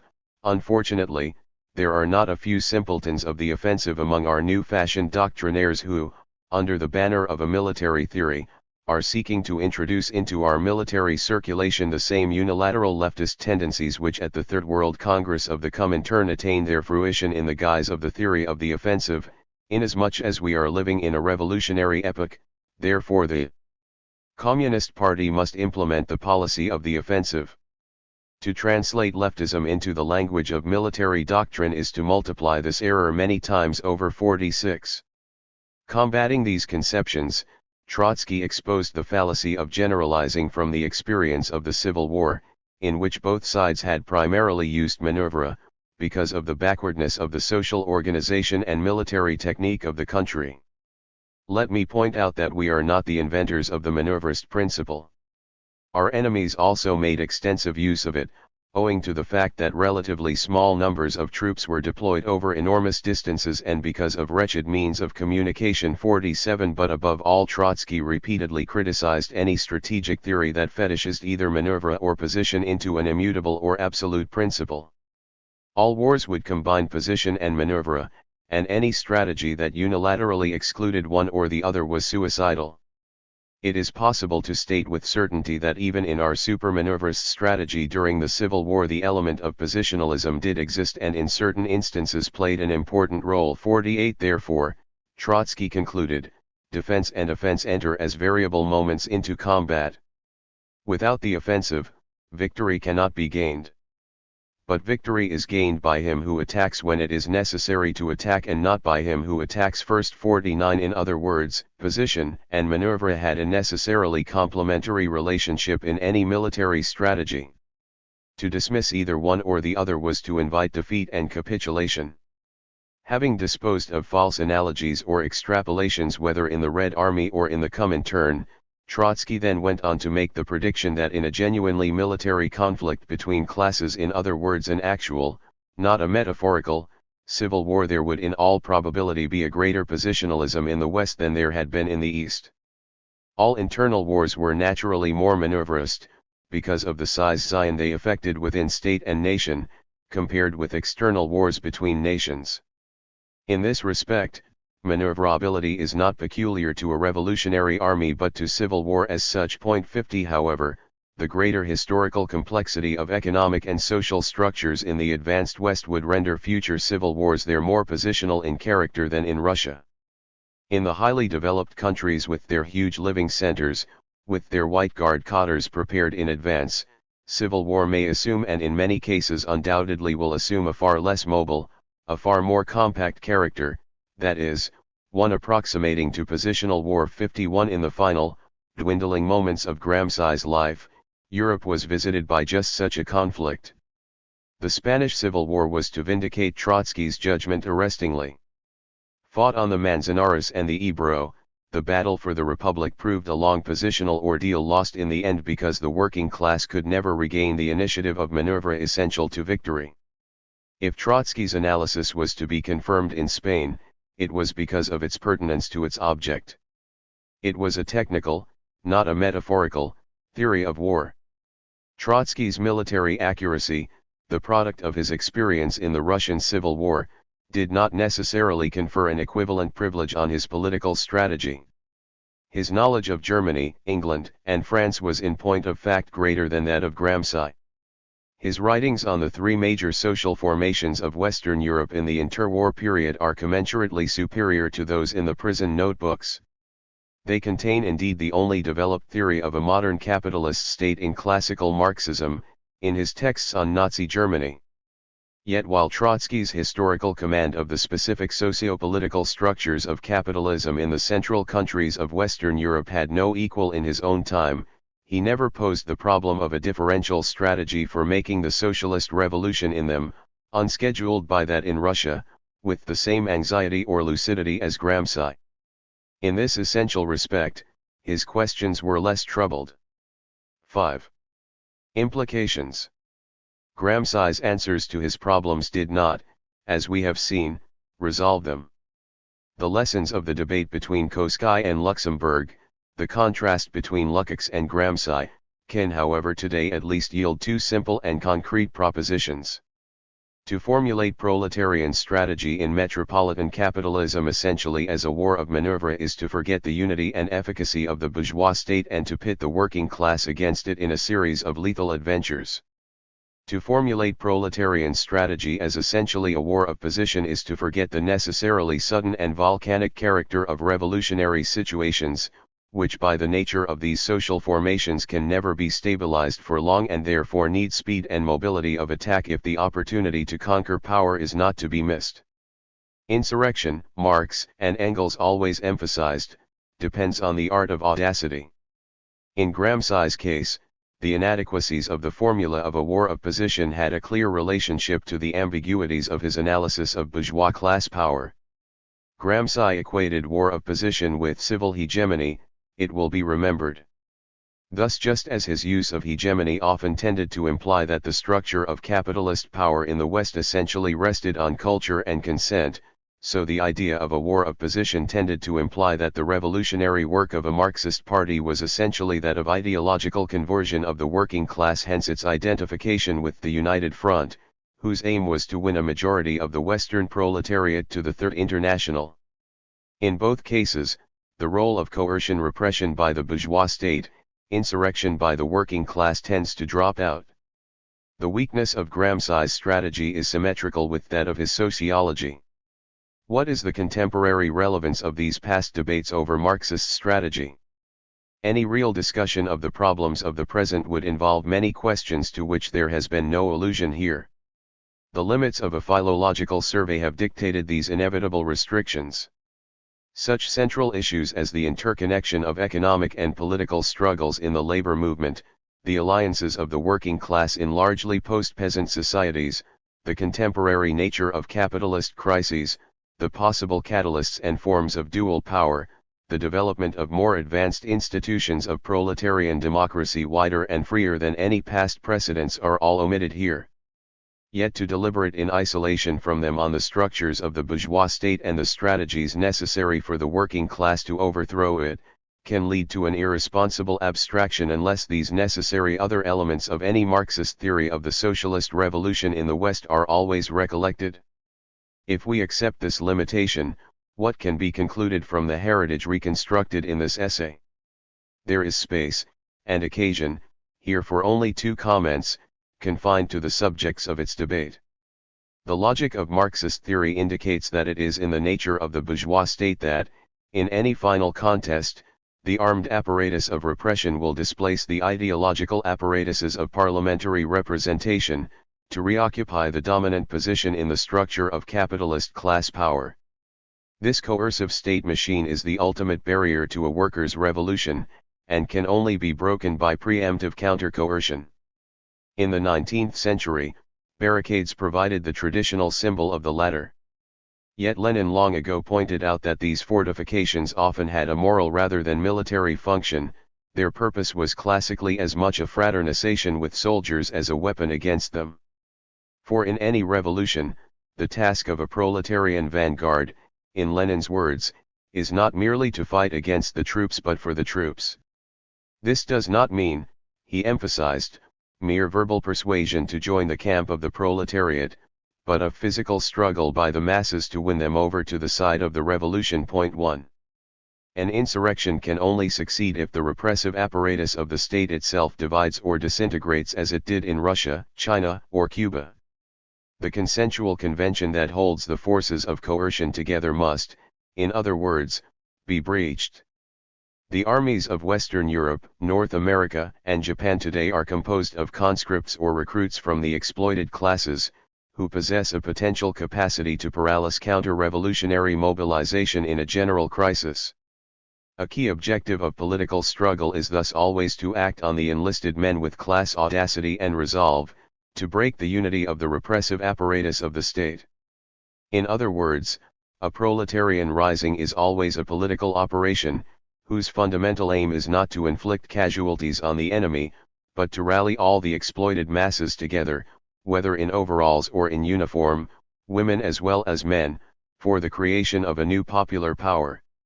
Yet it is also, however, necessarily a military operation. For no matter how successful the working class is in dividing the coercive apparatus of the state, detaching major segments from it, and winning them over to the cause of the revolution, there still always remains an irreducible core of counter-revolutionary forces, specially trained and hardened in their repressive functions, who cannot be converted, who can only be defeated. The Petrograd garrison went over to the Military Revolutionary Committee, the Junkers and the Cossacks in the Winter Palace still resisted. The infantry and artillery may have rallied to the cause of socialism in Portugal, the commandos and air force remained intact to suppress it. Where the domestic institutions of repression disintegrate too suddenly or drastically, it is the external intervention of stronger military apparatuses from abroad, controlled by more powerful bourgeois states, that will be deployed the foreign currency of coercion towards which local capital moves in flight when its own reserves sink too low. The examples, from Russia to Spain, from Cuba to Vietnam, are common knowledge. The duality internal or international of the armed apparatus of the enemy is an unvarying element of every revolution. Trotsky captured it with accuracy. The workers must in advance take all measures to draw the soldiers to the side of the people by means of preliminary agitation, but at the same time they must foresee that the government will always be left with a sufficient number of dependable or semi-dependable soldiers for them to call out for the purposes of quelling an insurrection, and consequently in the final resort the question has to be decided by an armed conflict to the determination of the capitalist state in the final instance by coercion thus holds true of the coercive apparatus itself. Ideological and political struggle can undermine a bourgeois military machine in a revolutionary crisis, by a consensual conquest of the men enlisted in it. But the hardcore of professional counter-revolutionary units, Marines, paratroops, riot police, or paramilitary gendarmerie can only be swept away by the coercive attack of the masses. From beginning to end, the laws of the capitalist state are reflected and refused in the rules of a socialist revolution. Such a revolution will only occur in the West when the masses have made the experience of a proletarian democracy that is tangibly superior to bourgeois democracy. The sole way for the victory of socialism to be secured in these societies is for it to represent incontestably more, not less, freedom for the vast majority of the population. It is the untapped store of popular energies any inception of a real workers' democracy would release that will provide the explosive force capable of ending the rule of capital. For the exhibition of a new, unprivileged liberty must start before the old order is structurally cancelled by the conquest of the state. The name of this necessary overlap is dual power. The ways and means of its emergence with or without the presence of a workers' government in office constitute the critical intermediate problem of any socialist revolution.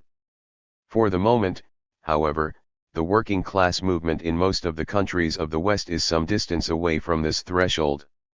It is no doubt the case that the majority of the exploited population in every major capitalist social formation today remains subject in one way or another to reformist or capitalist ideology.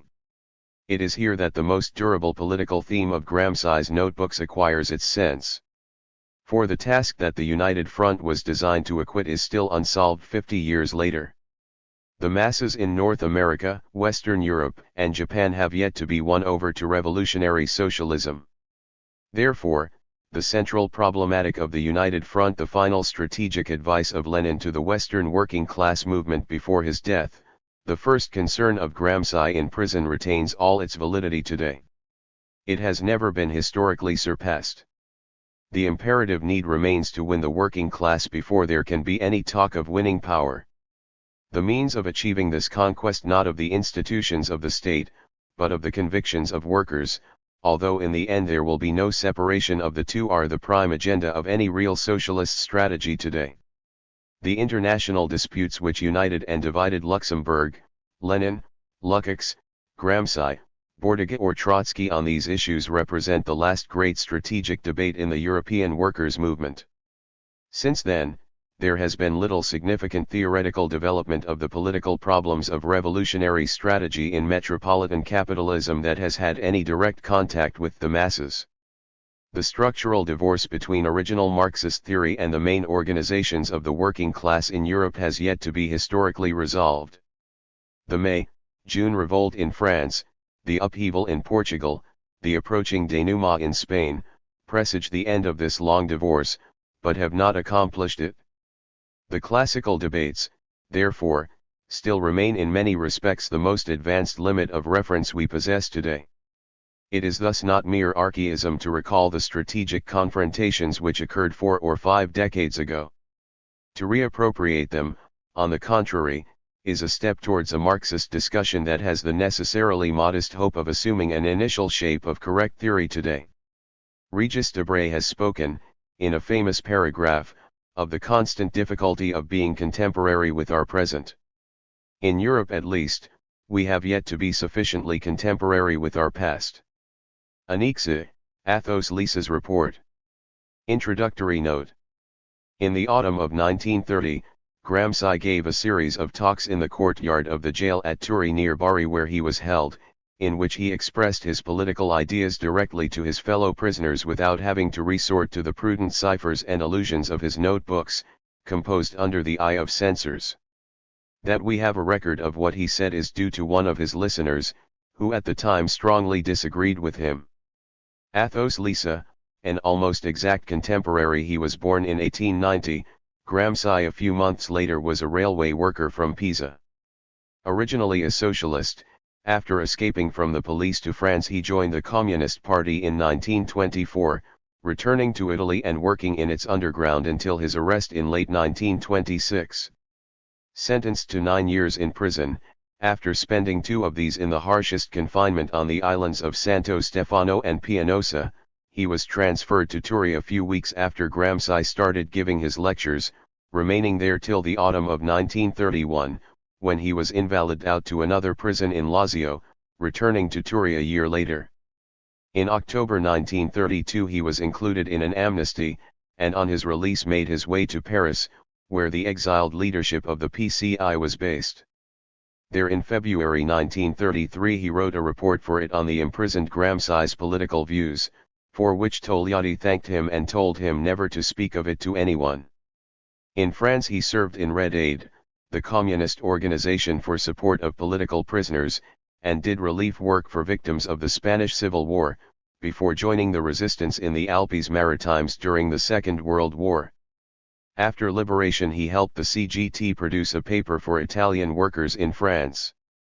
At the height of the Cold War, he was expelled from France in 1951, returning to Pisa when he was in his early 60s. As a disciplined militant, he never mentioned the existence of the report to anyone, and had no idea what had happened to it. A decade later, Togliatti died in Yalta. On August 25, 1964, a vast funeral procession followed his bier in Rome. Within a few months, Athos Lisa's report was published in the PCI's weekly Rinascita on December 12, 1964, 30 years after it was written. Its author remained silent, dying soon afterwards in April 1965. Sometime after his death, his widow found the manuscript of a memoir he had tucked away in the pages of an encyclopedia, of which he had never spoken even to her. He must have completed it in the last months of his life, since it included the text of his report of 1933, of which he had possessed no copy since handing it over to Togliatti, and a note explaining why he omitted the opening sentences reproduced in Rinascita. Eventually, in 1973, the memoir was edited and published by the last survivor of communist leadership born in the 1890s, the heterodox Umberto Terracini. 1 The text printed below is the 5th chapter of the book, containing both Lisa's report of Gramsci's lectures in prison and his description of what followed them in the conditions of each at Turi de Bari. Kept secret when it was written, revealed only after the death of the leader who made sure it had remained so, the Athos Lisa report has not ceased to be explosive to this day. The reason why Togliatti concealed it in 1933 lay in what Gramsci called his punch in the eye to the official line of the party, his call for a constituent assembly to rally all anti-fascist forces in Italy, as a transitional objective in the advance towards a socialist revolution for which the Communist Party did not yet command sufficient support to aim outright this, at a time when the PCI leadership was propagating the delusions of the third period of the Comintern that revolution was around the corner and the only force against fascism was itself. After 1935, the Comintern switched to the strategy of a popular front, but since it did so without any allusion to its previous sectarian line, let alone self-criticism for it, Lisa's report had still to be suppressed, as damning evidence of past error and the fate that Togliatti had dealt Gramsci's rejection of it. Within a decade of its release after Togliatti's death, however, the report became an embarrassment to the PCI, no longer as a deviation to the right of the party's line, but as all too awkward evidence of how far Gramsci's politics were to the left of it.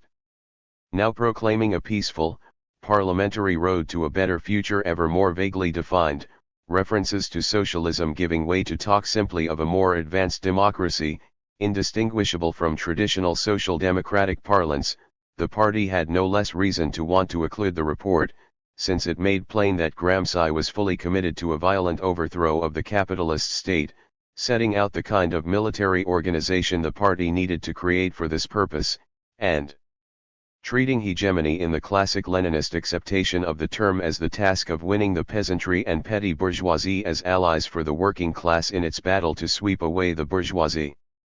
At the antipodes of the historic compromise the PCI was seeking with the DC, the leading party of the Italian bourgeoisie, such conceptions were anathema to its recent transmogrification.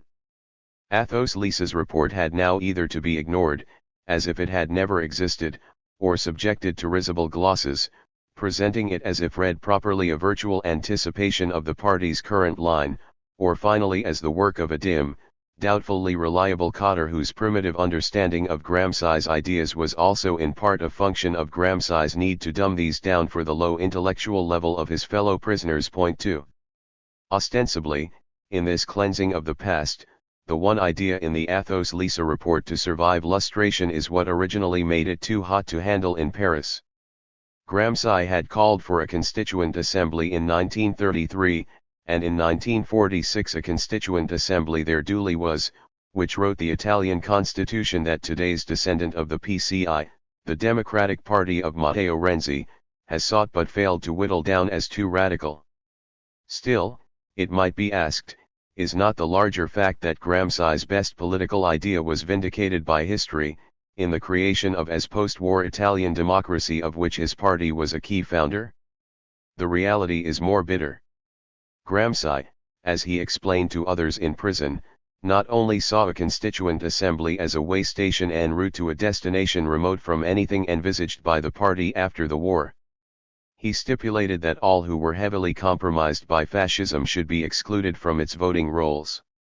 So far from anything like this occurring, no serious purge of any kind was made of fascist officials in the Italian state apparatus after 1945, when Togliatti was Minister of Justice. Virtually every prefect, let alone subordinate, who had served Mussolini remaining in place. Among these officials was the very military judge, Enrico Macies, who had sent Gramsci to his martyrdom in prison. Promoted for his service to the regime in staging Gramsci's trial, along with that of many other communists, Macies went on to military duties in Mussolini's conquest of Ethiopia and then the fascist seizure of Slovenia, annexed to Italy during the war.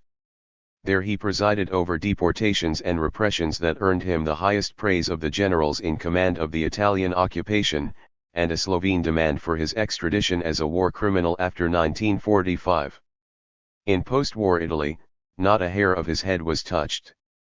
He was even called upon for help in organizing an anti-fascist exhibition in Milan, and lived out the rest of the days till 1973 in complete tranquility. Point 3. At no point did the PCI lift a finger to expose him or bring him to justice. To read Lisa's description of what Gramsci endured at the hands of this figure is a reminder of what his party preferred to forget. Memoir. When the number of political prisoners at Torre de Bari increased, our desire for some assessment of the situation in Italy and the party's line on it became more pressing, also because the new arrivals in prison brought us contradictory news of these.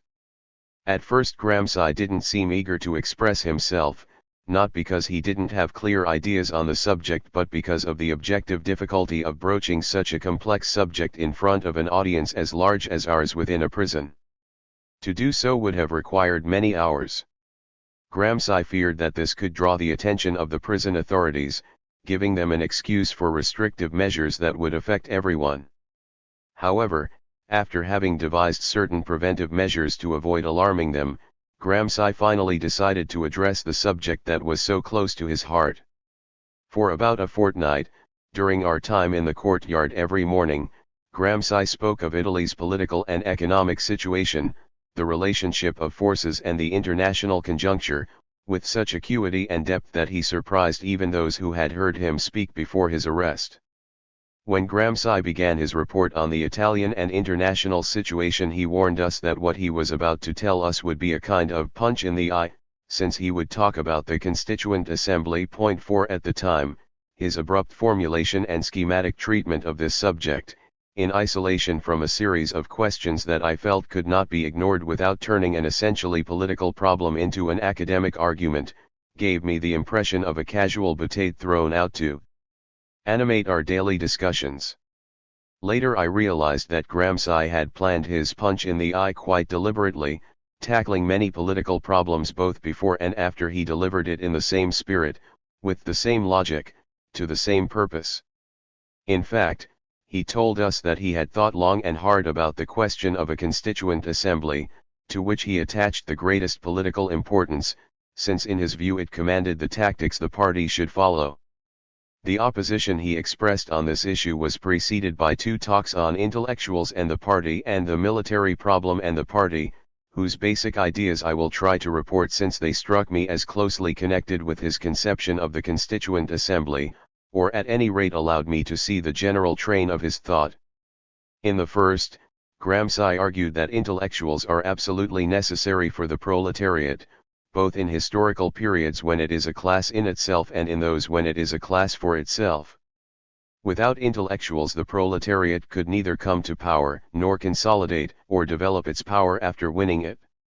But who should be considered intellectuals, and among these, on whom should the party concentrate its work?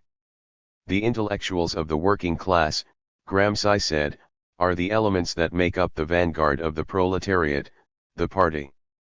In support of this idea Gramsci drew an analogy between the party and certain branches of bourgeois state organization, taking its factories and armed services as examples. In both of these he classified those who exercise a function beyond mere execution of physical tasks as intellectuals or semi-intellectuals.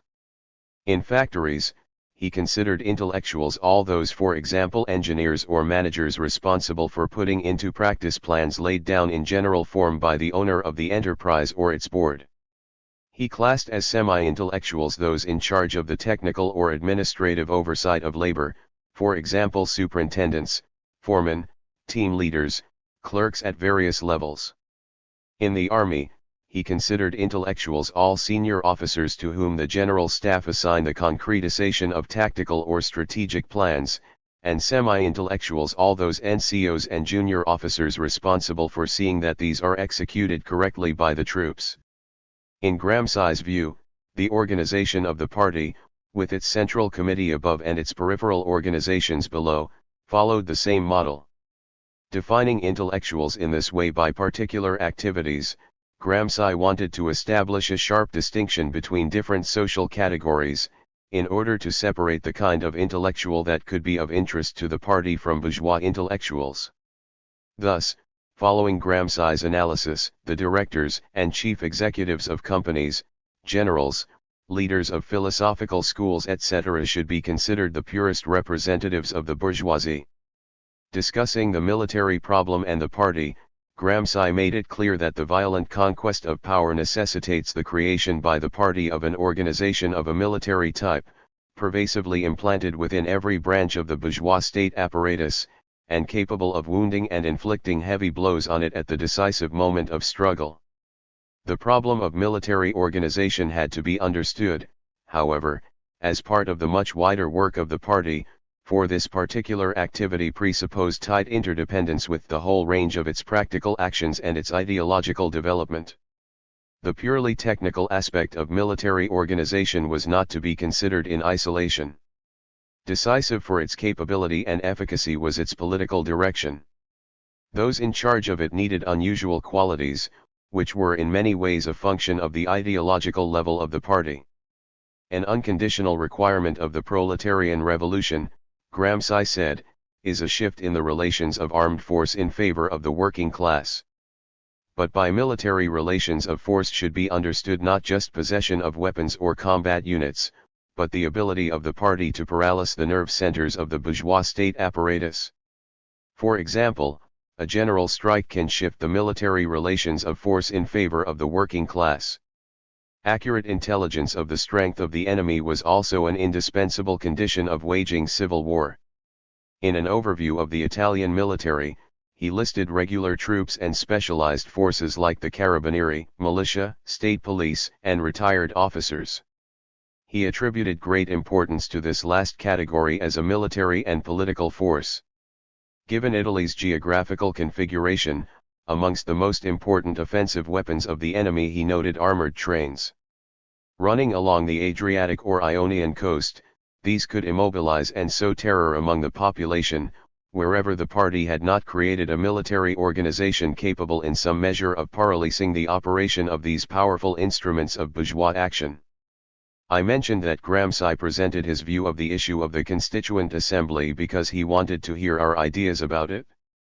Like other comrades who heard his exposition, I had the impression Gramsci attached a lot of importance to our response to his talk. He never tired of repeating that the party suffered from maximalism and that his work of political education among us aimed at creating a core of people capable of a healthier ideological contribution to it. Too often in the party, he said, there is a fear of anything that doesn't belong to the old maximalist phrase book. People think the proletarian revolution is something that at a certain point arrives ready-made. Every tactical move that doesn't conform to a dreamy subjectivism is considered a distortion of the tactics and strategy of the revolution. So there is often talk about revolution without any precise idea of what would be needed to bring it about, of the means necessary to achieve it as an end, or how to adapt these means to different historical situations. There was a general tendency to elevate words over political action, or to confuse the two. That's why Gramsci termed the issue of the Constituent Assembly a punch in the eye. His presentation of this theme focused on two conceptions: 1. The tactics of winning allies for the proletariat, 2. The tactics of winning power. He developed these roughly as follows. Italian reaction, in depriving the proletariat of its party, class organizations, press, and any legal opportunity for meetings and strikes, had stripped it of the most indispensable means of struggle for a relatively rapid achievement of its hegemony as a class.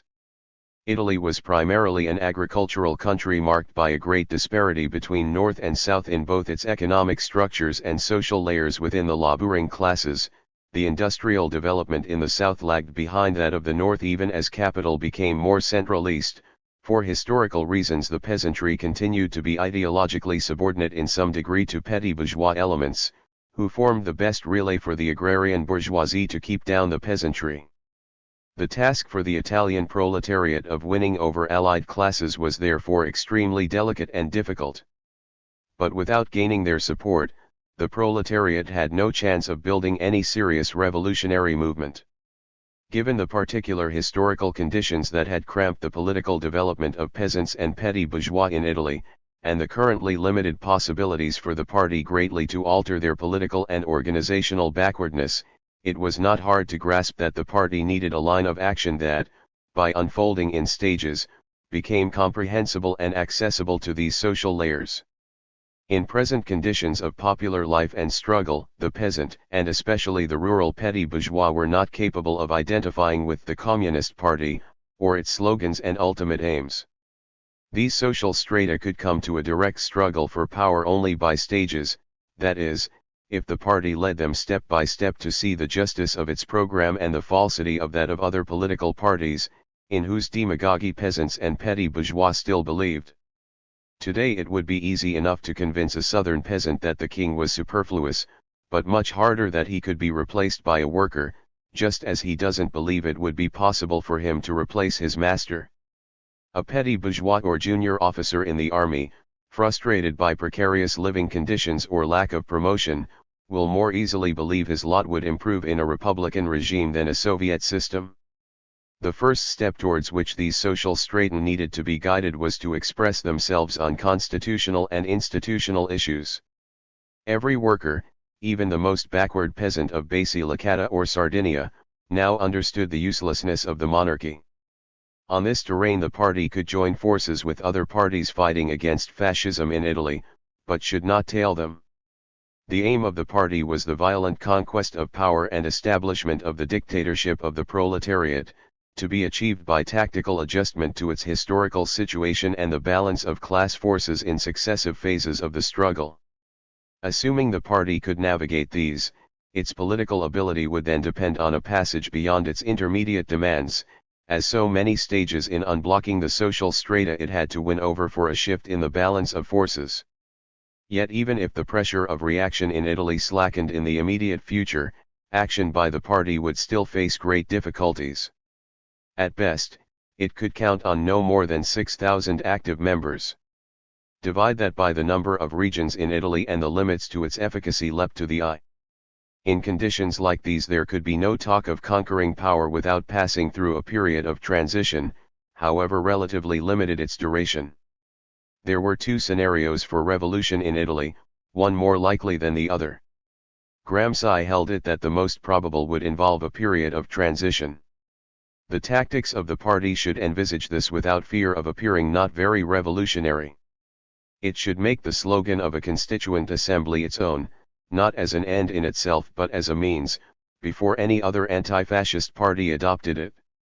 The assembly would offer an institutional framework for its representatives to pose the most urgent demands of the working class, to discredit every scheme for peaceful reform, and to show the Italian working class that the only viable solution for Italy lay in a proletarian revolution. Here Gramsci liked to recall the Association of Young Sardinia of Turin in 1919, when well-judged and timely action by the party had rallied the poor against the rich, enrolling them in the Sardinian Socialist Educational Society within the Chamber of Trade Unions.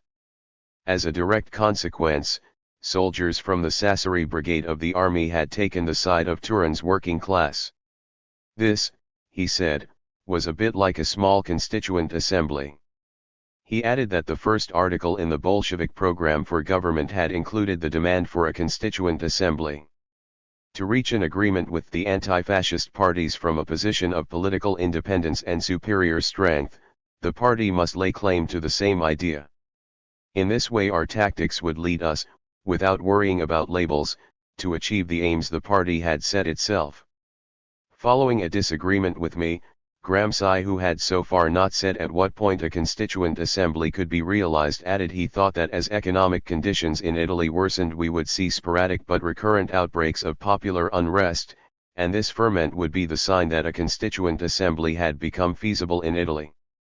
But the party should start calling for one right away. Since he assumed the objective conditions for a proletarian revolution had existed in Europe for over 50 years, Comrade Gramsci's analysis set aside any assessment of the interdependence of the Italian economy with that of other capitalist states, the inherent consequences of the deepening world economic crisis, the radicalization of the working class and disintegration in the social support of certain pseudo-proletarian parties, or the political influence at large of the development of the Soviet economy. We must, he said, be more political, better able to act politically, less afraid of doing politics. Pausing incidentally to consider the slogan of workers' and peasants' government, he said that this was historically superseded and should be replaced by a republic of workers' and peasants' Soviets in Italy.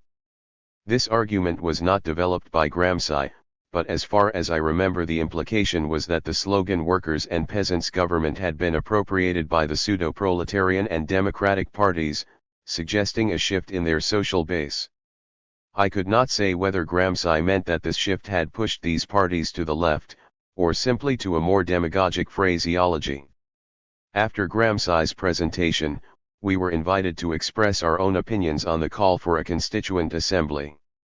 Each, within the limits of their ability, said what they thought, and on the whole nearly everyone agreed with Gramsci's positions. Those in favor were Comrades Tully, Lai, Piacentini, Ceresa, Spadoni, Lo Sardo and a few others whose names I don't exactly recall. Those against were Scucchia from Rome and myself. Nevertheless, at Gramsci's express wish, all those present at the discussion were invited to reconsider the question and come back to say what they thought a fortnight later. This never happened because Gramsci, under the influence of false information, thought that discussions among comrades put in separate sections of the prison were becoming factional. At a brief meeting, Gramsci announced that he would suspend ongoing conversations among comrades for 6 months because political education was lacking. So the question of the Constituent Assembly was born and died in Turri de Bari, while it remained alive in the mind of Comrade Gramsci, so much so that in October 1932 he spoke of it to me with the same deep conviction and enthusiasm he had shown in 1930. The day after Gramsci's presentation, I asked him to set out his view of fascism, what he thought were the historical conditions that had produced it, what interests it represented, and where its social composition lay. I felt that our perspectives on the Italian situation could not be objective without a clear understanding of all this. Gramsci agreed to my proposal and the next day outlined a retrospective history of fascism that I will try to summarize as succinctly as I can, to avoid distorting Gramsci's ideas amid details. Here is what he argued. Fascism as we see it in Italy is a peculiar form of bourgeois reaction which emerged out of specific historical conditions of the bourgeoisie in general and our country in particular. Italian fascism could not be accurately understood without situating it in the history of the Italian people, and the economic and political structures of Italy. If we want a more grounded explanation of the particular features of the form of reaction called fascism in Italy, we have to go back, at least, to the historical matrices of successive stages in the unification of the Italian state, to the nefarious influence of the Church, to the actions of democracy and social democracy. The lack of any political unity of the Italian bourgeoisie, rooted in the economic structure of our country, and conspicuous during the period of struggles for Italian independence, accounts in good part for the origin and development of fascism, which acquired the function of uniting all bourgeois forces, once the historical conditions were ripe for doing so. Conversely, the absence of any true bourgeois, democratic revolution in Italy, which left unsolved a whole series of problems whose resolution would have given greater cohesion to the Italian bourgeoisie, sharpened the class struggle and accelerated the development of the proletariat. If by participating in the First World War the Italian bourgeoisie seemed to achieve a unity it had never before known, the post-war period reopened all the contradictions that the war had in part attenuated, reproducing in exacerbated form all the old problems of Italian society. This was a historical moment defined by what could be called a parallelism between the forces ranged against each other. On one side the bourgeois forces fought without any political unity to impose the costs of the war on the working class, while on the other the working class led by the Socialist Party fought for the conquest of power without itself having achieved any class unity. But while the Italian proletariat, misled by the Socialist Party, diluted its revolutionary potential in tactics that did not lead to the conquest of power, the bourgeoisie succeeded in regrouping its forces to combat the working class. The first phase of the fascist movement, which began with violent squads paid by landowners in some agricultural areas and particularly the Po Valley, was an expression of the bourgeois struggle against workers in general and in particular the struggle of the rural bourgeoisie against the association of agricultural laborers. The tactics of the Italian bourgeoisie followed two trajectories, one aimed against the trade unions and the other against the Federterra. The arrow of its attack, however, started in the countryside before turning on the cities, reversing the traditional throttling of Italian rural society by the towns. At first, the elements active in the fascist organizations were recruited from the dregs of society. In a second phase, After Giolity's government lent its support, they came from the rural and urban petty bourgeoisie, which believed that its turn had come to determine the future of Italy. This moment coincided with a broadening of the social basis of fascism, and a subsidence of the revolutionary impetus that had found expression in the movement of factory occupations. All further developments in the political struggle in Italy reflected, through the prism of tumultuous and contradictory actions of the fascist party, phases in the conflict between the proletariat and the reaction of the social classes deployed by the bourgeoisie against it. This process moved more or less in parallel with the centralization of capital in Italy, resulting in the dominance of finance capitalism, to the interests of which the politics of fascism became subordinate. Thus at a certain moment fascism became the form of organization called upon to defend the interests of this sector of the Italian bourgeoisie, while at the same time managing, to a certain degree and by various means, to mitigate differences among the interests of the class as a whole. This performance was facilitated by the anti-democratic character of so many Italian institutions, including a legal system that inhibited any possibility of checking the overweening power of the strongest economic groups, a parliament subject to the discretionary powers of the king, a judiciary that was non-elective, and so on. Along with this centralization of the forces of the bourgeoisie had come, moving at a much slower pace, a radicalization of the working class, a process of which the Communist Party and its ideology was in part an expression. Although fascism had failed completely in its aim of resolving the economic crisis, it did allow the Italian bourgeoisie to overcome the deep political crisis of the post-war years without too much turbulence, achieving a relative stabilization of its position. Of course, this was at the expense of the working class. Though so far contained, the Italian economic crisis would certainly deepen, with consequences already visible in worker and peasant unrest, and rising economic and political discontent. The objective conditions for a conquest of power by the proletariat were already all there. But these were not enough.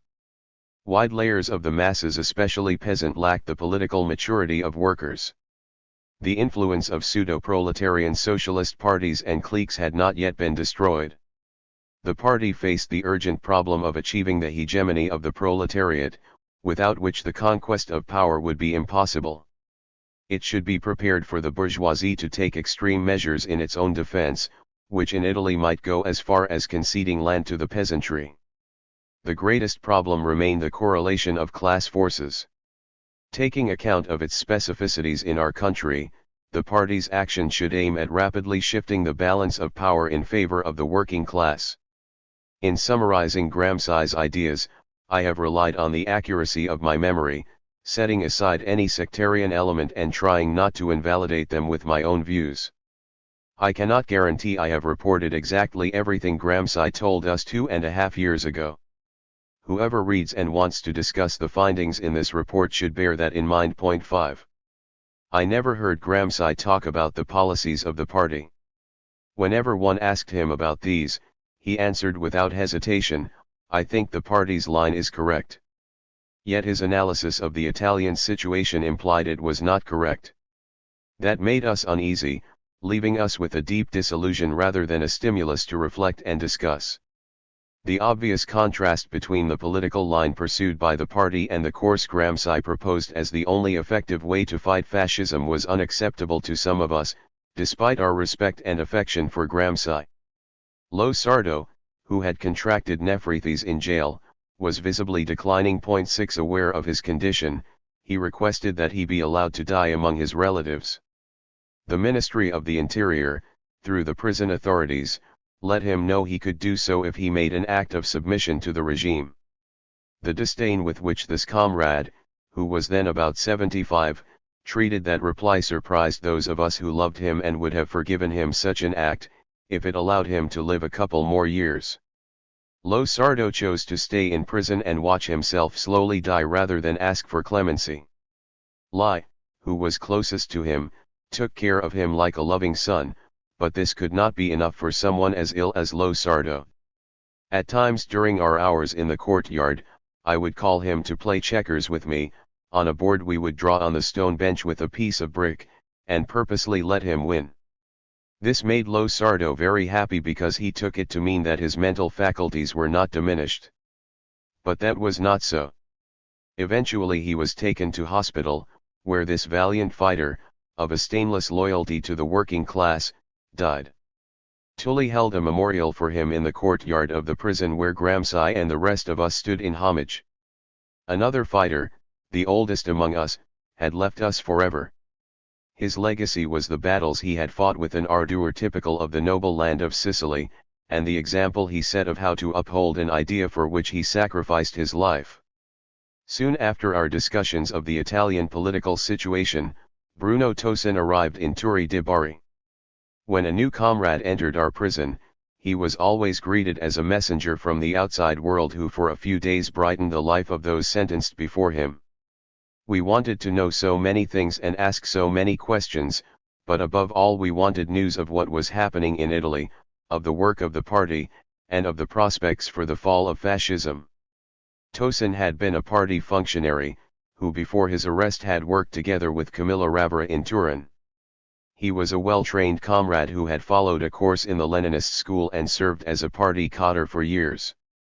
He could therefore give us important political and economic information, tell us to what extent the party's policy was being applied by workers, what forces we had at our disposal in the country, how the party saw the future of fascism. The information Tosin gave us was not that different from what we already knew, but what astounded us was his claim that the party expected the revolution by the end of the year. We did not hide our disbelief in this flattering prediction, and asked him to tell Gramsci what he had said to us. The following day Gramsci, whom we had already alerted, met Tosin. He asked Tosin when and where he had been arrested, how long his sentence was, where he had been active before his arrest. As Tosin answered these first questions, Gramsci's expression became more attentive, almost stern. Then he suddenly asked, "How many active comrades were there in Turin and the province when you were working there?" Tosin thought a moment, then replied, "Perhaps 100. At this Gramsci's face contracted in an expression typical of him at a moment of severity. Without further ado, he asked Tosin, taking his arm in a friendly gesture, "So you wanted to make the revolution with that number of communists?" Tosin looked as if struck by an electric shock and couldn't answer. Gramsci was not the sort of comrade who, after expressing a stern opinion, would leave a comrade humiliated or offended. He continued to talk to Tosin about different topics as if nothing had occurred. But the expression on his face suggested that he had not recovered his usual calm. Gramsci's analysis of the Italian and international situation had split the comrades in Turi into two opposing camps and triggered an intense, passionate discussion in our cells and in the exercise yard. It was not unusual or abnormal for comrades to have political discussions, nor did this surprise the prison guards. But Gramsci took another view, fearing these discussions would create actual fractions among us. Piacentini and Ceresa must have encouraged this completely unfounded fear by distorting our discussions, whose purpose was essentially to clarify problems Gramsci had raised and about which none of us had settled opinions. Thus just when we were preparing to put some of our conclusions to Gramsci, he summoned us and said he was suspending all further discussion for 6 months to prevent the emergence of fractions. This announcement disappointed all those who had heard Gramsci speak, because it denied us the chance to continue a discussion that would have helped us clarify our views on some aspects of the line Gramsci thought the party ought to pursue, and certainly did not lessen resentments brewing, especially among the youngest prisoners, for reasons that were not always political. Was this the real reason why Gramsci punished our group by depriving it of the chance to discuss an issue about which he had said he wanted to know what we thought? In my view, the most probable explanation for his decision lay in the state of his health, and the rule he had given himself of following prison regulations to the letter, to avoid being transferred to another section, or still worse sent to another prison. This conjecture may seem illogical, but it is entirely possible given Gramsci's state of health at the time. His insomnia had become more intense, even incurable, despite strong doses of sedatives. The midnight inspection of our cells woke him up and for the rest of the night he couldn't fall asleep again. The prison authorities took some measures to make the inspections less noisy, but these were of little help. The truth is that Gramsci's health worsened day by day.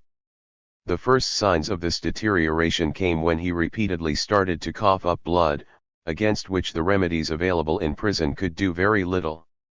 Gramsci would have needed to be transferred to a sanatorium in a supportive environment to have a chance of recovering. Turi was not such a place, even though he was able to receive medicines brought to him by his sister-in-law Tatiana. Moreover, sitting at a table for as many hours as he did during the day worsened his physical condition. At times we advised him to rest during the day, but he wouldn't listen to us. "I consider myself," he said, "at the editorial desk of El Orden Nuevo and I need to write an article every day." The range of topics he treated reflects that reply, in my view. Gramsci certainly wished to provide or suggest original solutions for Italian problems, to help the Italian movement move forward politically along the lines that he had often indicated. His discussion of problems of Fordism was in effect a reply to positions adopted by the Honorable Comrade Ribaldi in Turi di Bari, who after reading a few books by Ford decided that Fordism was tantamount to socialism. 7 Since Ribaldi was writing a book on the subject, there is no doubt that he prompted Gramsci to compose what he probably would have said about it in El Orden Nuevo. We could guess what Gramsci was writing, and why he felt such a strong desire to write, but he offered no further explanation. He told no one about what he was actually writing. He just said he was writing about Benedetto Croce, or the function of intellectuals, or the Vatican, but without entering into the problems he wanted to address in doing so.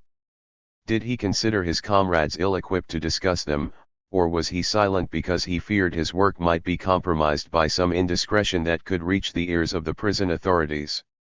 I think the second hypothesis is closer to the truth. Objectively speaking, Gramsci did not trust any comrade. Not that he thought anyone capable of reporting to the authorities the actual content of what he was writing, which he anyway sought to camouflage with elusive turns of phrase, and of which few comrades even knew in the first place.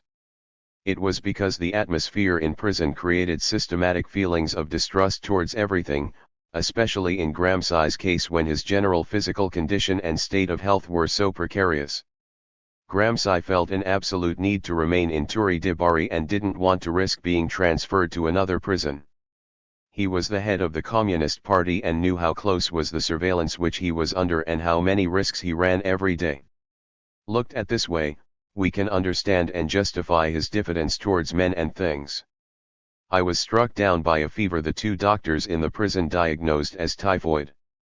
Since political prisoners could not use the prison infirmary, the cell I shared with Ribaldi and Pertini had to do, though it lacked the most elementary means of looking after a patient whose temperature was running at 41 degrees. With the approval of the prison authorities, Pertini and Lai, to whom I owe so much for their affection, took it in turns to look after me day and night, providing care which I certainly would not have enjoyed in the prison infirmary. 8 But I lay ill for several months and my condition worsened every day. Pertini had to argue with Dr. Sisternino, who was the fascist party secretary in Turi di Bari, and regularly expressed surprise that I never became delirious despite sky-high temperatures. This doctor, who stammered, had limited medical knowledge, and was a mean-spirited and sectarian fascist to boot. One morning he repeated his habitual refrain that I should have fallen into delirium. "His mind continues to be clear," he said. To which Pertini replied, "Clearer than yours." An altercation ensued and Pertini all but ended up in solitary confinement once again. The comrades in Turi, worried about my state of health, asked the directorate of the prison to transfer me to a hospital, but when the authorization came from the ministry I was no longer in a fit state to be transported. I could tell that my condition was critical because I kept receiving visits from the local parish priest, though I had neither called nor encouraged him, and from the chief warder who every night came to see if I was still alive. The prison authorities had already informed my family of my condition, so all formalities were completed for my passage to the afterlife. My family would not have been able to come from Livorno to Turi di Bari had Pertini not secured the money for them to make the trip. A friar, who was a friend of Pertini's mother and often came to Turi to see him and bring him news of her, was entrusted with this mission, and my family received the means to come and see me. My sisters arrived in Turi accompanied by a professor from the University of Bari recommended by friends who lived there. It was this visit by my sisters that cancelled my trip to the other world. In the presence of the two prison doctors, the chief warder and my sisters, I received a quick diagnosis that left everybody surprised, especially the two doctors in charge of me. "What illness are you treating him for?" asked the professor. "Typhoid fever," mumbled the doctors. The professor made a gesture of dismissal and said that the graph of my temperature should have told them I had Malta fever. Without further discussion he suggested how I should be cured. No more ice nor enemas nor diet. They must feed me immediately, starting with a fourth of an egg yolk a day and progressively giving me more food. If there was a garden, I should be taken out to breathe fresh air. The dear professor, whose name I have forgotten, had plainly never been to prison, or he would have understood that certain privileges are not granted to inmates. Gramsci followed the progress of my illness with the same anxiety and affection shown me by other comrades. One day he peered at the small window in my cell door and stretched his arm inside, passing me a small bouquet of flowers that he had grown and picked in a little corner of the courtyard where we exercised. "How are you?" he asked, and after wishing me a speedy recovery went back to his cell. This was an unusual gesture for a man like Gramsci, who was not sentimental.